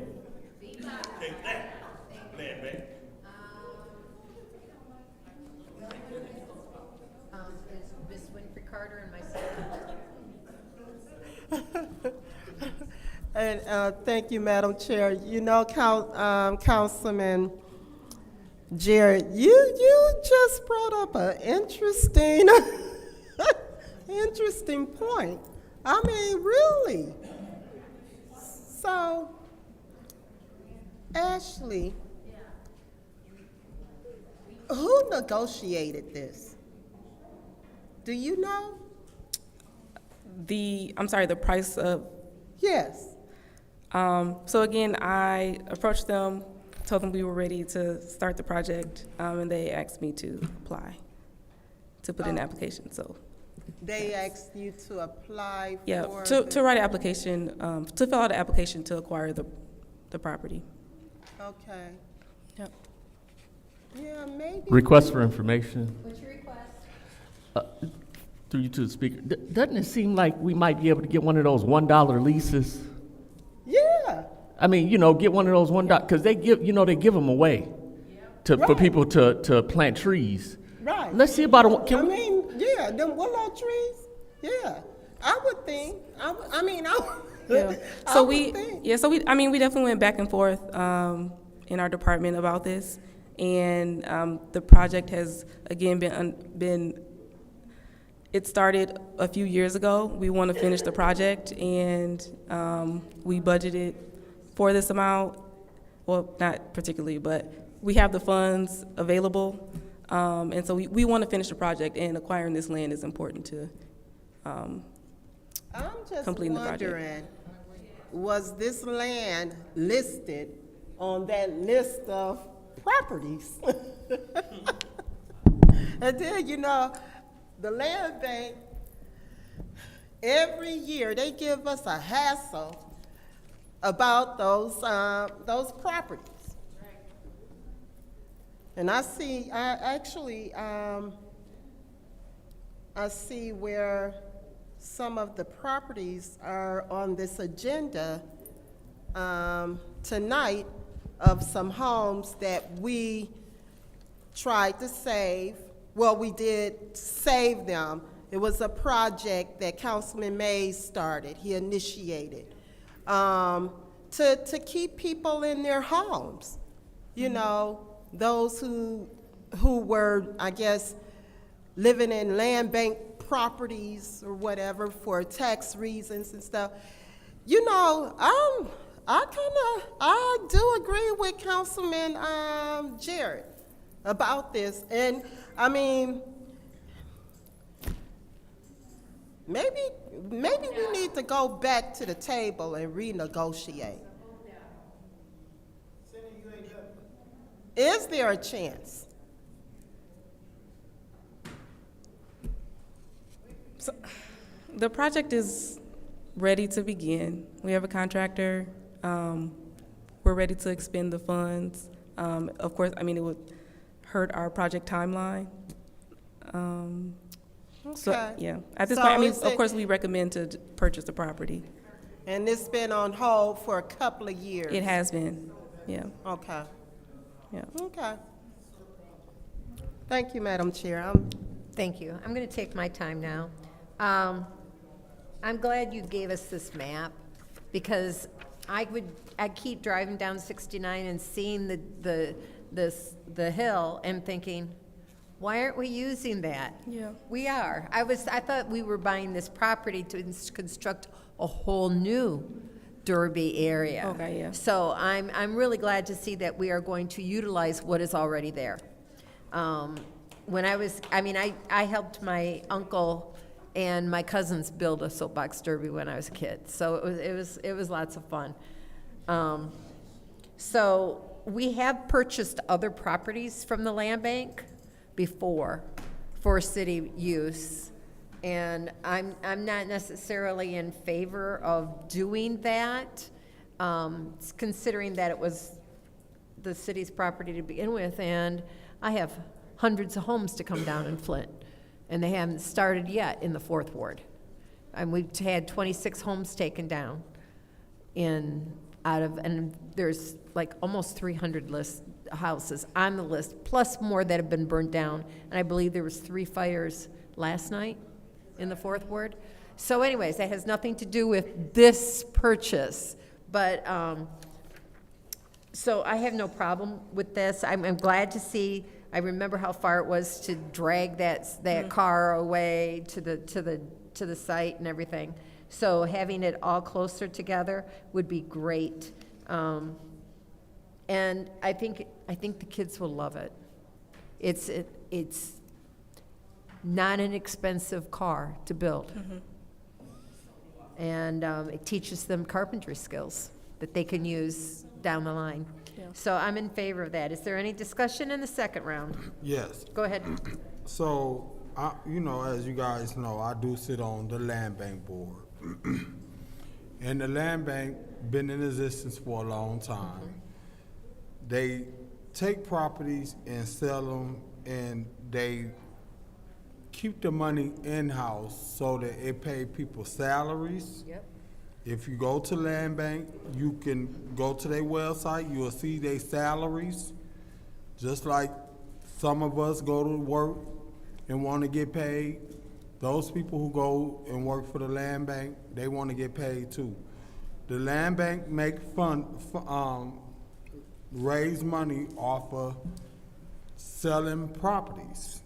They have to make money some kind of way.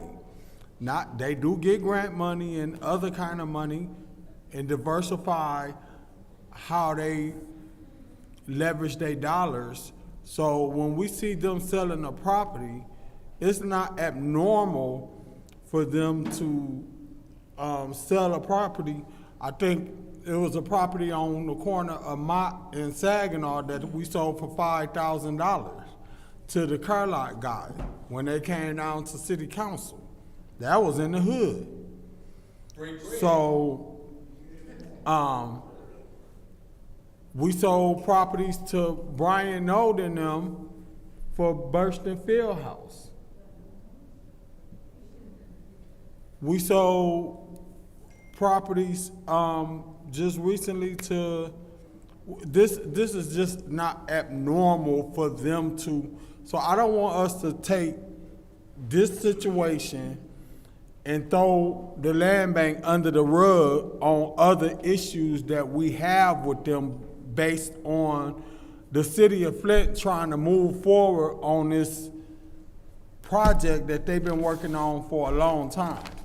Now, what I suggest that we should do is if we got an issue or a problem with the land bank, maybe we should have a one-on-one conversation with Michael Freeman, or maybe us as a council as a whole should bring Michael Freeman in and ask him all the questions that we need to ask them and ask them how they function, so we won't just go speculating and throwing out what we think how they municipality, how the land bank function. And as a board member that sits on a board that looks at how they function, when I hear people say stuff about the land bank, even though sometimes they get on my nerves, I'm not gonna sit here and be like, yeah, the land bank don't need to sell property. Yes, they do. I'm done. Any other discussion, second round? Madam Chair. Go ahead, Mr. Pfeiffer.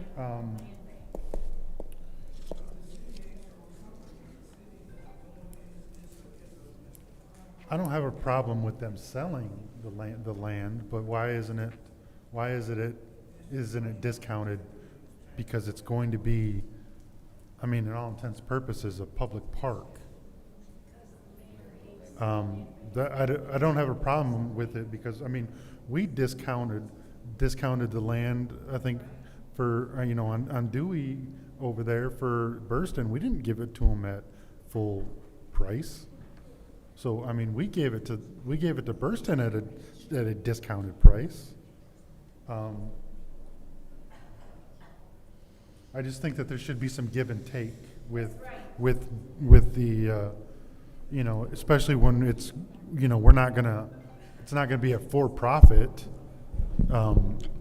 property. It's going to be.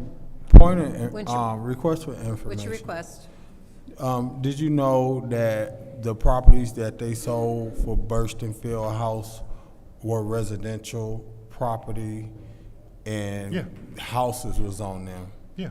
And they only be selling for $25, $50, $200 at the most, even when we do sell vacant lots. So they don't go that much. Only properties go more is if they in a commercial. So what I'm assuming, and not to be taking over your time. But you are. I know. Charge it to the game. But what I'm assuming, and I'm not sure because I wasn't there at the negotiating this, so I can't really answer that question for you. But I'm thinking just the location. I don't think no houses was ever there. So that property may be zoned something else and not just residential. And I'm saying that this is a vacant lot that they can't do anything with. They don't even mow it. Like, they don't give two craps about it, but they don't want to. They want to give it to us at full price. But that's the same thing my, I said about the property on my in Saginaw for $5,000. Yeah, I hear So you. they sold a vacant lot there. I thought. Well, I'm just going to blame you for everything, Landry. No, you went down to $1,000. It's your fault. Where was I at? Ashley. And this is, I'm going to get more into this into the other resolution, but if we are going to spend and get this much, we're going to spend this much money, we're going to acquire land, we're going to do all of this work, but it's not a park. So why is there a process to get this allocated as a park? Because what's the dollars for upkeep? What's the plan going forward once all of this stuff is done? So the plan going forward, the city, our parks division, will enter into a MOU with Flint Soapbox Derby, and they will help maintain the area. I understand that, but where are they getting funds from? They receive funds to run their program yearly. I don't know how they're funded. Because I don't want to do all this and spend $750,000 on hopes and wishes and butterflies and rainbows. Right, and of course it'll be in partnership with the city. I believe that the Genesee County Park, the agreement that we have with Genesee County Parks, is keeping this site maintained right now, so we can continue that. Thank you. Any other discussion in the second round? Madam Chair. Go ahead. So thank you. So we need a better partnership, obviously, with the land bank. But if we go back there, that price might go up. So, I know your feelings, Mr. Pfeiffer, on the land bank. And I kind of hear yours, Mr. Jarrett. I agree. When we're looking at the price, how our properties go over there, but when we go over there, it's not the same. And it's not reciprocated the same. Through you, Madam Chair, to Ashley. Yeah. What if, is there a timeline, a deadline that you need to have this land acquired for? Yeah, so the season for construction, we're in the middle of the season now. Design development will take about 2 months. There's a timeline on the next resolution. So as soon as possible, so we can start construction and get through this and have this construction, have the project be completed before construction season ends. I heard in between now and Monday, I mean, it's a phone call. Hey, Mr. Freeman, what's up? Can we get this for cheaper? No, we got a project. We helped you with 16 million in demolition funds. We gave to you, no problem. Yep, and so we're also looking at the next agenda, are we saying putting this on the next council agenda? Council goes to, but the 24th, I think, is our next meeting. Is it Monday? Monday. What's today's date? The 18th. We're on a Tuesday, though. Yeah, but it's council's So still what's on the date? Monday. Which is the what? Just a second. 24th, right? 24th. The 24th. So, I mean, can somebody call Michael Freeman in between time and say, hey, Mr. Freeman, what do you think you can, look, we hooked y'all up. Help us out. It's for the soapbox derby. Yeah. And then have the conversation, because I think we need to be fair. They come and ask us all the time. They always have an ask. We can do the same to them, too. We can have an ask. Look, we need this. It's bringing back something to Flint. We do a lot of things of working with them. They're remodeling homes and selling them. Yeah. I don't see why we can't do that. So yeah. Thank you. So I would like to make an amended motion to stop this by special affairs, whatever day it is next week, but the 24th for Council for Special Affairs. Madam Chair. Okay, is there support? It's been moved and properly seconded to send Resolution 240245 to Special Affairs. Roll call vote, Madam Clerk. Ms. Priestley? Yes. Ms. Winfrey Carter? Yes. Ms. Burns? Yes. Ms. Schapp? Yes. Mr. Pfeiffer? Yes. Mr. Jarrett? Yes. Ms. Lewis? Yes. Mr. Murphy? Yes. The vote is 8 yes, 0 no. The vote is 8 yes, 0 no. That will go to Special Affairs. Next resolution is 240246, approval the 2024-25 Annual Action Plan, U.S. Department of Housing and Urban Development Home Investment Partnerships, Emergency Solutions Grant Funds, 2024-25 program year. Do I have a motion? We move resolution 240246 to council. Is there support? Support. It's been moved and properly seconded by Mr. Pfeiffer to move 240246 to council. Is there any discussion? Yes. Go ahead, Mr. Murphy. Ashley, I see,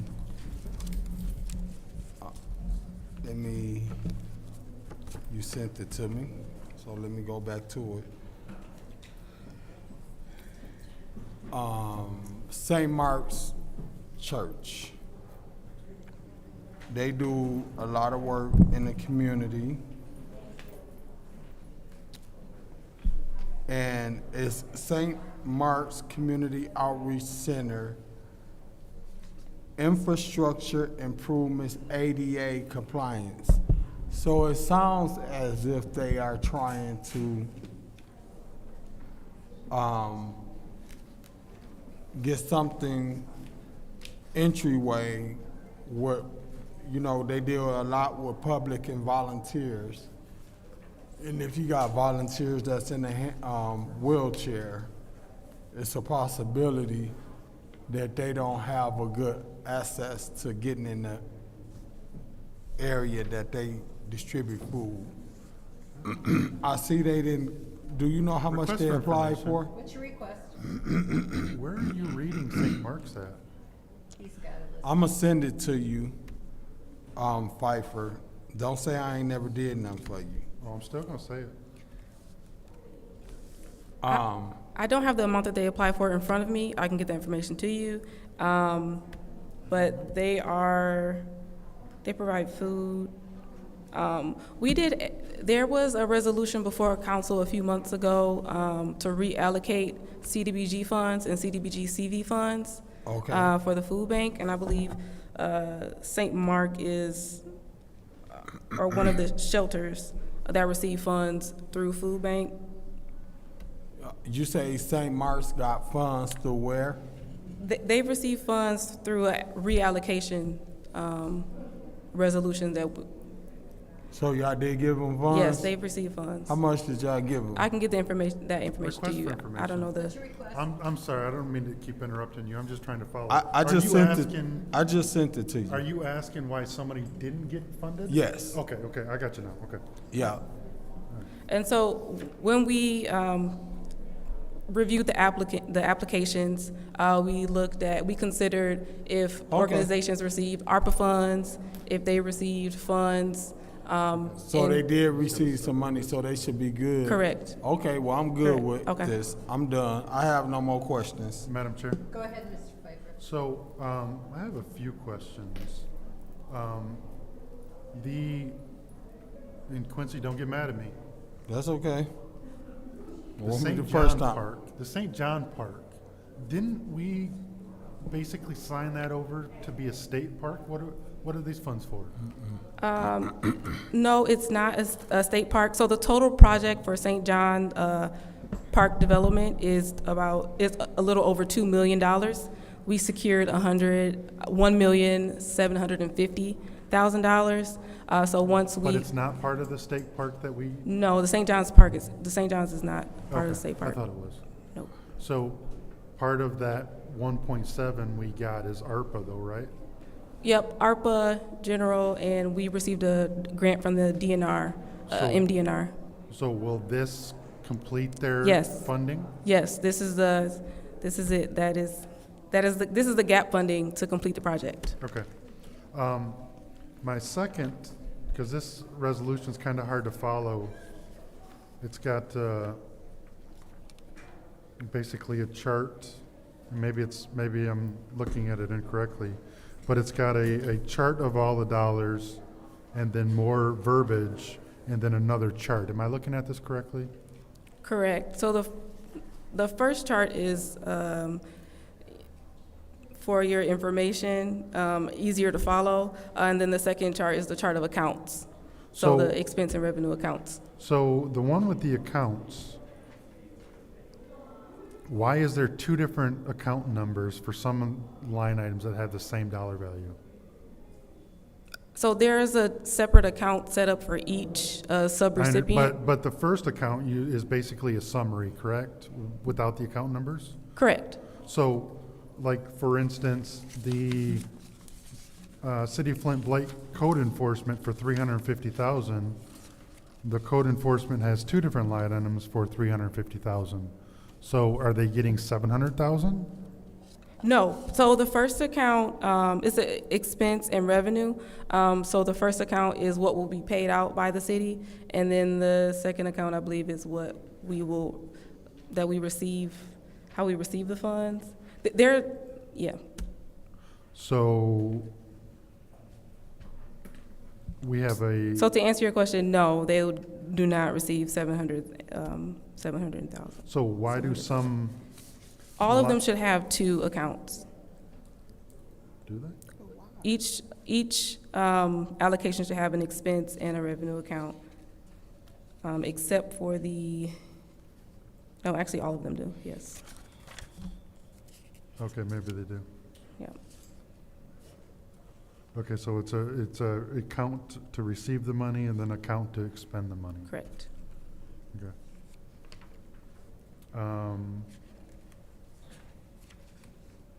I guess I have no further questions.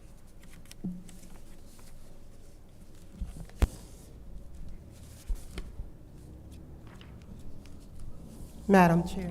Go ahead, I'm sorry, I was waiting for it to, are you done? Yeah, I said no further. Oh, I'm sorry, did not hear that, I was listening. Go ahead. Yeah, Madam Chair, through you to Ms. Ashley Harris. Ms. Harris, I thank you for all the work that you've done and putting this together as far as the block grants. You've worked really hard, and I just want to thank you. You've done a really, really great job.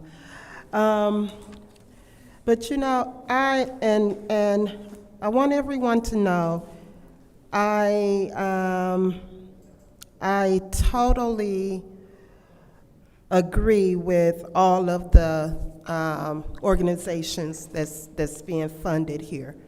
I have no gripes or no opposition about it, but I do see where McCree Theater will get a little bit of funding for a arts workshop for youth. And because I want to always have a high level of integrity and be in a high level of ethics, I am going to recuse myself from the vote tonight for this because I think that's a conflict of interest because my father is the executive director of McCree Theater, so I'll be voting to abstain. I don't want anybody to say, ooh, she's against the charter, blah, blah, blah. I'm just gonna keep myself clear. Okay? Thank you. Thank you. Thank you. Anyone else in the first round? Anyone else in the first round? Anyone in the second round? Go ahead, Mr. Pfeiffer. Ashley, can we get a list of everybody that was denied that applied? Yes. Yep, I can send that to you when Okay. Is that it? Give I it to my thought seat. Quincy's. Yeah, request for Go ahead. pointer. Did you know that everyone that applied is on a list that I emailed you? And those that didn't receive any funds are listed too. I did not know that. Okay, that's okay. You'll be all right. I mean, I send all your stuff to spam, so. But I will forward this to the clerk, and the clerk can send it to everybody. Thank you. Is that it? Yes. Okay, any other discussion in the second round? Any other discussion? Seeing none, this is the vote to send 240246 to council. Ms. Winfrey Carter. I abstain for reasons stated before. Ms. Burns. Yes. Ms. Mashat. Yes. Mr. Pfeiffer. Yes. Mr. Jarrett. Yes. Ms. Lewis is not in. Mr. Murphy. Yes. Ms. Priestley. Yes. Ms. Winfrey Carter. I'm sorry. You already voted. The vote is 6 yes, 0 no, 1 abstention. 6 yes, 0 no, and 1 abstention. That will be sent to council. All right, page 6, I believe we are on. I know. This, the next resolution is 240247 to authorize the sale of 1710 West Home Avenue. I will entertain a motion. I move that we move this to council. Move resolution 240247 to council. There's a all right, I heard Mr. Pfeiffer supporting that. So, any discussion? Yes. Go ahead. I think this is what we ought to be doing with all of the 18 properties that Councilman Mays pulled.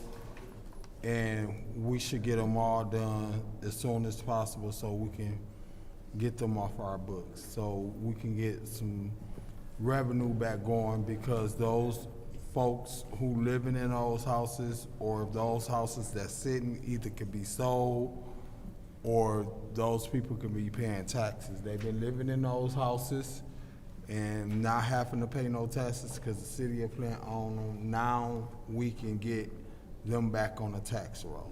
Thank you. Any other discussion? Madam Chair. Go ahead.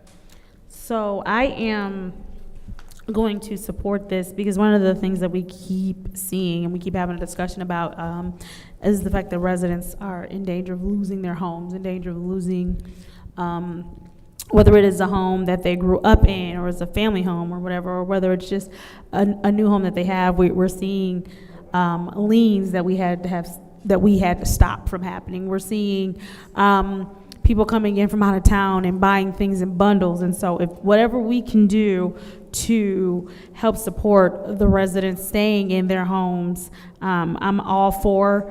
This is our opportunity to catch some of these things and not have to try to figure out how to right or wrong, but get it right the first time. So I am happy that we will be moving forward with, hopefully all of my colleagues will support this and move forward with allowing people to purchase the homes that they're already staying in. Thank you. Thank you. Any other discussion? Any other discussion? Madam Chair. Go ahead. Through you to Ashley. She didn't go far. Yeah, we had a discussion earlier. These were originally 18 properties. Was it 2018? 2018, and I did request from you a copy of the list and the original resolution, which states what was done with these properties. And I know there was a young lady, Miss Liberty Bell, who was trying to, she's been coming and asking for, you know, for 3 years. Yeah. And so they went to the homes, 14 of them now. Some of them have been sold off. I don't know what the difference is with this one, because House of Esther was on that list. And these homes are able to buy for just taxes. House of Esther was one of those 18 properties that was pulled. And now residents are allowed to pay for these properties, these homes, for whatever those taxes were, when House of Esther was denied that. They were denied. Miss Liberty Bell did ask to, she brought a, she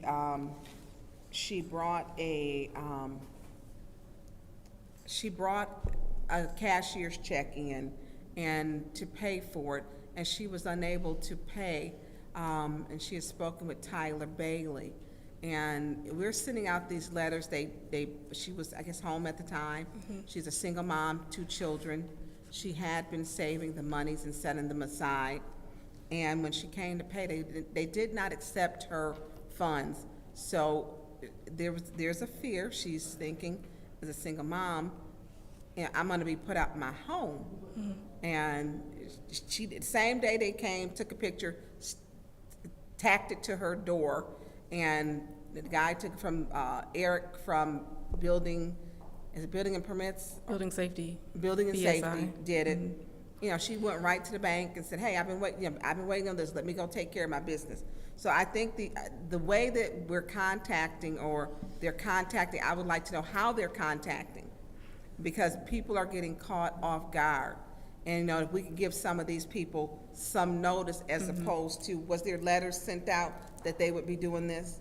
Yeah, so there were letters sent out last week, and so that's our first attempt at point of contact. And in the letter, it states that residents have until July 31st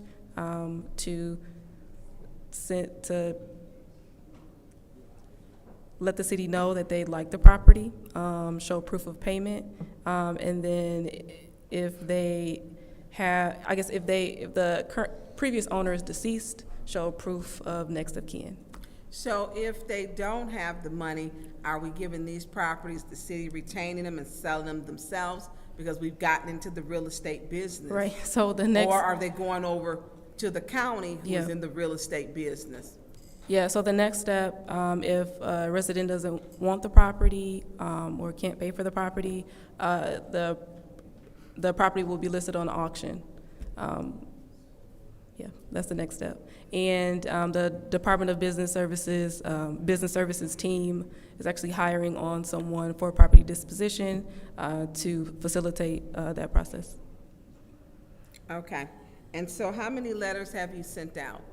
And how many homeowners have been contacted? I believe the all list. 14? Yeah, I believe the list was 14. Have so you all talked 14. to all 14? I'm not sure. That'll be a question. Who's for heading this? Tyler Bailey, So Business Tyler, Services. I yes. would like to know if, and I sent him an email, and I don't even know if I got a response, because my laptop never really works. I would like to know, if this, just so that we can make sure for those, like the young lady, she was kind of caught off guard, then she went into like a panic. Yeah. You know, and she actually had her funds ready. So, Yeah. And also, I'd like to add that I believe that we can't process payments until we have resolution for the sale of the property. right, so that all 14, if they have the funds, has this owner been contacted? Yes. And they have Yes. their funds, you seen proof of payment? Yes. Yep. Okay, my time is up. Any other discussion in the first round? Yes, Go Madam ahead. Chair. So I guess I'm just wondering,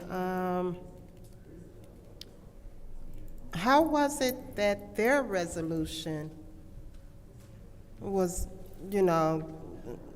was printed up and before us tonight, and the other ones aren't? And I'm just thinking Yeah. of the young lady. Mm-hmm.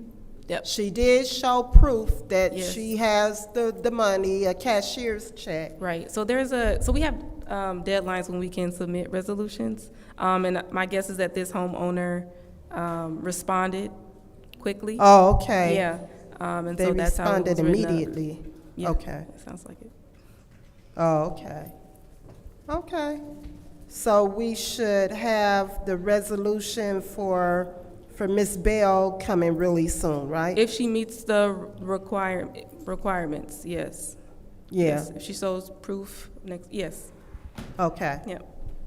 Okay, so I'll be looking forward to that and the others. But I guess for tonight, I'll be supporting this resolution. Thank you. Any other discussion in the first round? Madam Chair. Go ahead, Mr. Jarrett. I just want to make sure I'm understanding sort of the process that this is taking. So there were letters that were hand-delivered and/or mailed. Correct. Okay.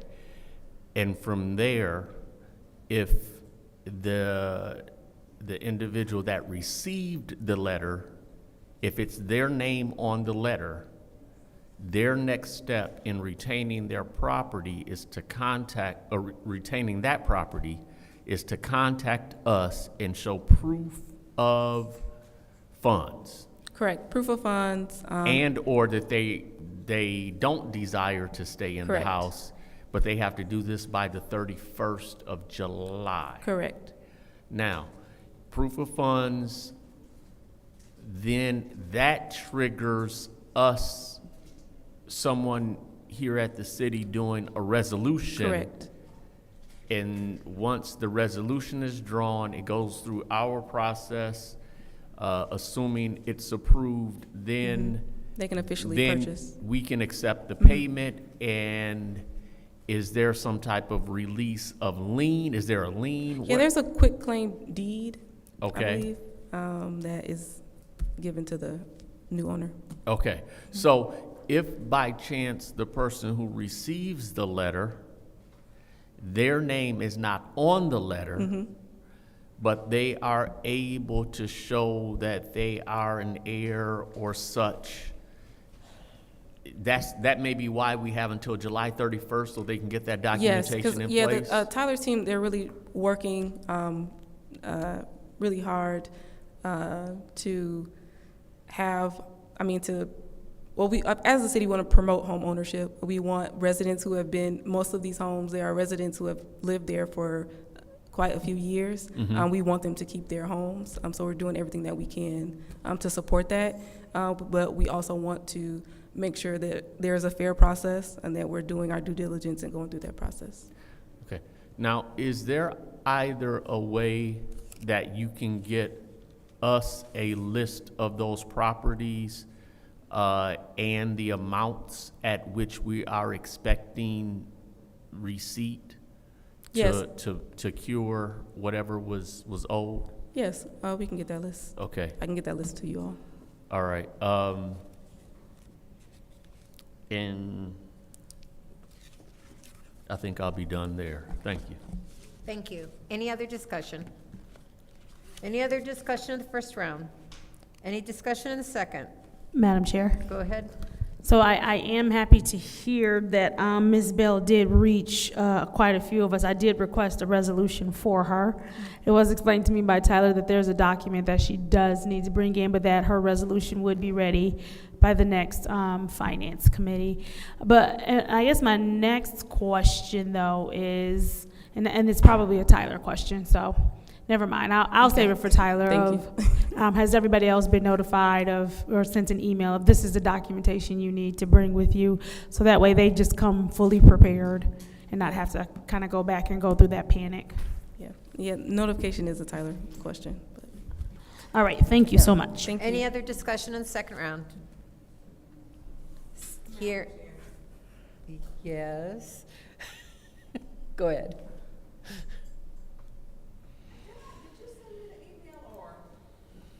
Of the resolution? I didn't, no, I didn't.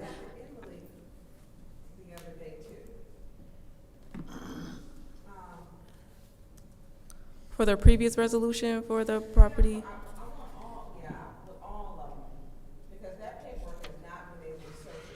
Mm-hmm. So you've got the original resolution with the properties and parcel numbers. You got all of them? Yes, and we can, I will send you everything that we have. Yep. Okay. No, I haven't sent you anything. I was.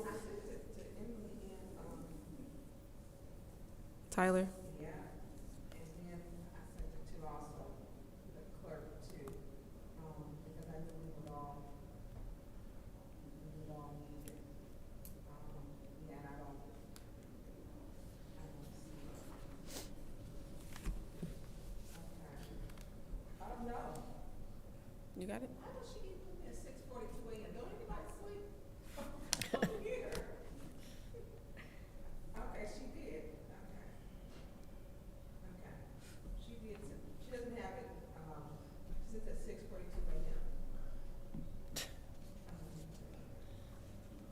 She said it wasn't on the resolution. Instead, it was an action that council took to the floor, discussing the foreclosure in November 2017. Okay. So but you said, since she said this, you did find Yeah, I believe, I didn't find it. I spoke with Tyler before I came to council today, and he said he found it. So that's where my information is from. So I'll send you what he has. Okay. Mm-hmm. Okay. Excuse me. Any other discussion in the second round? Hearing none, this is the vote to send resolution 240247 to council.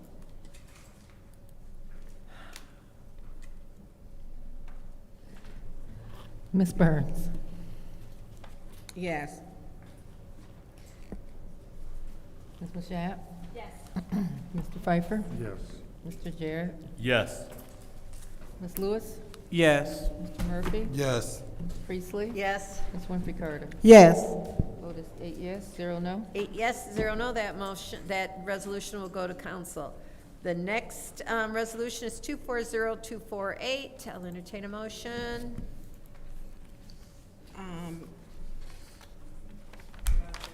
Yes, go ahead, Dr. Lewis. I move that we send this to council. Is there support? It's been moved and properly seconded by Ms. Mashat to send it to council. Is any discussion? Yes. Go ahead, Mr. Pfeiffer. Ashley, she leave? Oh. Two. Is there a better plan for this? Because where's the gravel parking lot in this entrance going? So the gravel parking lot is going, again, off of 12th Street to the east. No, we don't have it drawn out because we're hiring the contractor for also design development, and they will kind of help us. We have a general idea of where we want the parking lot. We gotta pay for it before we can figure out what it's gonna look like? It's Is that what you're telling me? design. Is that what you're telling me? All right. This is a lot of money. I already told you I was gonna hammer you Yeah. on this.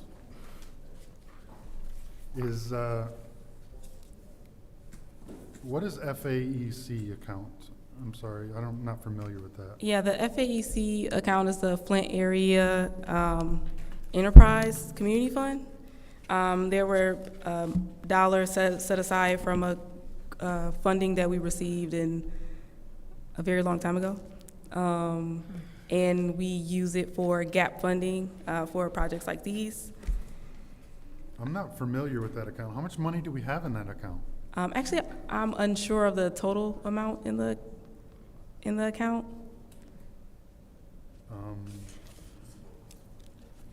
I don't know, my colleagues remember us ever using that account before? So we just have magical accounts sitting out there with a lot of money? Yeah. Is that account audited? I've never heard of that account.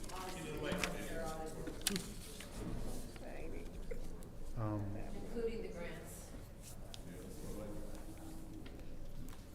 Ashley, can you name that account again? You said, FAEC, yeah, I know. What's the abbreviation? Flint Area Enterprise Community Fund. There was, I don't know if it was a board or a group. I believe it was from like 1996 is when the board was formed.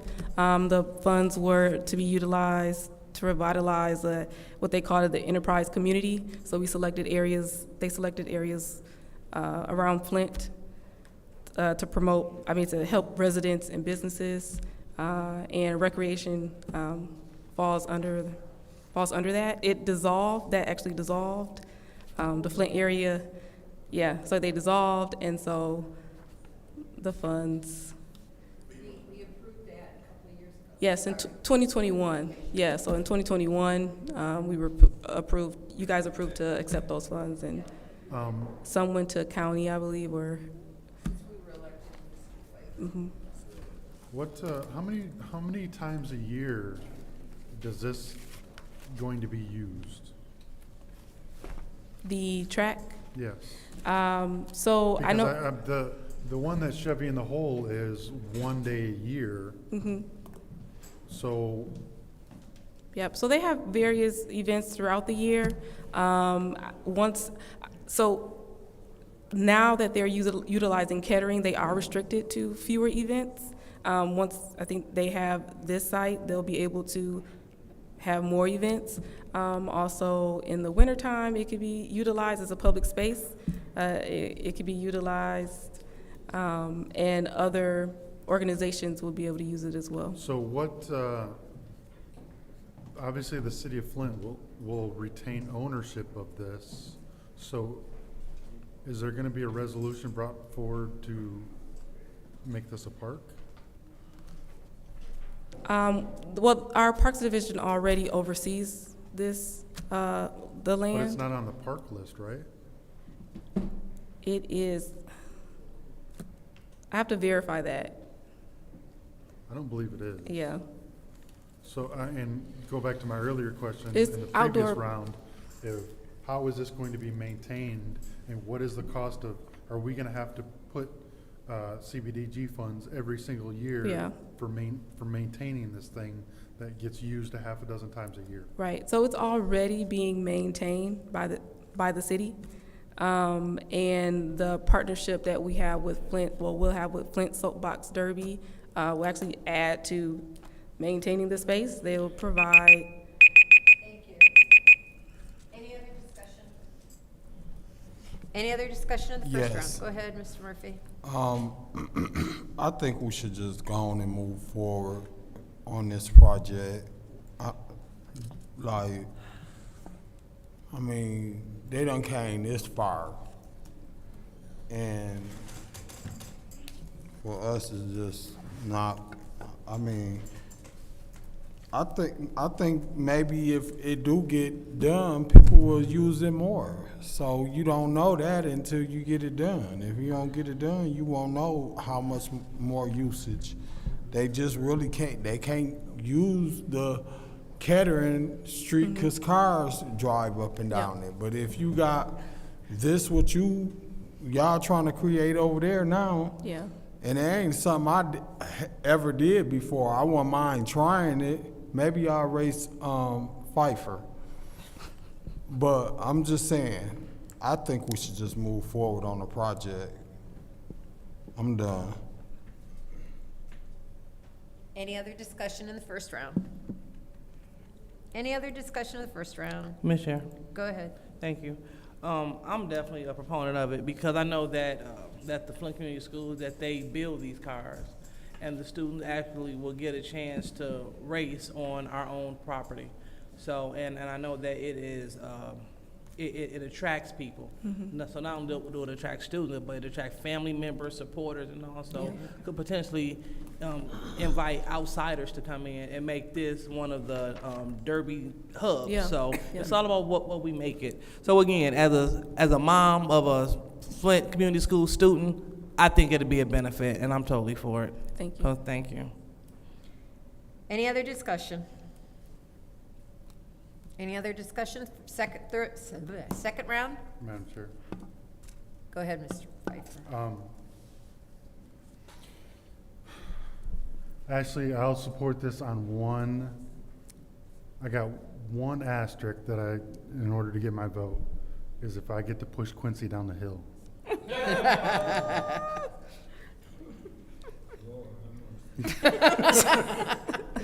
Better have an ambulance at the end of that.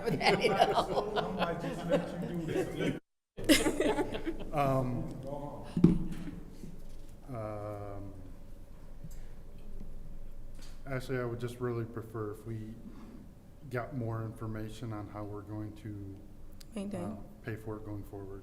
Okay. You know, who's going to mow it, around it, you know, or is this organization going to be responsible for mowing it? Is it going to be part of the Genesee County Parks that's going to mow it? Is our blight people going like, and I want to make sure that, and I'm kind of glad it's a gravel parking lot that we're putting in and not a paved one. I really wish though there could have been some kind of a partnership with, once again, partnership with our local other members in the community, meaning the Flint Community Schools, and why we have to put a parking lot next to their parking lot, to me, doesn't make sense. I think that we could have easily worked something out with them to utilize their parking lot. It doesn't make sense to put a driveway and a parking lot next to their driveway and parking lot. So there's a few things that I definitely disagree, but it is what it is. Thank you, Madam Chair. Any other discussion?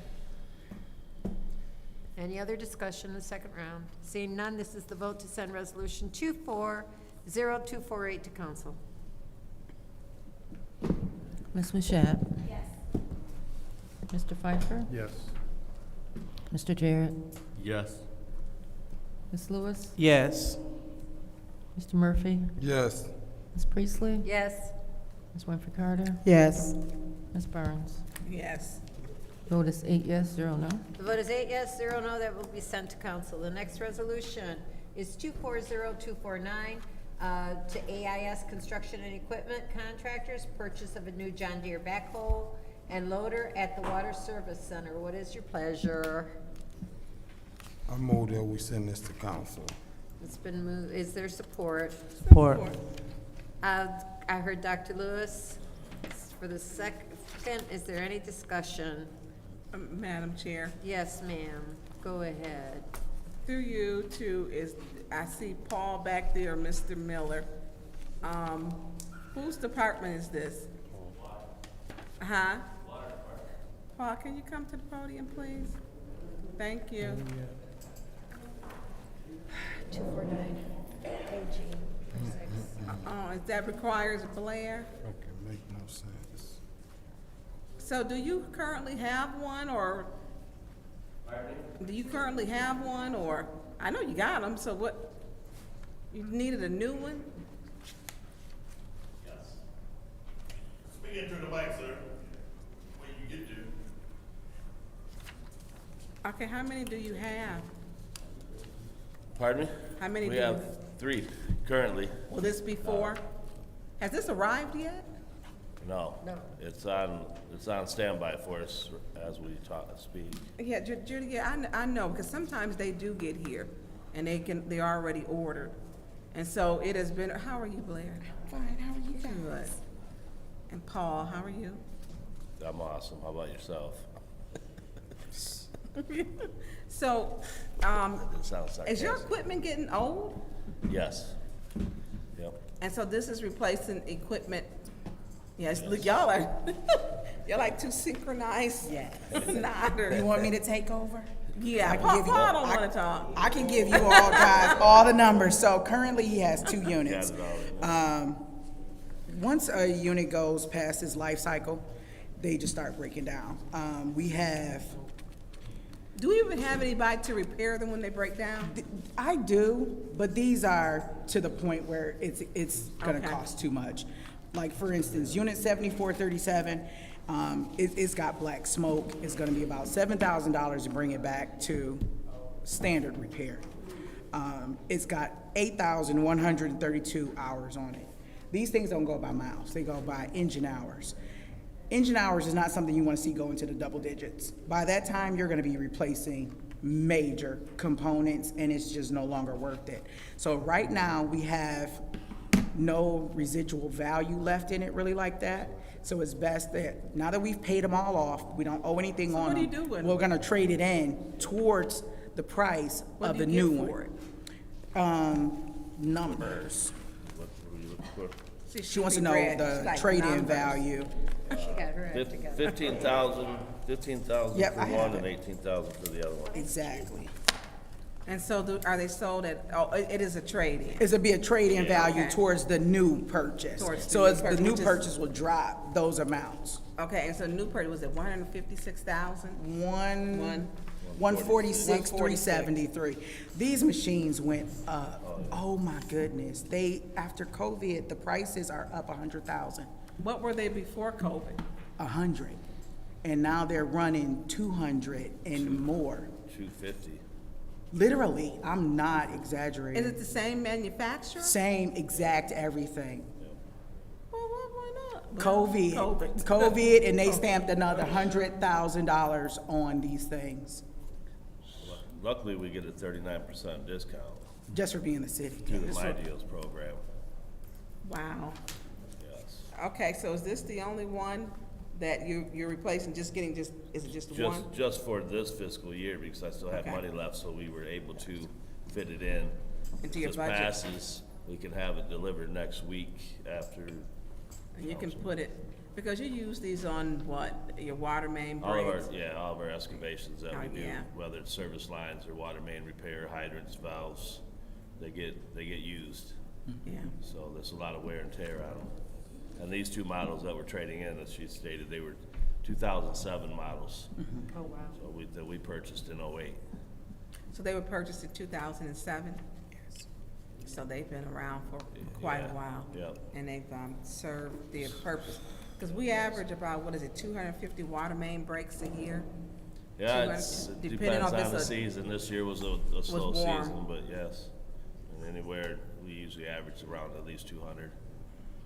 So this year was just one of them years that was kind of nice for us. We got a little break as far as I main know, breaks. right? All right, well, I appreciate and thank you for being so prepared. I didn't have a lot of questions. Thank both of you, I appreciate it. Thank you. Yeah, thank you. Any Appreciate it. other discussion? Any other discussion? Any other? I see none. This is the vote to send resolution 240249 to council. Mr. Pfeiffer? Yes. Mr. Jarrett? Yes. Ms. Lewis? Yes. Mr. Murphy? Yes. Ms. Priestley? Yes. Ms. Winfrey Carter? Yes. Ms. Burns? Yes. Ms. Mushat? Yes. Vote is 8 yes, 0 no. 8 yes, 0 no, that will be sent to council. The next resolution, Thank you. 240250, A Saginaw Paving Company, asphalt paving materials. Madam Chair. Go ahead. I'd like to move 240250, A Saginaw Paving Company asphalt paving materials to council, please. Is there support? Support. It's been moved and properly supported by Mr. Pfeiffer. Any discussion? Madam Chair. Go ahead. Rod, I saw you move up. You knew. How many, is this for next year's pave, or is this to finish out this year's? It's for next year. Oh, it's for next year? Yes. And look, thank you for doing Ballinger. You're welcome. You don't lose a front end anymore. It's a lot nicer, yes. You don't even understand. I wouldn't even ride in the right-hand lane because you were really like over Yeah, it was there. bad shape. And so I appreciate your department in taking care of that. I appreciate how you respond to the issues in our community. So this will be for the next year, and this is a total of, what, $2 million?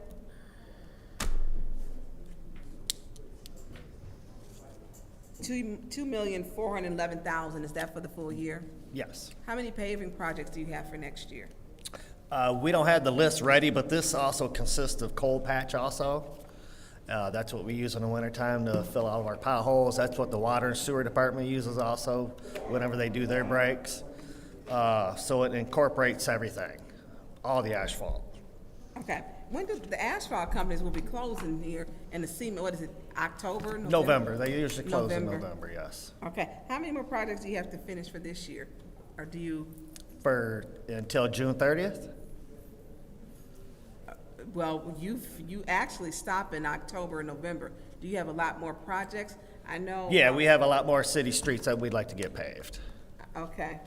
Were those contractors? Subcontractors that did Ballinger? Yes. Yeah, because they were quick. There were a lot of people who were out there. There was a lot of people, yes. And they got it done in, what, 2 days, a day? Yes. Yeah. Next week, they'll be doing Stewart Avenue the same way, and then the week after that, they'll do Davison Road. So the life expectancy of that, is it the 7 years? Can you repeat that? The life expectancy of Ballinger is about, was it 7 years? No more than 10? Yeah, I'd probably say 7 to 10 years. And then we'll have, because we're putting down asphalt. Yes. When are they gonna spray? It's just those little yellow lines. Are we gonna get full lines? Yes, as soon as we get Stewart Avenue and Davison Road paved and we get them marked, I'll have our M&M pavement markings. Because there's a lot that happens right there. Yes. You know, in Flint, people think stop signs are optional, Yes. and they think that per car, you get 2 to 3 lanes to drive in. But great job. I wanted to tell you that. I appreciate it. Our 6th Ward residents are happy. They're Thanks. very happy. Good. It's a big difference, It just is a big riding difference, on it. yeah. I appreciate it. All right, that was all I had. Thank Okay, you. thank you. Madam Chair? Go ahead, Mr. Pfeiffer. So, I know we're confusing seasons with the fiscal year. This is for projects that are still in this calendar year? Or is this for This would next be anything, spring? yeah, this is from July 1st.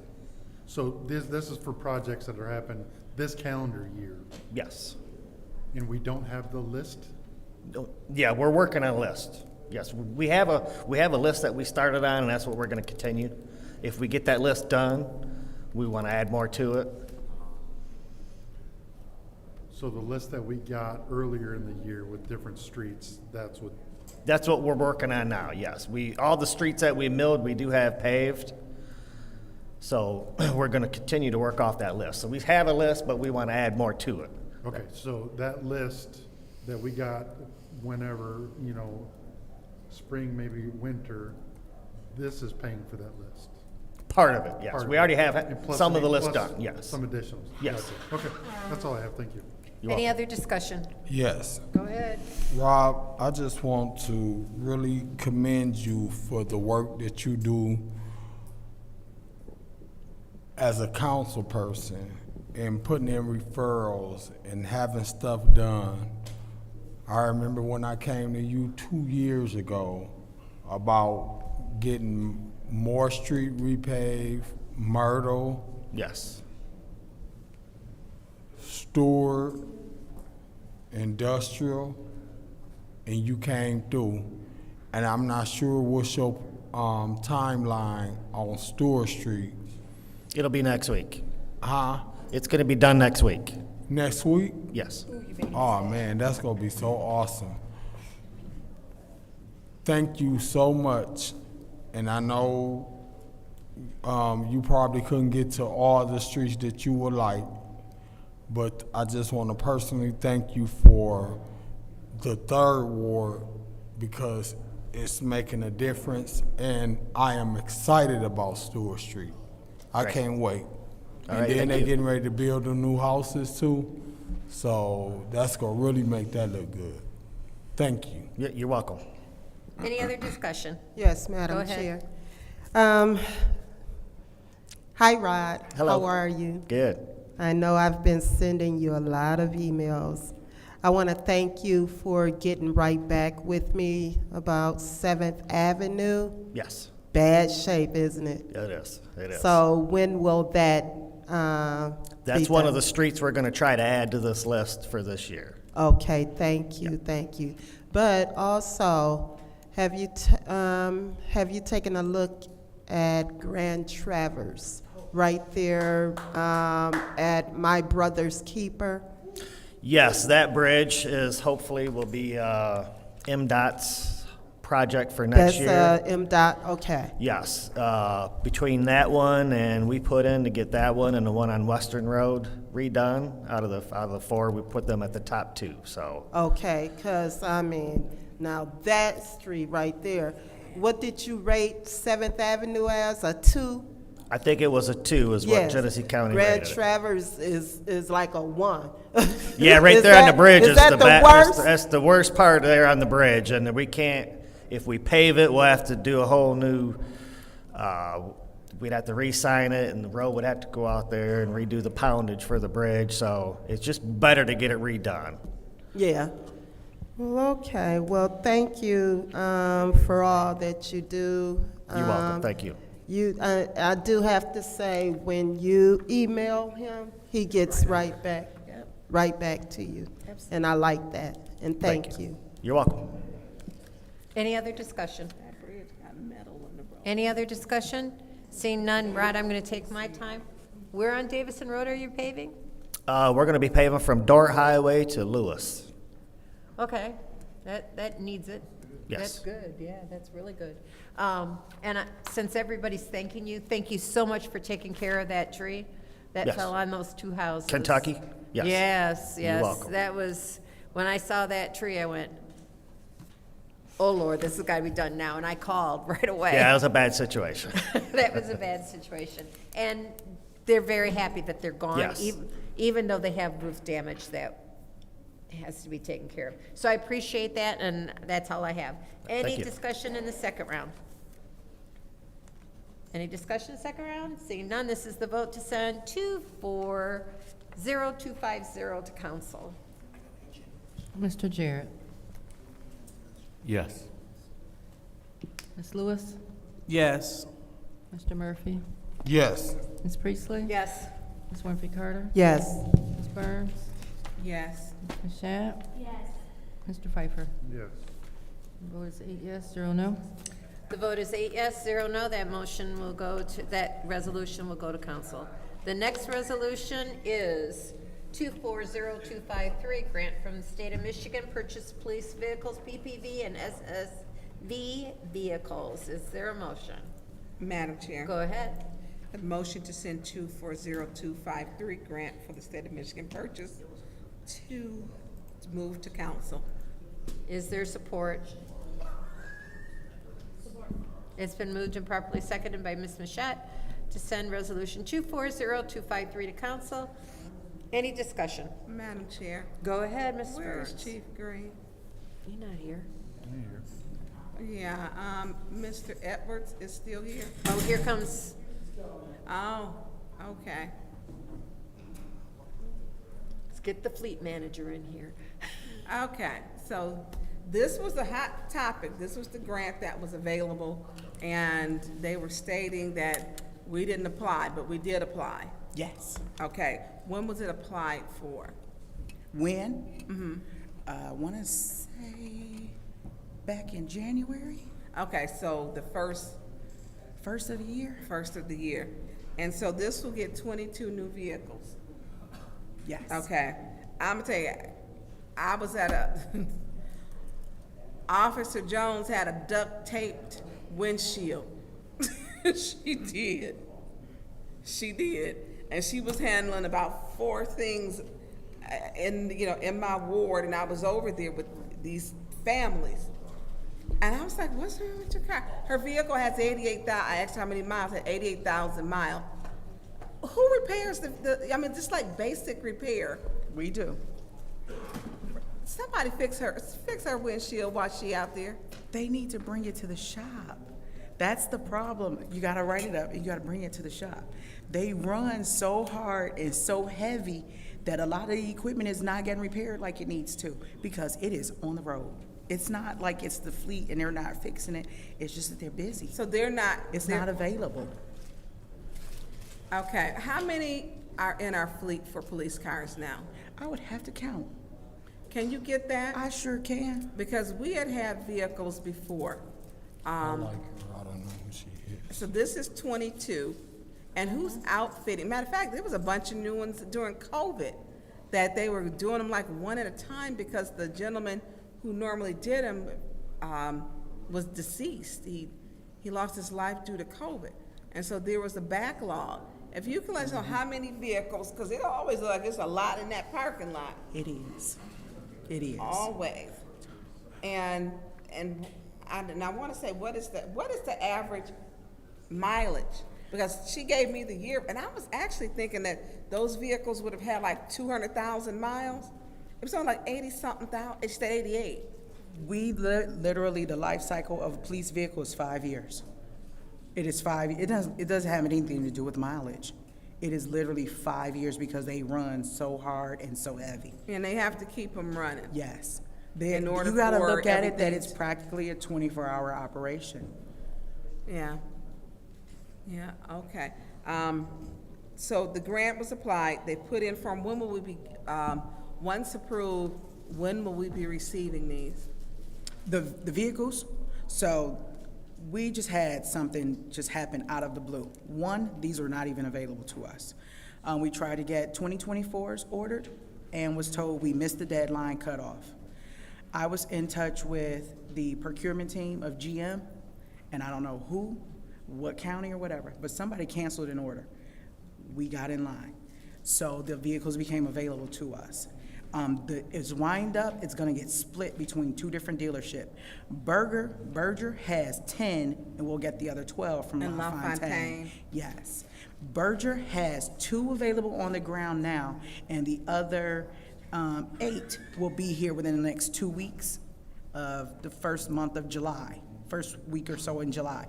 LaFontaines are on order, and we'll get those when the order comes in, and it's looking like probably around August. Okay, so who's outfitting these?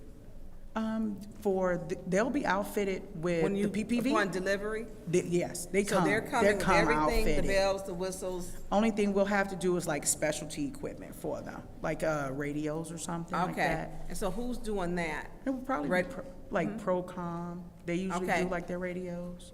Okay. And so, if you can give me how many vehicles that they do, I would like to know that. I'll get it for you because it changes because I've Yeah. had accidents. I've had some that are total. Oh, yeah. Some that I can't even fix anymore that we've decommissioned. So I gotta get you the want to number. tell you from here, you are doing a great job. Thank you.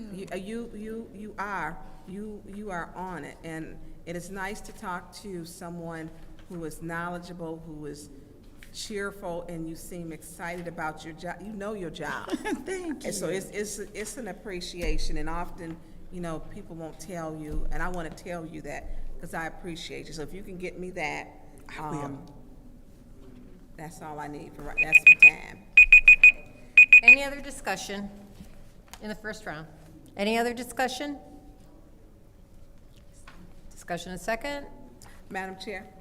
Okay. So if you can, say the date when they're coming, if you can email them to all of us. Okay. And then the other vehicles, what are we doing? You're replacing those. What are we doing with the other ones? They'll be pulled. I can't fix on them anymore. It's to the point where we're changing. It's no longer standard repairs, you know, just tires, starter. I'm getting to the point where it's engines and transmissions. I have like 6 of them at the dealership right now with check engine lights, electrical problems.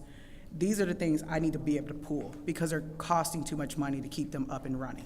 So if I can pull those, decommission them, sell them right now while they still have some value, and then I can replace them with these new units. So some life, and what do you sell them at auction? Yes. Okay, so then they have some life expectancy. Yes. Okay. I'm all set, thank you. Okay. Thank you. Is any other discussion? Seeing none, this is the vote to send resolution 240253 to council. Ms. Lewis, Yes. Mr. Murphy, Yes. Ms. Priestley, Yes. Ms. Winfrey Carter, Yes. Ms. Burns, Yes. Ms. Mashat. Yes. Mr. Pfeiffer, Yes. Mr. Jarrett. Yes.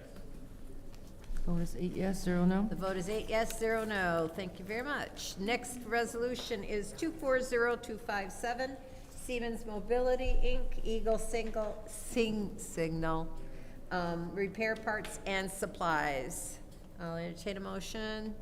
Motion, Madam Chair, to send 240257 to council. Is there support?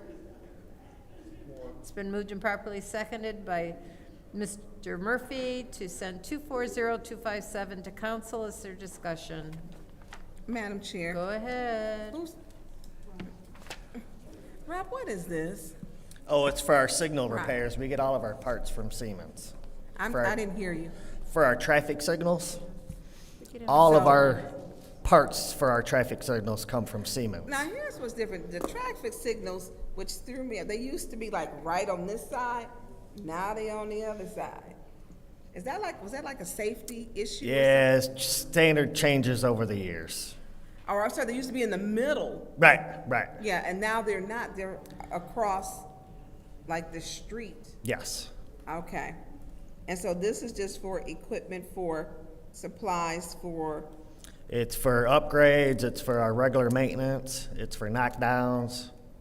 We get all of our equipment from Siemens. from them. Yes. Who changed out our lights? Was it you? Was it your department? Who did what? I'm sorry? Our traffic lights, who changed them out?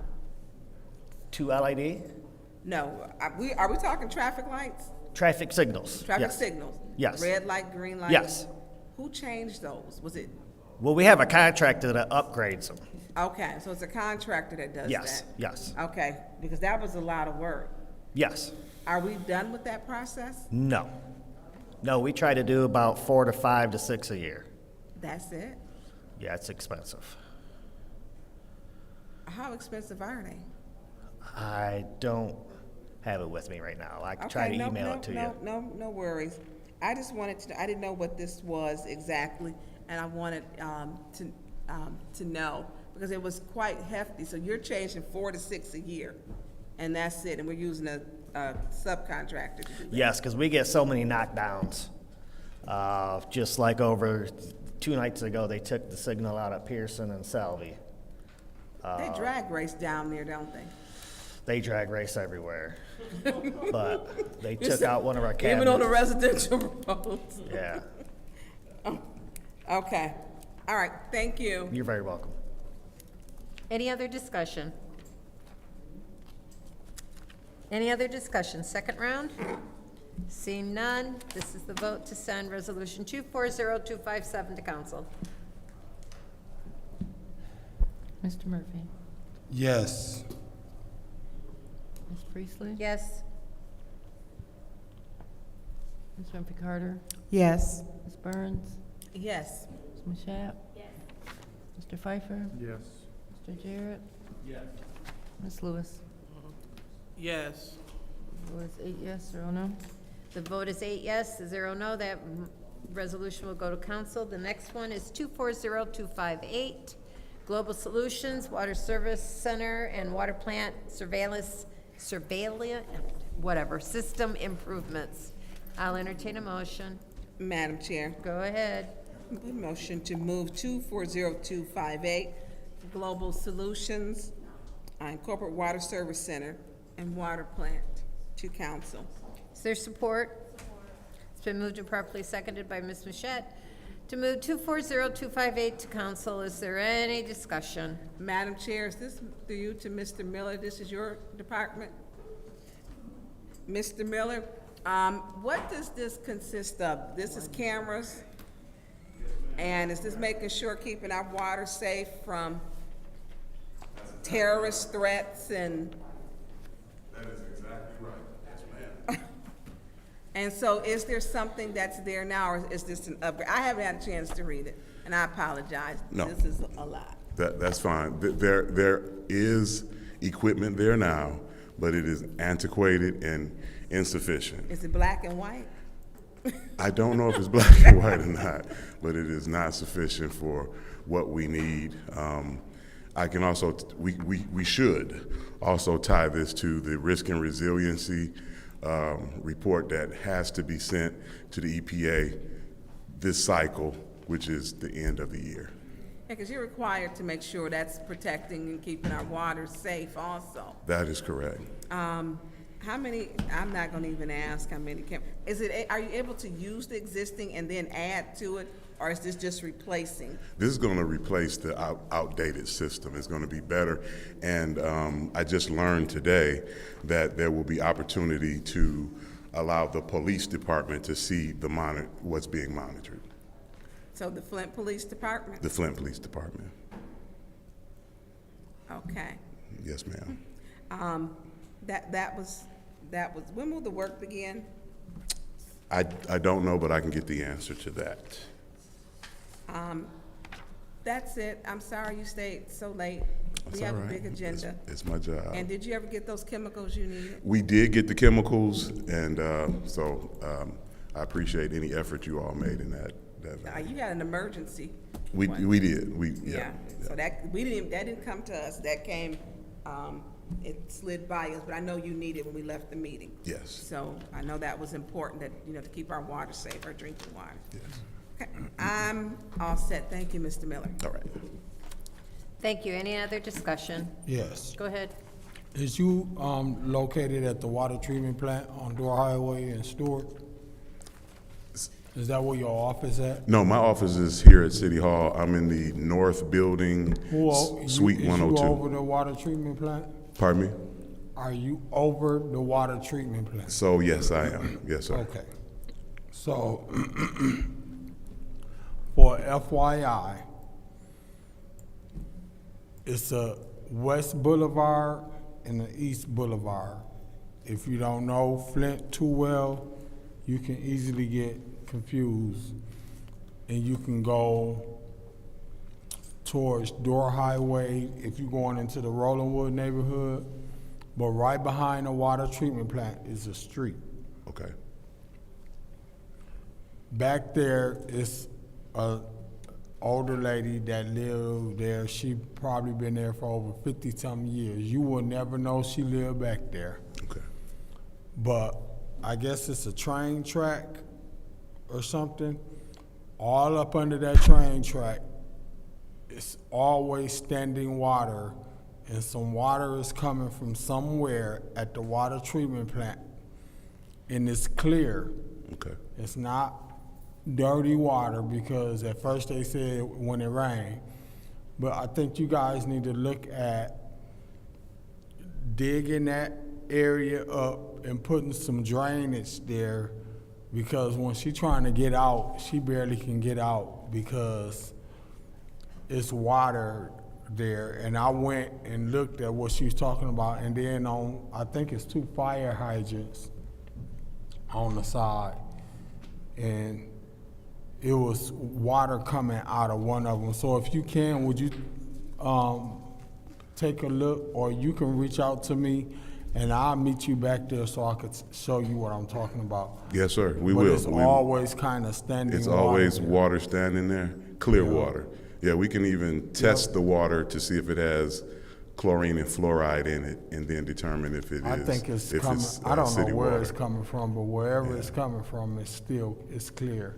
Okay. And it's getting on her nerves. Okay, we'll take care It of ain't that bad to where it's just flooding, but it's flooding enough to where it can mess under her car up. Okay, we'll take a Thank look. you. Yes, sir. Any other discussion? Any other discussion? Yeah. Go ahead. We're actually own this equipment, right? We're gonna purchase it outright? Yes. There's no lease involved? No, there's no lease. What about a maintenance agreement or anything like that? I'm not aware of a maintenance agreement, but I can get back to you on that. Okay, thank you. I'll send you an email as soon as I find out. Perfect, thank you, sir. Any other discussion? Any other discussion? Second round? Seeing none, this is the vote to send 240258 to council. Ms. Priestley? Yes. Ms. Winfrey Carter? Yes. Ms. Burns? Yes. Ms. Mashat? Mr. Pfeiffer? Yes. Mr. Jarrett? Yes. Ms. Lewis? Yes. Mr. Murphy? Yes. The vote is 8 yes, 0 no. The vote is 8 yes, 0 no. That will be sent to council. The last resolution is 240259, a reallocation of ARPA funds, grants for blight remediation, neighborhood engagement hub for the second ward funding ward account. Madam Chair, Go ahead. I'd like to move that to council. There's a motion on the floor to send that to council. Is there support? Support. It's been moved and properly seconded. Is there any discussion? Madam Chair. Go ahead.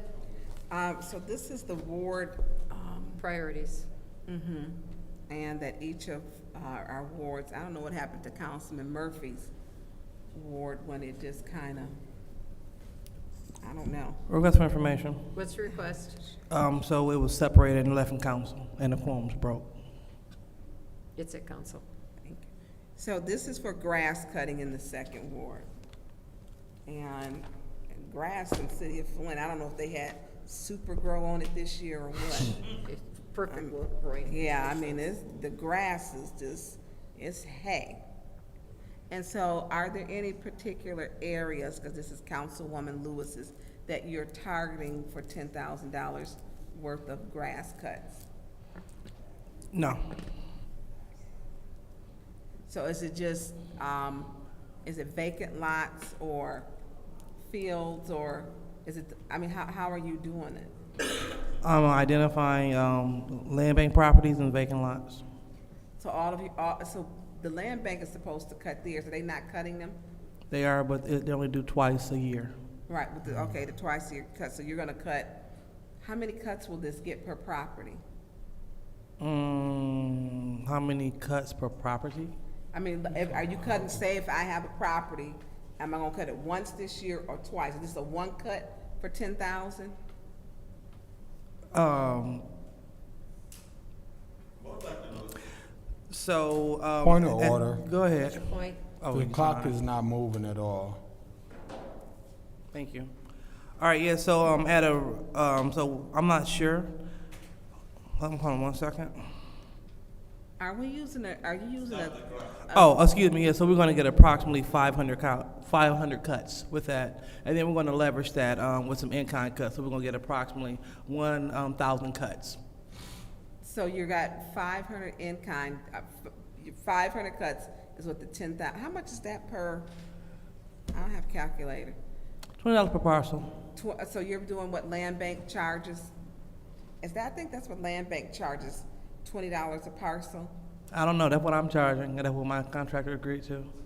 Okay, so you already have your contractor available, We're ready to go. but you haven't identified your properties yet? All of the, I mean, you've been to the second ward, you just said that you have. So we have a lot of high grass all over the place. I'm not trying, you don't even have your fifth vote, so don't tick anybody off tonight. Again. Because I'm actually I have the floor, not you. I have the floor. I'm asking you questions and you don't want to answer. I support your project, but if I'm asking you some basic questions, just like you would ask me, you act like we can't even talk to you. No, I'm not. What we're asking, to say to me, you've been to the second ward, it's not my job. That's your ward. I'm gonna ask you, it's not my job to assess your ward. So I'm asking you what your ward's need. You were elected to your ward. I'm respecting the fact that you were. All right, let's just.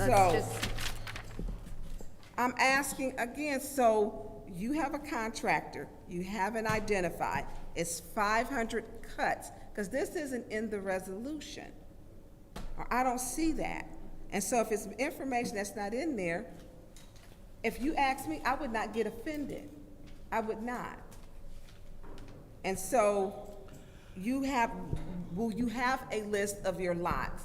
Because your person who is cutting will have to have that.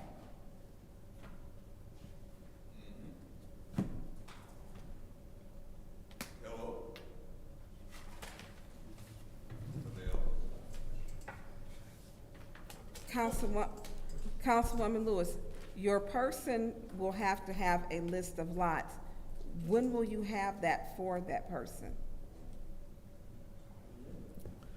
They will identify, keeping in mind as we spoke about the condition of the second ward, when we were talking about the second ward, we have a lot of blighted areas.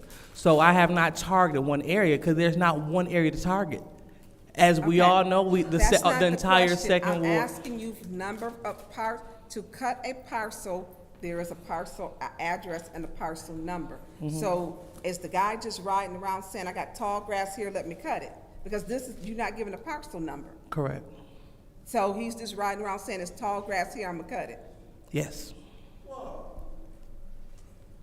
Okay. I mean, this is an easy thing when we're asking questions, because it's basic. You know, it's the same thing as if you're gonna pave something. It's the same thing anytime you're gonna do. There's a parcel number, just like we were purchasing parcel number for the Derby Down. It's parcel numbers. You work on a parcel number, and so how do you know to pay this person if you don't have a parcel number? How do you know how many they've cut if you don't have a parcel number? Okay, I'm gonna yield to I'll yield the floor. This shouldn't have been difficult, because you have projects I supported tonight, and I actually, the whole city of Flint needs to be mowed, and just keep mowing 24/7. We just need to be out mowing grass with lights on the lawnmowers, but you make it so difficult to work with you. I yield the floor, Madam Chair. Is there any other discussion? Yes. Go ahead. So, let me talk from experience of someone that actually go out and mow grass on a daily basis. Well, I ain't gonna say it on a daily basis, it depends on how I feel. So when I mow in the 3rd ward, sometimes I mow because residents request an address and the land bank can get to it. Or sometimes, like for instance, tomorrow morning I'll be, whenever we can get out of here, tomorrow morning I'll be on Austin and Saginaw mowing the Captain Price lots. It's probably about 6 or 7 lots. What I don't do, I don't look for the parcels, because I don't get paid to do when I'm out there cutting like that. So it's different. What's your request?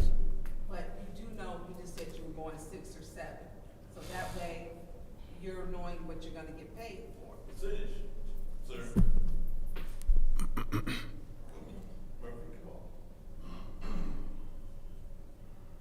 Is you done? Okay. So when I'm cutting, and then today I was on Myrtle and some street mowing. I don't go and look at the partials, but I hear what you saying, Tanya. As far as the partials, you got a property portal, Councilwoman Lewis, that will be helpful for you to use if you are awarded and we approve this. You use you have the guy, or you do the partial, you do the property portal, and then as you go down and mow or finna do a property that you identify, you just write down the address, because you could click on that partial. So I hear what you saying, just to keep the data for whoever that's gonna be more, at least you will know and have that data for how they gonna get paid. With me, I don't get paid, so I don't be doing no property portal. I just go and cut as I see I need, and I still can't cut everything. What I don't do neither is I don't number the times that I go and cut something. But if I'm paying, yeah, I will, because I'm paying. But with me not paying, I don't be, okay, I cut this 7 times or I cut this 8 times. But the difference with the land bank, they cut from the street to the sidewalk and 1 foot in for all vacant lots that's not have a residential house, occupied house next to it. So if you go down the street and you see just a mow strip, and you see that they went and they went in the vacant lot and cut just the strip. They only cut a strip and they don't cut no more. So what I have been doing is going and cutting the whole vacant lot, because them neighbors be complaining, and then when you do cut it, they be like, but it's all over the place. It's like an epidemic. It's almost a problem that we need to bring the land bank in here.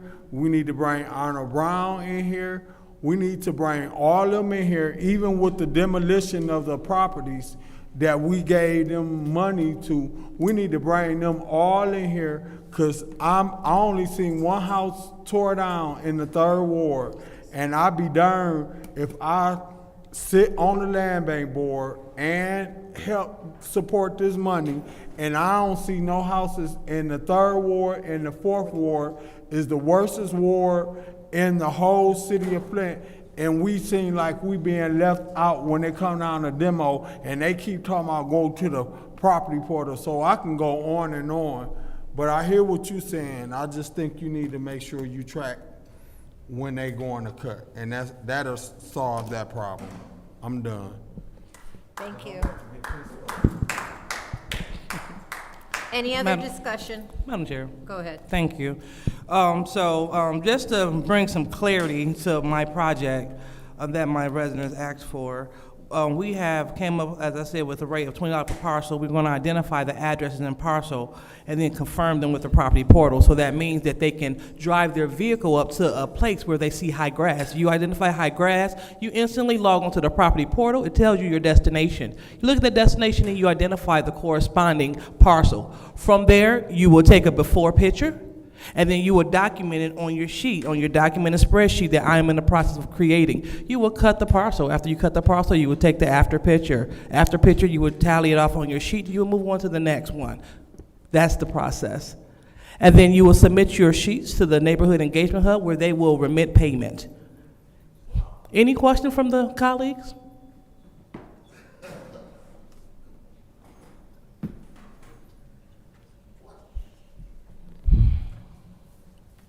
Are you done? I'm done. Any other discussion? Madam Go ahead. Wait a minute. Okay, there we go. So, I guess I have a few questions on process. Usually, the neighborhood engagement hub or whoever is a fiduciary for another entity. What is that entity on this one? Pardon? Who are they going to be a fiduciary for? Who are they? So who's going to be the contractor? Well, because usually they're fiduciary for another entity, so. For the second ward. So they are going to handle the payment for the $10,000. They're going to handle the payment. And I'm asking who the other entity is that they're going to get paid. So are you asking who the contractor is going to perform the work? Who they're going to pay? Yeah, I guess. Okay, the Clio Road Business District. Who? The Clio Road Business District.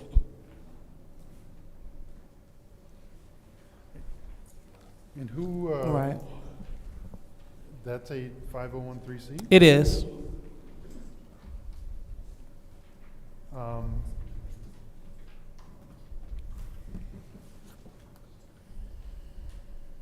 And they are going to authorize payment? Clio Road Business District is going to authorize payment? The Neighborhood Engagement Hub is going to pay the Clio Road Business District. Who's double checking? Is the business district checking to see who is mowing?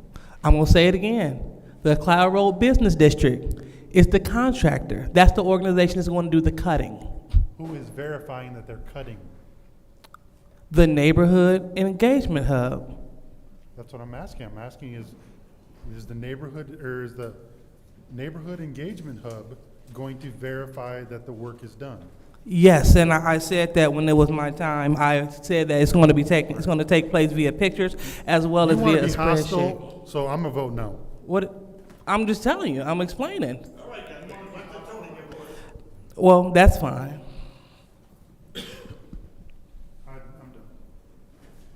Any other discussion in the first round? Madam Chair, Go ahead.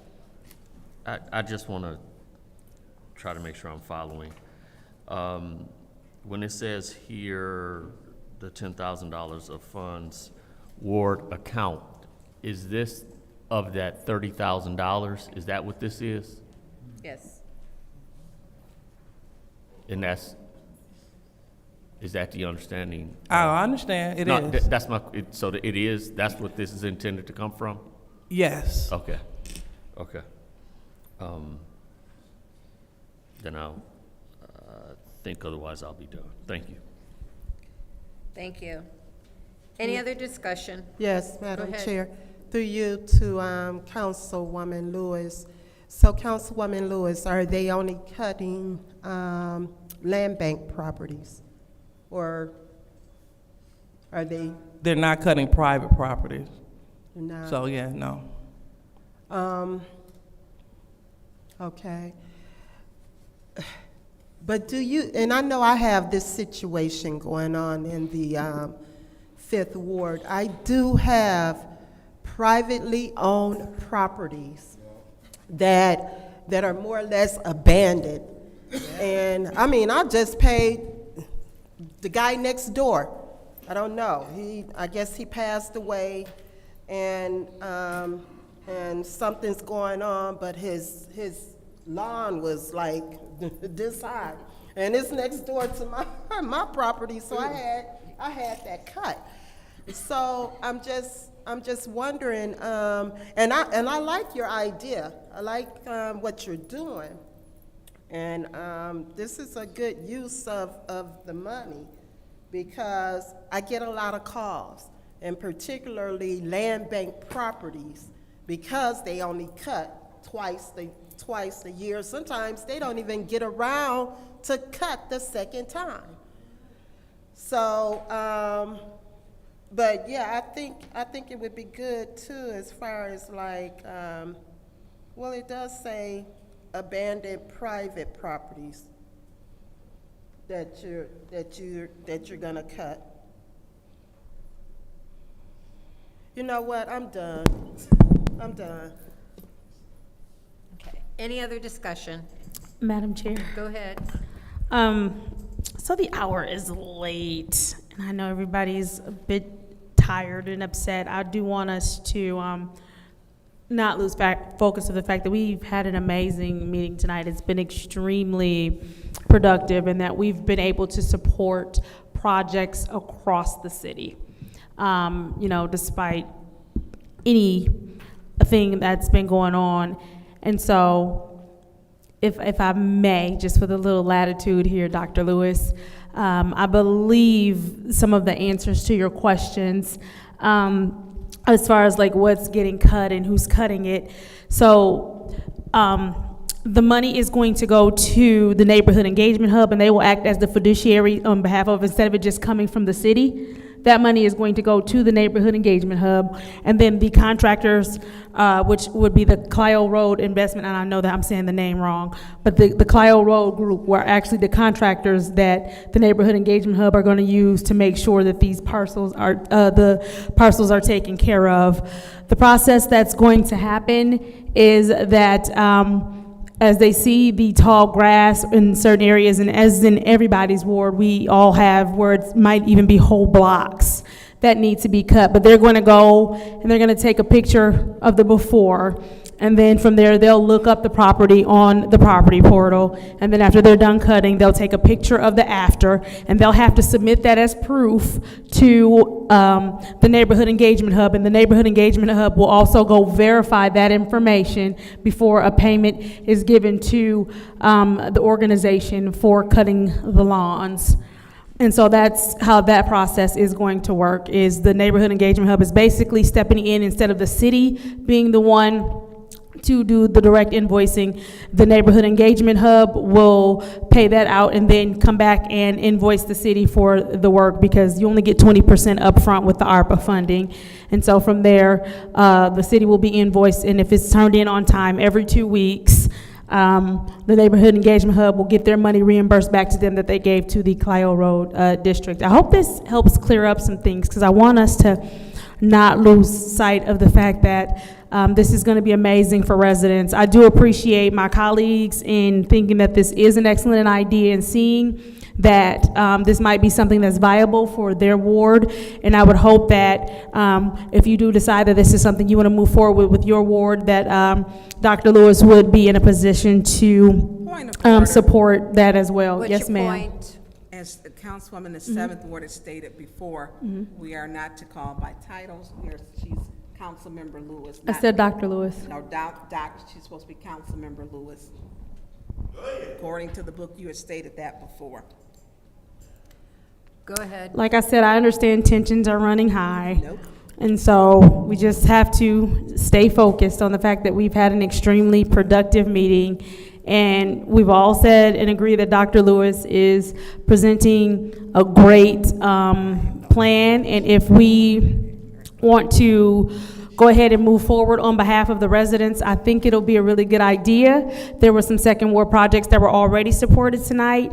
So let's continue to deliver wins for the second ward on this evening, and then when it's your turn, we'll make sure that we support your projects. I think as we go through this process, we all need to be respectful of how everyone wants to spend the $30,000, and I think we all need to be respectful in our explanations of how we're gonna spend our $30,000.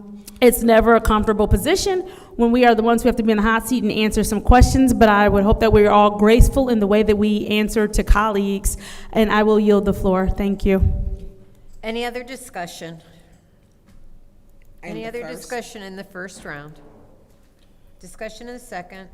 Madam Chair. Go ahead, Mr. Pfeiffer. See, that is the whole point of, and thank you for that, because this is something that almost every ward needs. But when you try to ask questions and you get a defensive, how dare you ask me these questions, everybody gets turned off. So that's my perspective. Does my ward absolutely needs this? My problem with this is we give the land bank, and once again, Quincy, don't get mad at me, we give land bank $18 million or $16 million to tear down their houses, which they keep the property, and now we're going to give them more money to mow their lots to keep up that they're going to keep, and then they're going to sell and not reimburse any of these dollars. So at some point, you know, they want to be big boys, but they can't handle their own properties. So I mean, I can tell you what, I'm not spending my ward dollars improving land bank properties. If somebody else wants to do that in their ward, that's fine. But at some point, they have to be accountable for what they're doing. Thank you. Any other discussion? Madam Chair. Go ahead.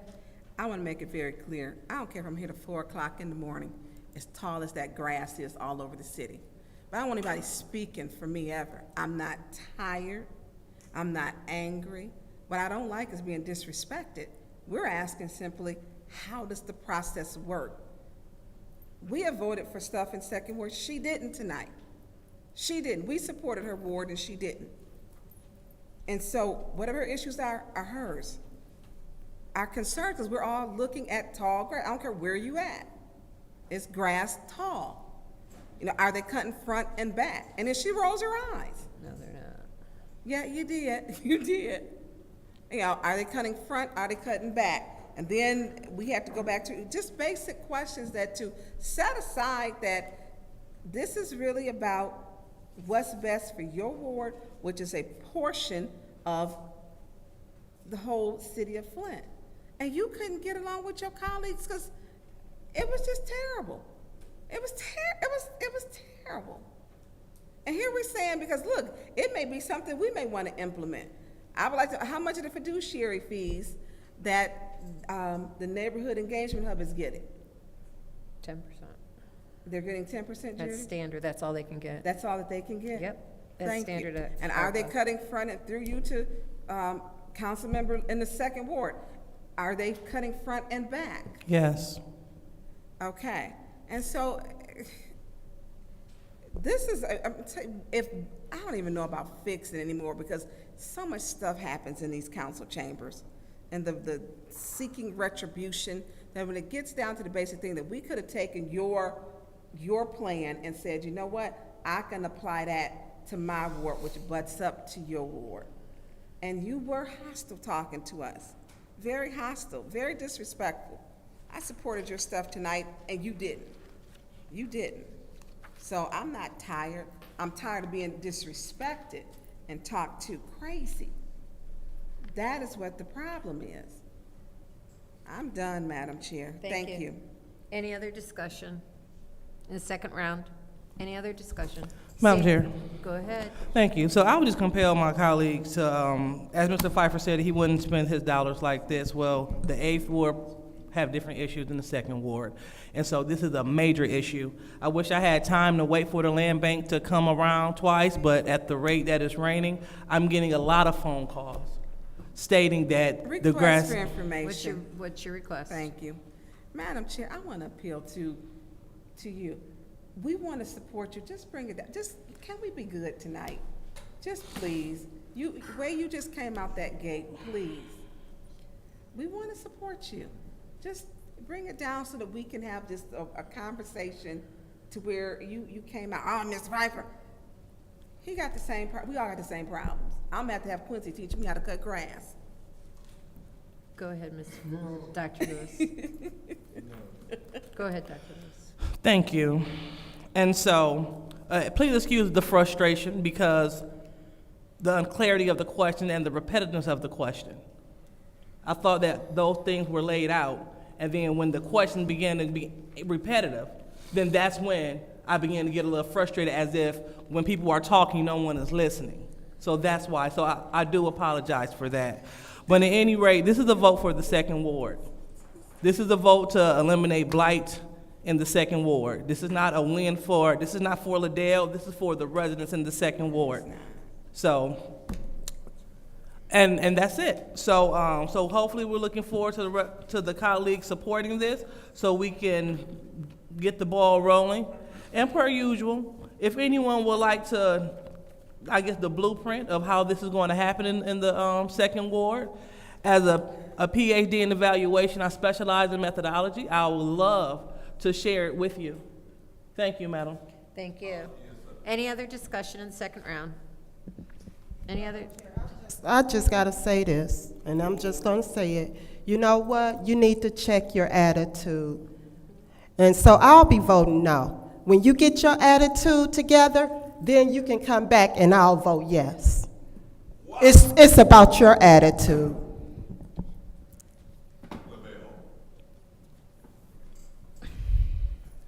All right, this is, any other discussion? Madam Chair. Go ahead. The only thing that I can do at this point is to appeal to my colleagues to understand that this is strictly about the residents, and that we all have $30,000 to do what we want with it. And I would ask that we not start the precedent of getting in each other's way about what we're going to do with ward funding. What we're going to do with requests that we get from our residents that we've spoken to directly, and therefore we are utilizing the funds in the way that the residents in our wards want us to utilize this $30,000. I hope that we can all overcome differences in how we choose to deal with each other and how we choose to respond. I implore everyone to be respectful, especially when we get to the part where we're breaking down this $30,000 for everyone's ward. Everybody just has to stay focused and has to be willing to be in the hot seat and answer questions, even if they are asked several times, because sometimes what seems like it's clear for you may not be clear for the person that's asking. Miscommunication happens all the time. Do not let miscommunication be the thing that stands in the way of us serving our residents with this $30,000 funding in the ways that they have asked. I again can only ask everyone to please strongly consider the second ward residents as you cast your vote this evening. I yield the floor. Thank you. Any other discussion? All right, this is the vote to send resolution 240259 to council. Ms. Winfrey Carter? No. Ms. Burns? I abstain. Ms. Mashat? Yes. Mr. Pfeiffer? No. Mr. Jarrett? Yes. Ms. Lewis? Yes. Mr. Murphy? Yes. Ms. Priestley? Yes. The vote is 5 yes, 2 no, 1 abstention. The vote is 5 yes, 2 no, 1 abstention. Motion to adjourn. Support. Me. Roll call. Ms. Burns? Yes. Ms. Mashat? Yes. Mr. Pfeiffer? Mr. Jarrett? Yes. Ms. Lewis? Yes. Mr. Murphy? Yes. Ms. Priestley? Yes. Ms. Winfrey Carter? Yes. Vote is 8 yes, 0 no. I'm sorry, the vote 8 yes, 0 no. This meeting is adjourned at 11:44. I would like to call this legislative committee meeting to order. Roll call, Madam Clerk.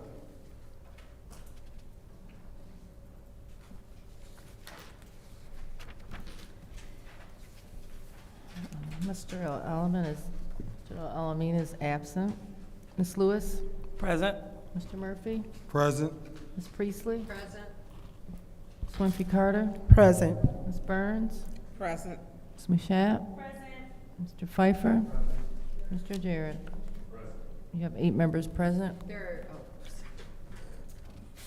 Now is the time set aside for the public to speak. Is there any public speakers, Madam Clerk? Okay, we have speaker slips, but I'm not going to go through them all. I'm going to call the only 2 people that are still here that have filled out slips. Mr. R.L. Mitchell.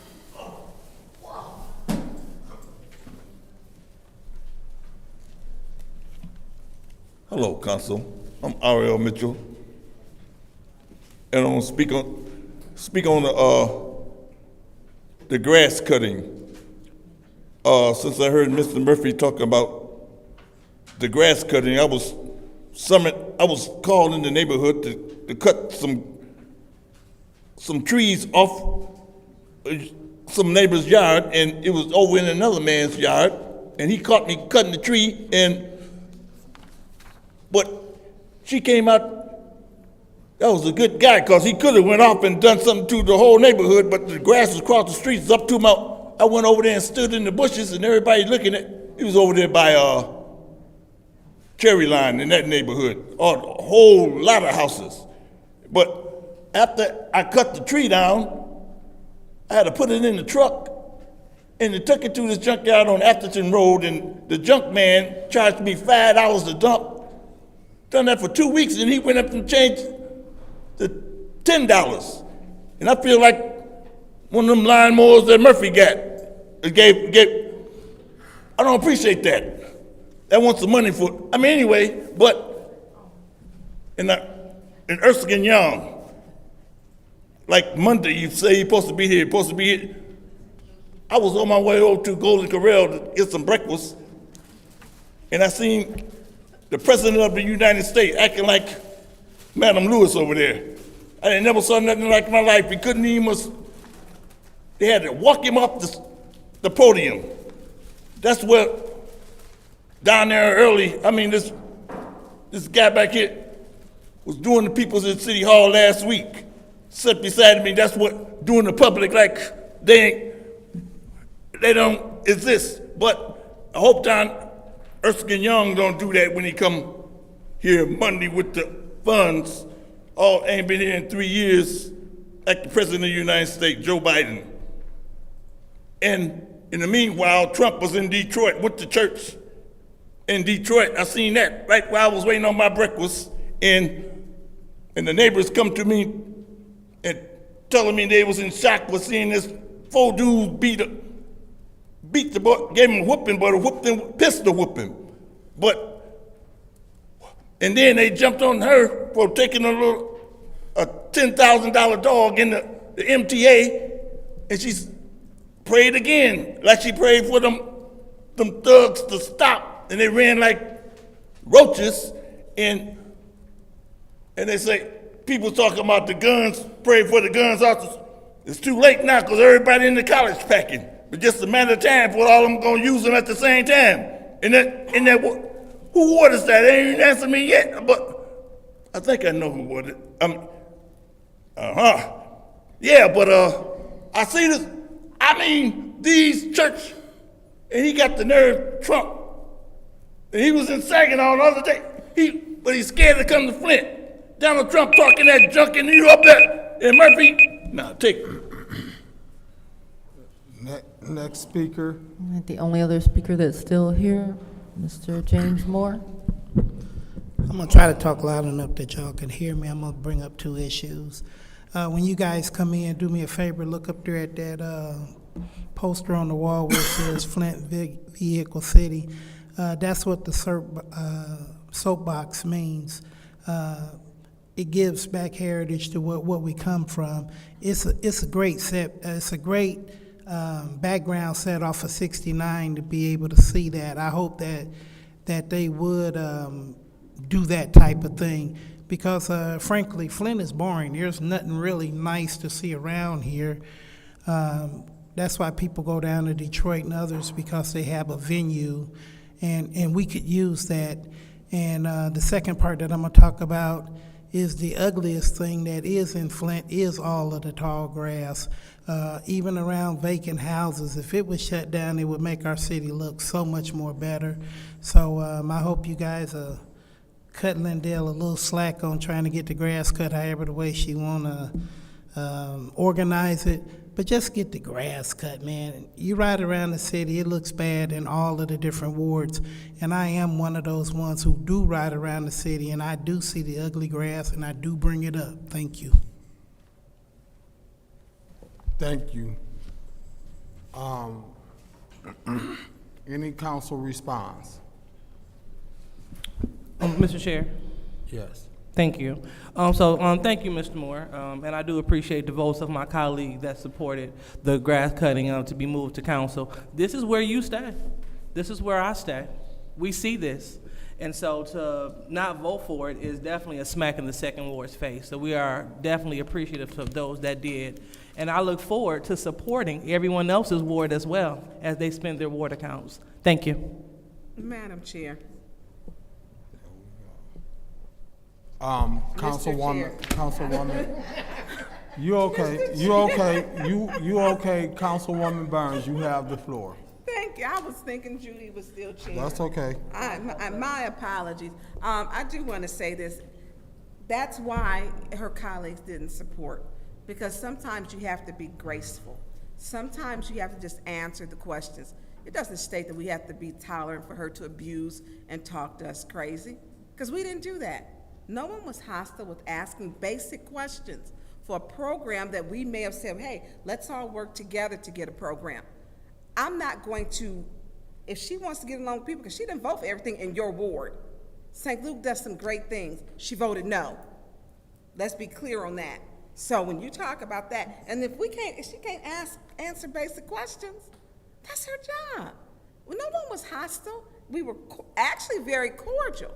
And she was up there rolling her eyes at us. So just not, that part she shouldn't have been doing. Because we have legitimate questions. How many cuts? 1 or 2? What, are you cutting all grass? How will it be paid? Those are basic questions. Are you using parcel numbers? What is your process? There has got to be a process so that they can be paid. That's just basic business.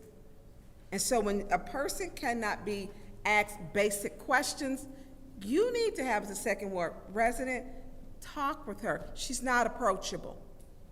Talk to her. She's disagreeable. People up here were saying it's a program we wanted to support, but it was her attitude. And she took shots. She loves taking shots. Please talk to your councilwoman and ask her to do better. Ask her to treat her colleagues better. We were supported, and I said how many times, and you watched how she talked to me. Ask your councilwoman to do better. We need her to do better with her attitude. Any other speakers? Mr. Chair. No, I'm just playing. Councilman Piper. I'm gonna get a running start pushing you down the hill. I know, right?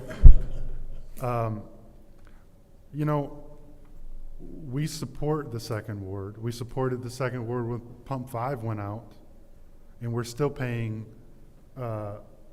damages to that to this day. So I think that that's nonsense to say that we don't support the second ward. We won't support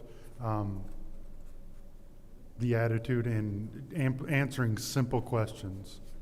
So there needs to be a level of respect, especially, you know, I would assume that if I brought in a resolution, I would be grilled, and I would expect to be grilled the way that, I mean, not even grilled. We weren't doing even grilled, and we were asking simple questions, and it's a shame that the vitriol on this council has escalated to this point. So, thanks for sticking around. I appreciate it, James. I really do. Thank you.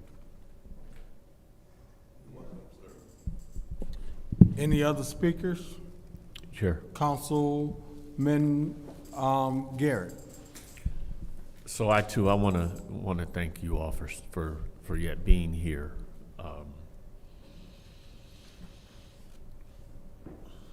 We have work to do. The work that is before us by way of these printed resolutions and ordinances and the like, as well as the work that each of us, myself included, need to do on ourselves.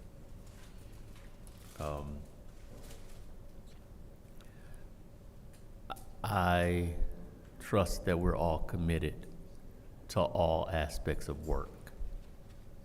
I'm done. Any other speakers? Mr. Chair. Councilwoman Judy Priestley. Thank you very much. Thank you, James and RL. RL, you're always here.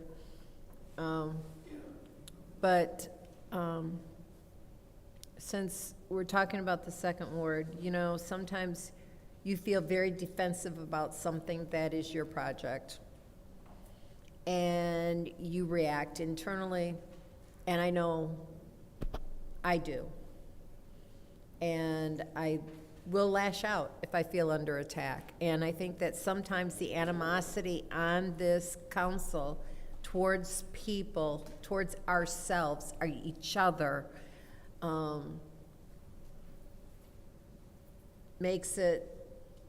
that's our natural response.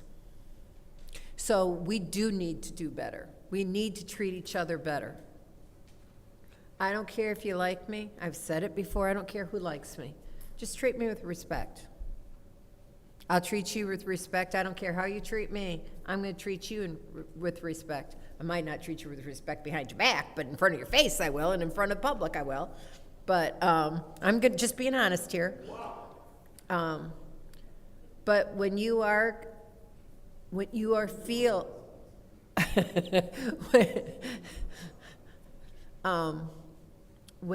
when you feel like you are constantly under attack, questions are asked, your natural reaction is to snap or whatever. And I just ask for grace between all of us, and let's do better. And if we treat ourselves with respect, maybe the people in the audience will treat us with respect too, because as you all know, they don't. Thank you. Any other speakers? Yes, thank you, Go ahead. Mr. Chair. Councilwoman Jerry Winfrey Carter. Thank you, Mr. Chair. Thank you guys for sticking around. It's been a long night, but I do want to say this. No one attacked her.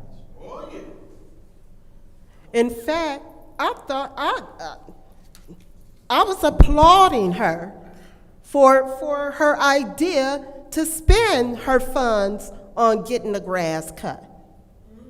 I was asking simple questions, but you know what? I felt disrespected because she never looked up at me. When someone talks to you, you look them in the eyes. The whole time I asked her questions, she looked down. Not once did she look up at me. I don't have to take that type of disrespect. And then for her to come back around and throw shots at people. I've supported the second ward all night. So don't even put that narrative out there that your colleagues don't want to support the second ward. In fact, I take some of your calls in the second ward.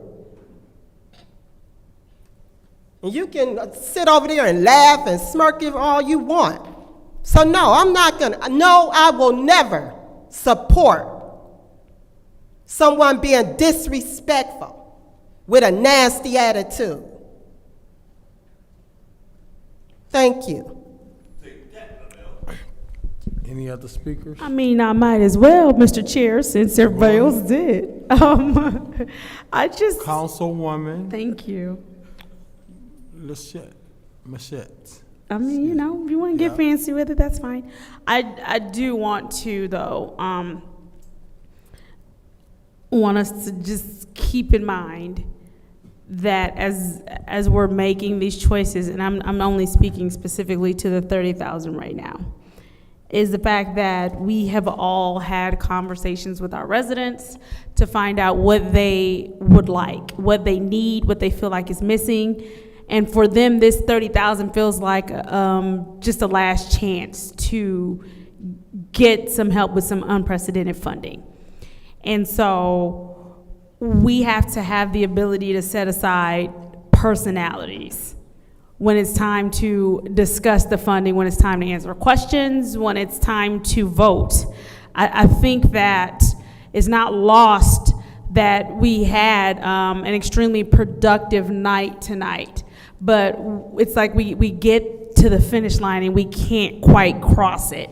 And so I want us to, as we start looking and making these choices about the $30,000, is just step outside of your personalities and recognize the fact that members of our community, people in our wards have said, this is what we need with this unprecedented amount of money, and this is what we would like to see. Can we make sure we do this? We've worked together before to help lower the street lighting assessment. And so now we can work together now, and if it's something that is as good of an idea as mowing lawns, we can work together to do that.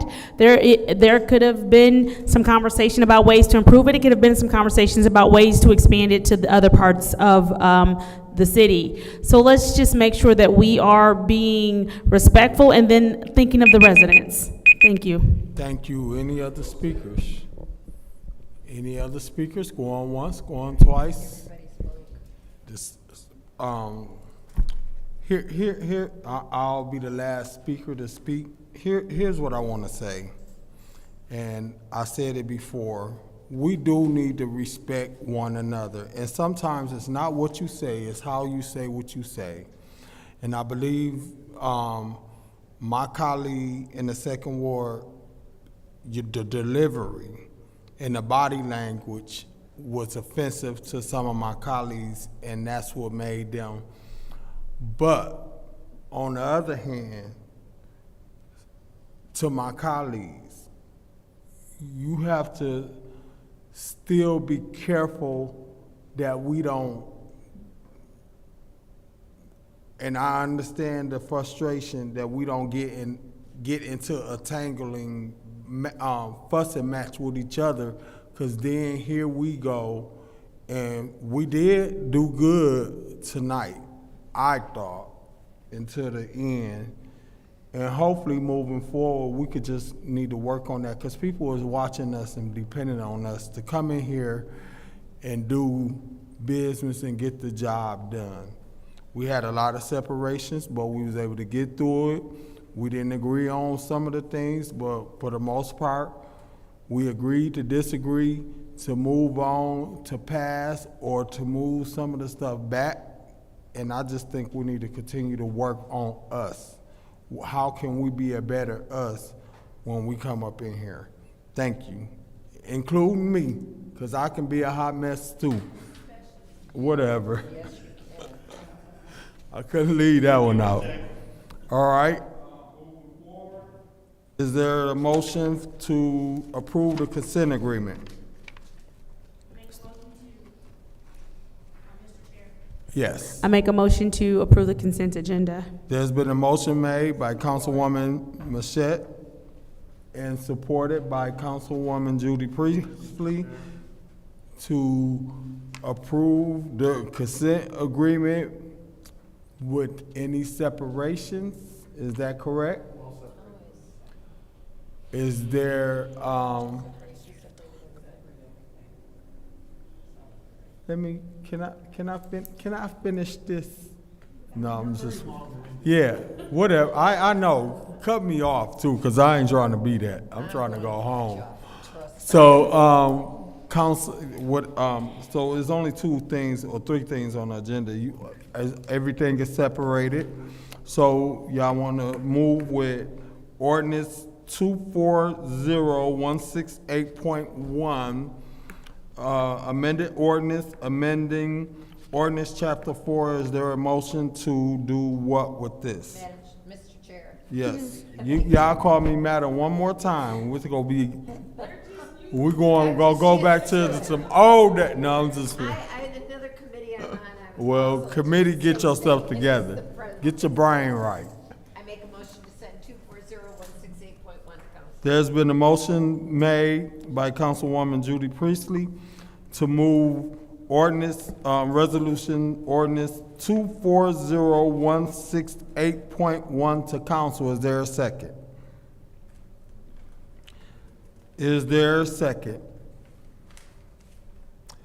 Is there a second? Support. Supported by Councilwoman Dr. Lewis. Any discussion? Mr. Chair, Yes. residents have reached out and they want amendments and/or changes, and the chief is not here, so I will not be voting to send it to council. I think that this still needs work. There's obviously issues with it, and we have yet to hear from the chief on the public record, so he was here. Obviously, he's not here now, this late at night, so. Point of information. There's been a point, what is your point of information? He was here at the last meeting and was available to answer questions. And he did answer questions. I make a motion to keep 240168.1 in legislative. There's been a motion made by Councilman Pfeiffer to keep ordinance 240168.1, the amended ordinance amended Chapter 4 Air Pollution Control in legislative? Yes. Yes. Is there a second? I'll second that motion. It's been made and seconded by Councilwoman Jerry Winfrey Carter. Roll call, Madam Clerk.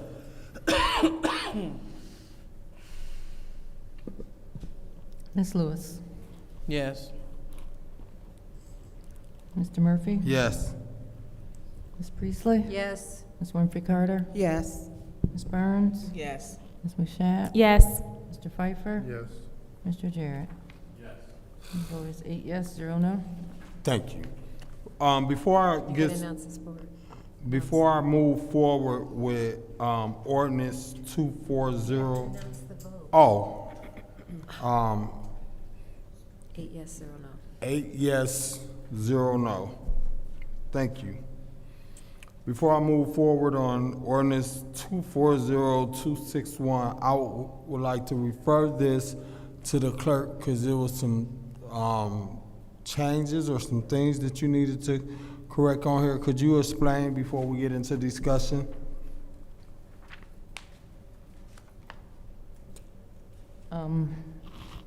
Sorry, I was just asking, and I could do it as discussion, but I was just requesting that it be postponed to special affairs. I have some concerns about the section number and other items that are mentioned in it, but I think it's something I could figure out by Monday, and then if it needed to go back to legislative at that time, I would ask the council to send it back. I don't want to hold it up, but I do believe that that section has been eliminated or renamed, so I think there's some administrative concerns with it, and that's it.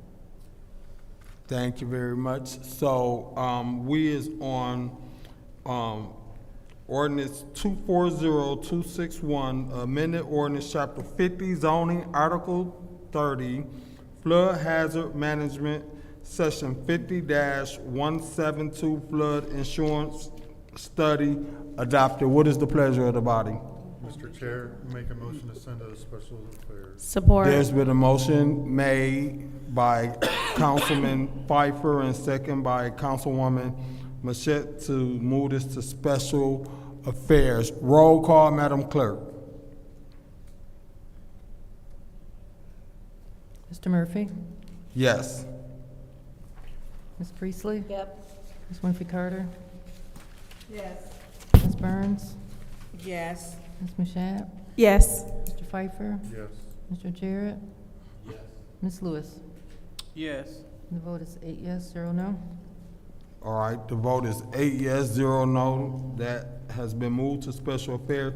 Our last ordinance is 240264, amended ordinance chapter 50, zoning, article 18, administration and enforcement, section 50-200, authority of the zoning coordinator, section 50-202, enforcement powers.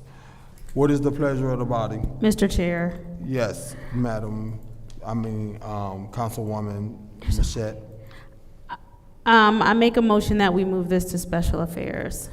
There's been a motion made and second by Pfeiffer to move this to special affairs. Roll call, Madam Clerk. Ms. Priestley? Yes. Ms. Winfrey Carter? Yes. Ms. Burns? Yes.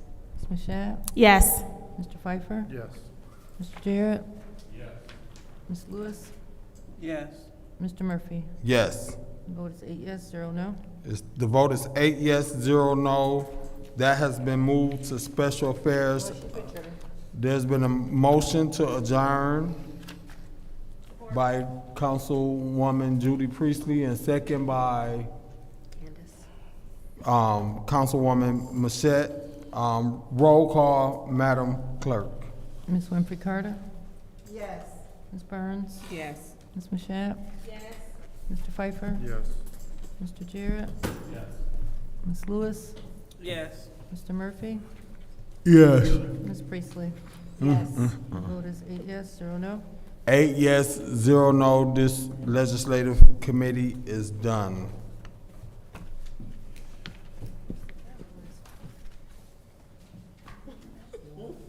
Oh, I guess I had it.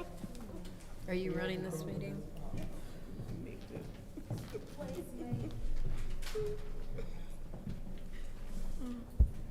The time is now 12:12 a.m., Wednesday, June 19th. I now call this Governmental Operations Committee to order. Roll call, Madam Clerk. Mr. Alamin is absent. Ms. Lewis? Present. Mr. Murphy? Present. Ms. Priestley? Present. Ms. Winfrey Carter? Present. Ms. Burns? Present. Ms. Mashat? Present. Mr. Pfeiffer? Present. Mr. Jarrett? We have 8 members present.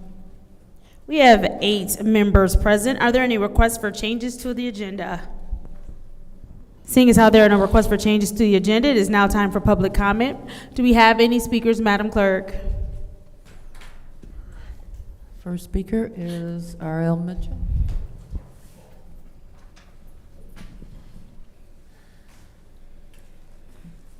R.L. Mitchell, to speak on the this situation in the back.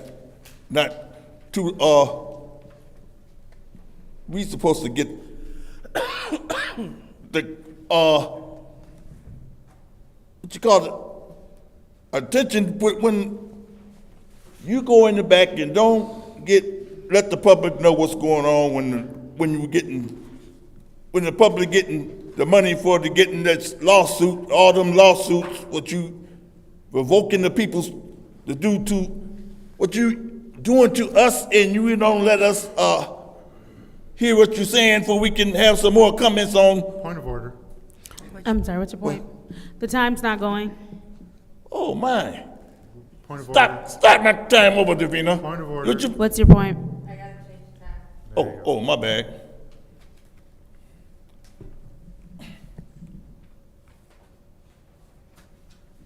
Go ahead.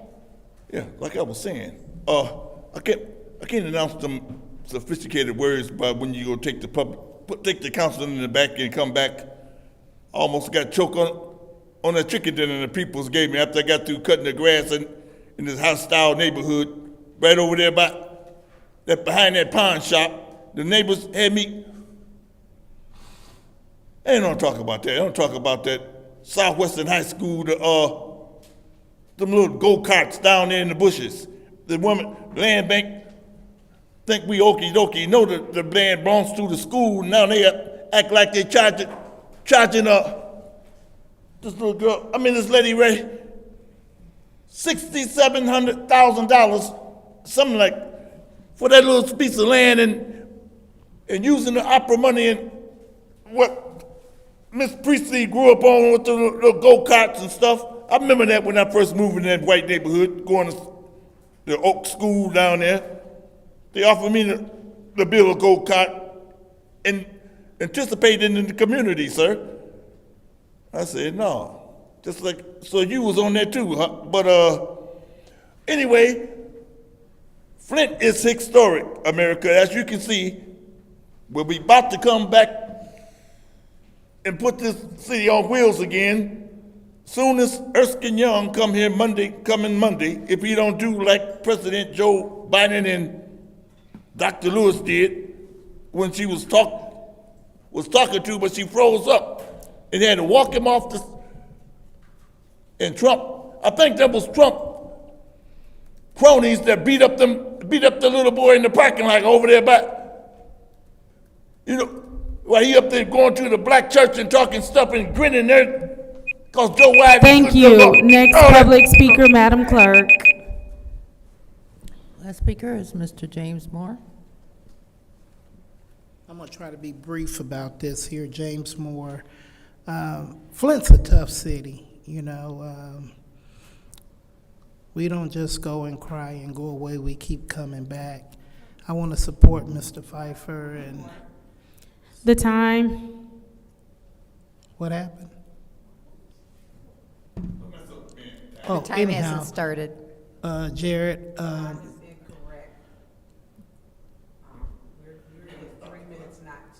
yeah, you're correct. Thank you for looking out for me. You guys keep looking out for our money. Stop letting them throw it away, please. Make them come back and talk to y'all. Y'all, we work in the same city. We should be able to come up with something better to make the soapbox happen, and we shouldn't have to. That money that they're trying to get could be used to make a nice facility for everyone to have here in the city of Flint, something that we can be proud of. I'm tired of, what's the newest store or anything that's been put up in Flint? You know, you got to go to them out there to see Starbucks. I mean, you can go around all these other communities and they get something nice or they get something new, and we get nothing and we spend too much money on it. We got to start, I mean, this is the home of the UAW, man. Go over there and take a class from them to learn how to collect a bargain. You know what I'm saying? It's 9 of y'all up there. We running around here still trying to wonder what happened to the money that we done got. I'm out there telling people we didn't get lead water money, we didn't get ARPA money, and they're gonna be asking for next year's income taxes. And people are believing that stuff. So we gotta do a better job, and especially when it comes down to our money. We gotta tighten the pockets. Dennis Pfeiffer, keep researching them, keep making them. Come to the table and say, what are you going to do with this money and why, and where is it going to go at? Jared, I appreciate having you up there doing what you're doing, because you're making a lot of us more aware. And y'all don't quit. Shit. Have a good night. Thank you. It's now time for council response. Is there anyone who wishes to respond to the public?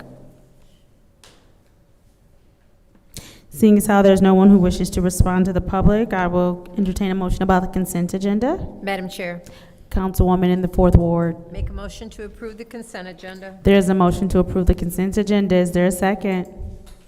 It's been properly supported by the councilman in the 3rd Ward. Councilwoman in the 6th Ward. The agenda has been separated, so now we'll entertain a motion for appointment 240260, which is the appointment to the Hurley Board of Hospital Managers, Miriam Rasul. Madam Chair, Councilwoman in the 4th Ward. make a motion to send to council 240260. There is a motion on the floor to send to council. Is there a second? It's been moved and properly supported by the councilman in the 3rd Ward. Is there discussion? Madam Chair. Councilman in the 8th Ward, you have the floor. I guess through you to Willie, yes. It's past midnight. We can go by first names, right? Is there a residency restriction on this appointment?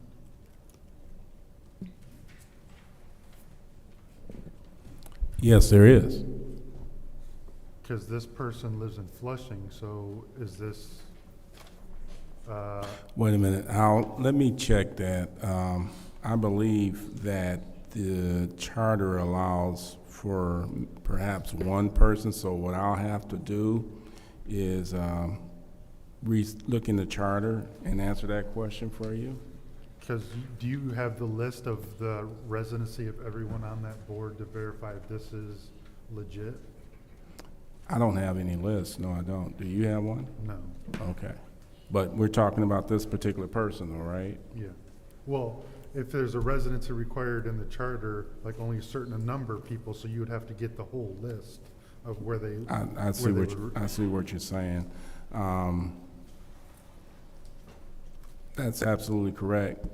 I don't know if this person, if there is a certain limit to the people who don't live in the city of Flint, may exceed that number or not. So I would ask that you, or the council perhaps, hold off on this particular item. And there's also the second item, since I'm speaking, I would like to inform the council that under the charter, an employee for the city can't be appointed to this particular board. So that's another item that would be a problem. Okay. Okay. Would you be able to gather the information for this Hurley one by Monday? Can you send me an email? Madam Clerk, can you send an email to the law department requesting to verify the residency requirements for this board? Particularly to me, and I'll Yeah. research that. So I will make a motion to send this to Special Affairs. Support. There's been a motion on the floor to send this to Special Affairs. It's been moved and properly supported. Roll call, Madam Clerk.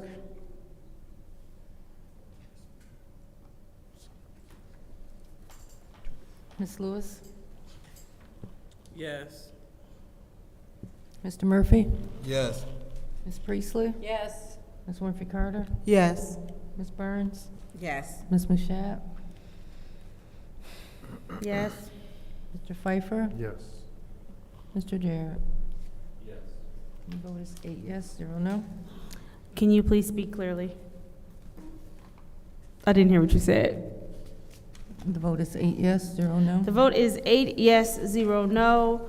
Appointment 240260, which is the appointment to the Hurley Board of Hospital Managers, Miriam Rasul, has been moved to Special Affairs. Madam Chair. Moving on to Resolution 240262, appointments to the Ethics and Accountability Board, Joyce Wilson. I do believe Mr. Pfeiffer asked for the floor. Motion to postpone indefinitely. There has been a motion to postpone indefinitely. I want to speak. Oh, then I will. Is there I will support? withdraw. Well, I mean, this- we still have, oh.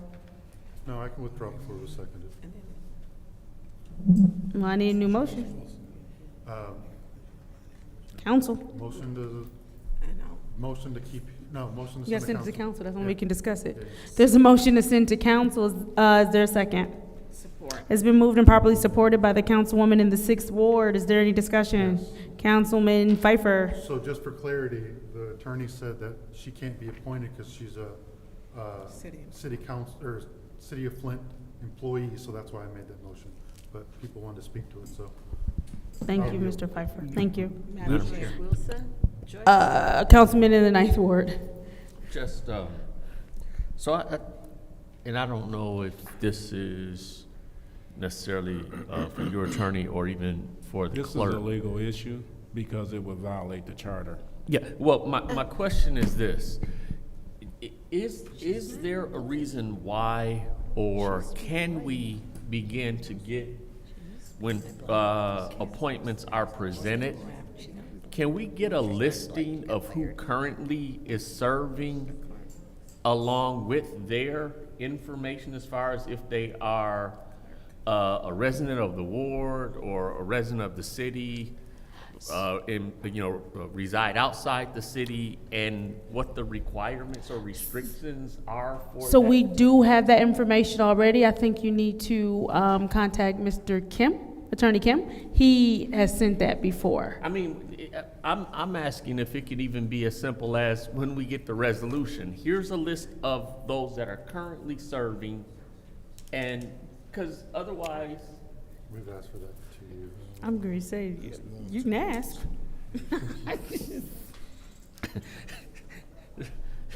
so y'all telling me it's not gonna I happen. mean, it's too much like work. Okay. You know, I just, And then it's also depending on who submits it. So there's that.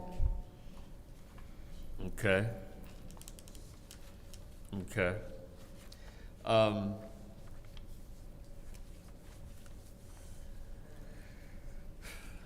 Thank you.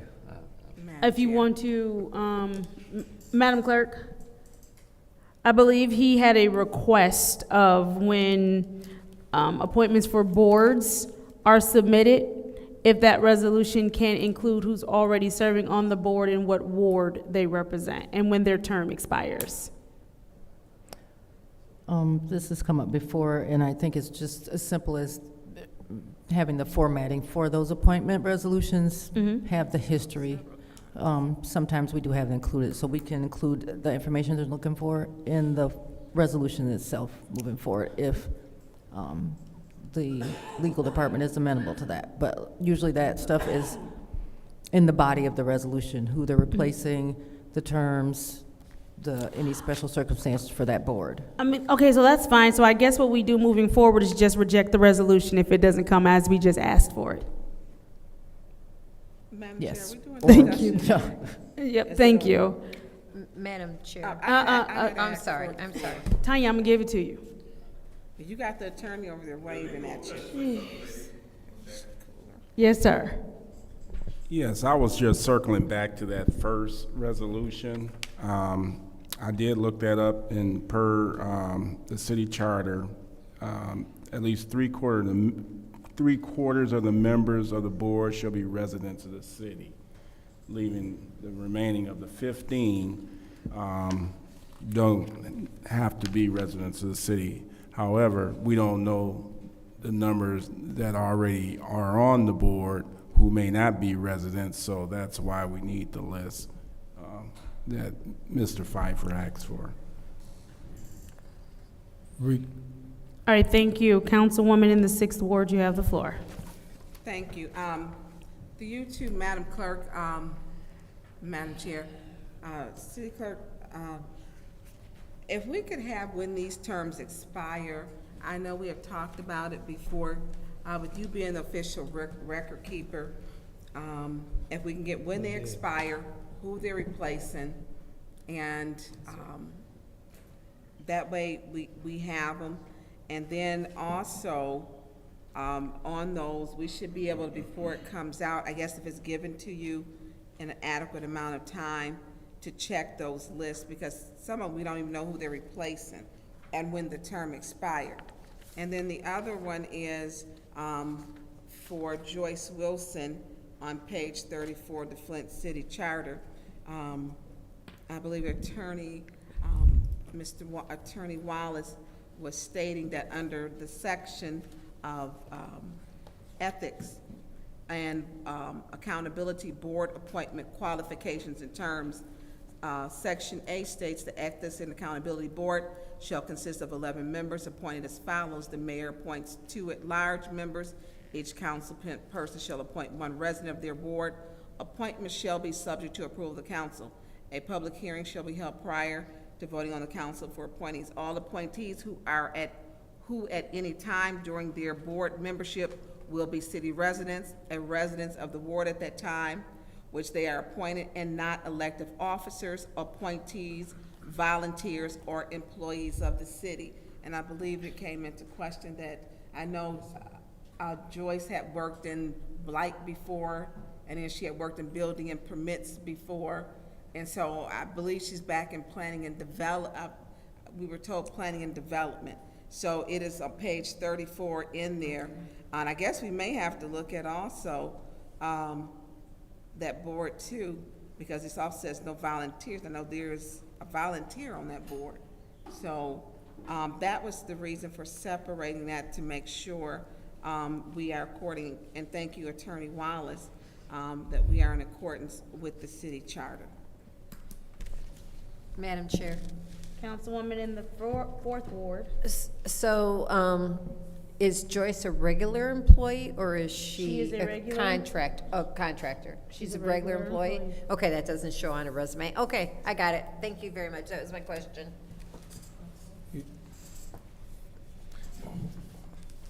Yeah, Councilman Murphy. I would like to make a motion for us to drop this resolution indefinitely. All right, there's a motion on the floor to postpone this, this appointment indefinitely. It's been supported by the councilwoman in the 6th Ward. Roll call, Madam Clerk.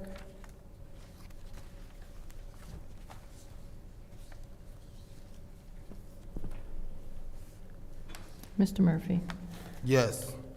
Ms. Priestley? Yes. Ms. Winfrey Carter? Yes. Ms. Burns? Yes. Ms. Mashat? Yes. Mr. Pfeiffer? Yes. Mr. Jarrett? Yes. Ms. Lewis? Yes. The vote is 8 yes, 0 no. The vote is 8 yes, 0 no. That has been, appointment 240262, appointment to the Ethics and Accountability Board, Joyce Wilson, has been postponed indefinitely. Moving on to appointment 240263, which is the appointment to the Citywide Advisory Council Committee, Earl L. Hall IV. Madam Chair, I would like to make a motion to move Resolution 240263, the appointment to Citywide Advisory Council Committee, Earl Hall IV, to council. Support. Councilman Murphy has made a motion to move it to council. Councilwoman Priestley has supported it. Is there any discussion? Madam Chair. Councilwoman in the 6th Ward, you have the floor. Thank you. I know I don't see the councilman in the 1st Ward. He's absent today. But I think this was his person they called Little Earl. And Little Earl was cutting up on social media and other places. And I know as we have tried disciplining even my council person, my appointed person, I am very cautious that we don't want to add to any issues. He used to sit right here and just do, and then, well, matter of fact, we have a social media post that he made. And so I'm very cautious with moving. He made, it was a bunch of posts. He would sit right there. And I think that as we look at appointments and as we are trying to remove people from different boards, that this person hasn't even been appointed yet, and there's been issues. And so our behavior does, their behavior does play out. When you write posts, I mean, you leave a digital footprint. And Request more information. Please stop the time. What is your request? What did his post say? Please start the time. Continue, Councilwoman Burns. So I'm not getting ready to get into all of Lil Earl's posts because they were screenshot, because he was busy. He was very busy. And this was at the time during when we made the decision to, or were facing the decision to appoint, and he was not helping Mr. El Alamin at all with his behavior, not at all. And having Facebook beefs, and even having, I just want us to be kind of like boring again. And it hasn't been that way in a long, or as boring as we can be. And appointing someone when we're dealing with appointed people's behavior or issues that the council has brought before, I think we have to be cautious to make sure we're not someone showing you what they're doing beforehand, even before they're even appointed. You have to be careful. Like I said, that is a digital footprint. It is, and it's there. People screenshot just like, whatever your account is. You have to be careful. Now, when we want to put someone on a citywide advisory board where he's making decisions, you have to be careful. And it has nothing to do, it's just a decision. I'm one vote, one decision. And I'm quite sure everybody's seen those. What Little Earl was put, or what they call him, Little Earl. No. He called himself that, actually, because he was very aggressive. if we want to get into that. And my same behavior that you were claiming about, well, your behavior was aggressive over there. I don't want to add to anything with more aggressive people and in the language. I don't. Councilwoman in the 6th Ward, please refrain So- from addressing comments to colleagues. I said I'm not having any aggressive behavior anymore. That's from anyone. And when we're talking about putting someone on the board, and this person came into the chambers, people were removed tonight because of language and what was felt to be their attitude. They were removed.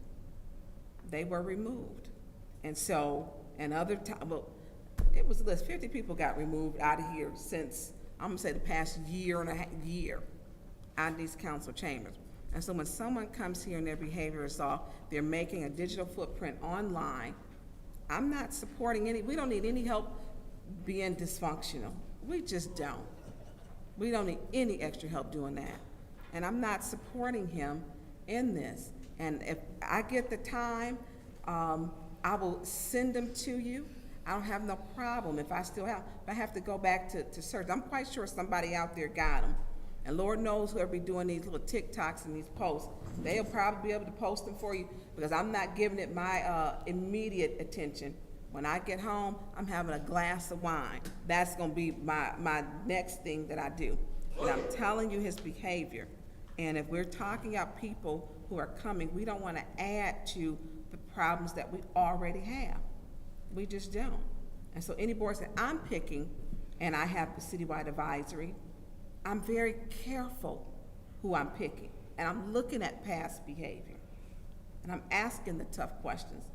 And I'm not giving passes. I want the best for our city. Thank you. Is there anyone else who would Yes. like to, Councilman Murphy, you have the Thank you floor. so much. So if we're talking about the young man that used to come in council chamber with the dreads, that used to sit politely and nicely right here in the front, here's what I ain't gonna do. And I guess it's finna go back the other way or whatever, I don't know. But however y'all choose to do it, that's on y'all. But that young man came to council with a suit on, dressed nice, sat there quietly, didn't say nothing, let all the other people in this chamber talk their stuff against the person that he was supporting, and he stayed there humbly until he couldn't take it no more. So it's okay for other people to do what they want to do, but it ain't okay for people to clap back, and that's the problem. Two wrongs don't make no right. But that man sat there real nice, and he gonna get appointed on the advisory board, the citywide advisory board that deals with community development block grant dollars.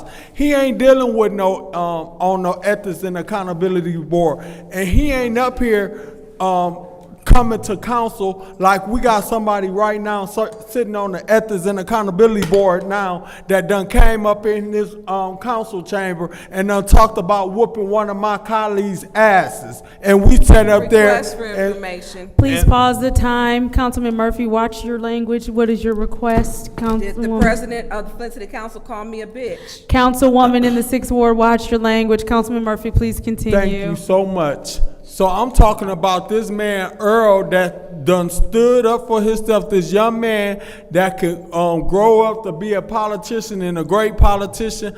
I'm telling you, I watched that man every time he came down here, and that man was real calm and collected. And I don't know, see, here's the problem that we have. We have people that looks at people in a different lenses. So if they don't do what they want them to do, then they ain't nothing. If they ain't talking the language that they want to talk, then they ain't nothing. So you mean to tell me because this guy been on Facebook doing what other people been doing for every day, 24 hours a day, you could go on Facebook right now. I don't even go on there looking at stuff. I heard people done did a podcast having a conversation about me, where if you had want to have a conversation about me, I ain't never had no problem addressing nobody on nothing. But every time you turn around, I'm getting a call that one of my colleagues done been on a podcast talking stuff about me. So if you want to talk about what Earl doing, talk about what some of y'all out there doing, talking and making interpretations of what you think going on in my life, or what you think going on with a recall and all of this different kind of stuff that I keep on hearing, and I tell them I don't want to hear it. Because they ain't coming to me about it. Let them talk. Let them say what they want to. They talked about Jesus. Y'all mad because this man on Facebook talking, defending somebody who he support. If that man want to serve on the citywide advisory committee and y'all let this woman serve on the ethics and accountability board and then want to vote to pour her off, who is us to tell this young man that's 18, 19 years old growing up that he can't serve on the citywide advisory board because he don't agree or he on Facebook saying stuff opposed to what we saying? How dare us? I'm voting for that man. And I'm going to stay here. If we got to stay here all night until we vote, and if it lose, it won't be, he ain't going to lose off of my votes. Are you done? Madam Chair, are you done? Councilman Pfeiffer, you have the floor. So I don't know what Facebook comments were made or anything like that.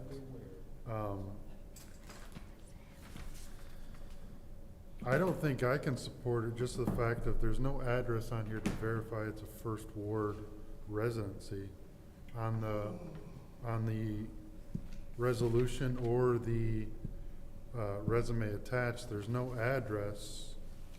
So, Madam Clerk, did you verify that this person is a first ward resident? Yes. Sorry, put everything away.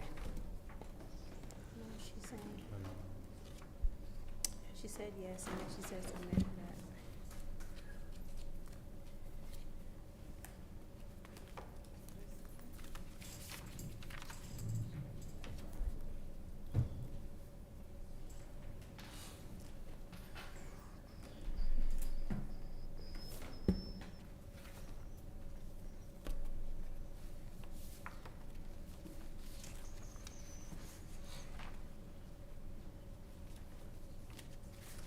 I have it here, but yes, he is a first ward resident, he is a registered voter. So, I have it somewhere. And Madam Clerk, what is the expiration date of this term?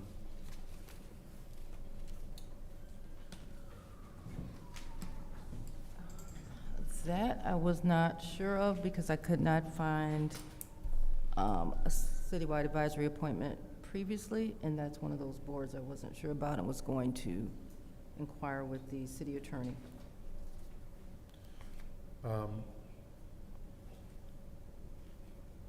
Madam Clerk, can you resolve these issues by Monday? Yes, for the record, Mr. Hall's address is 1801 Marlowe Drive. Can you add that to the resolution? Yes. So, can we drop this by special affairs to get a revised resolution?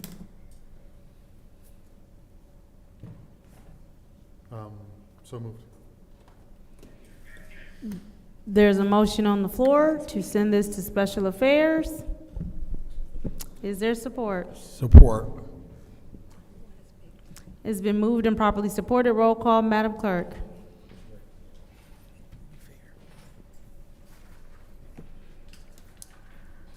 Ms. Priestley? No. Ms. Winfrey Carter? Yes. Ms. Burns? Yes. Ms. Mushat? No. Mr. Pfeiffer? Yes.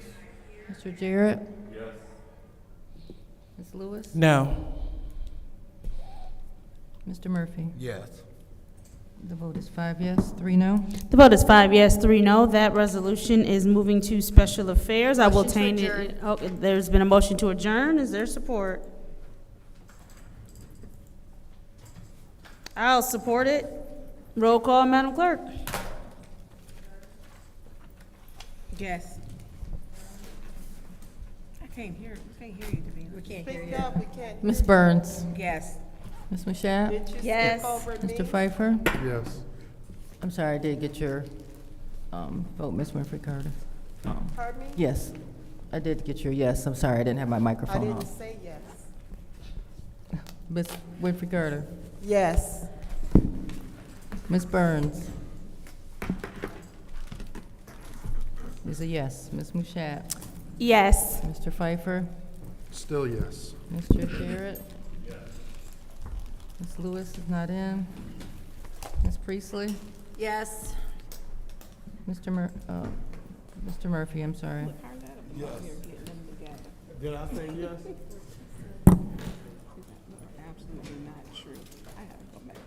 She was being for that. The time is now 12:46 a.m. I call this, I don't even know what I'm sharing, Governmental Operations Committee meeting to a close.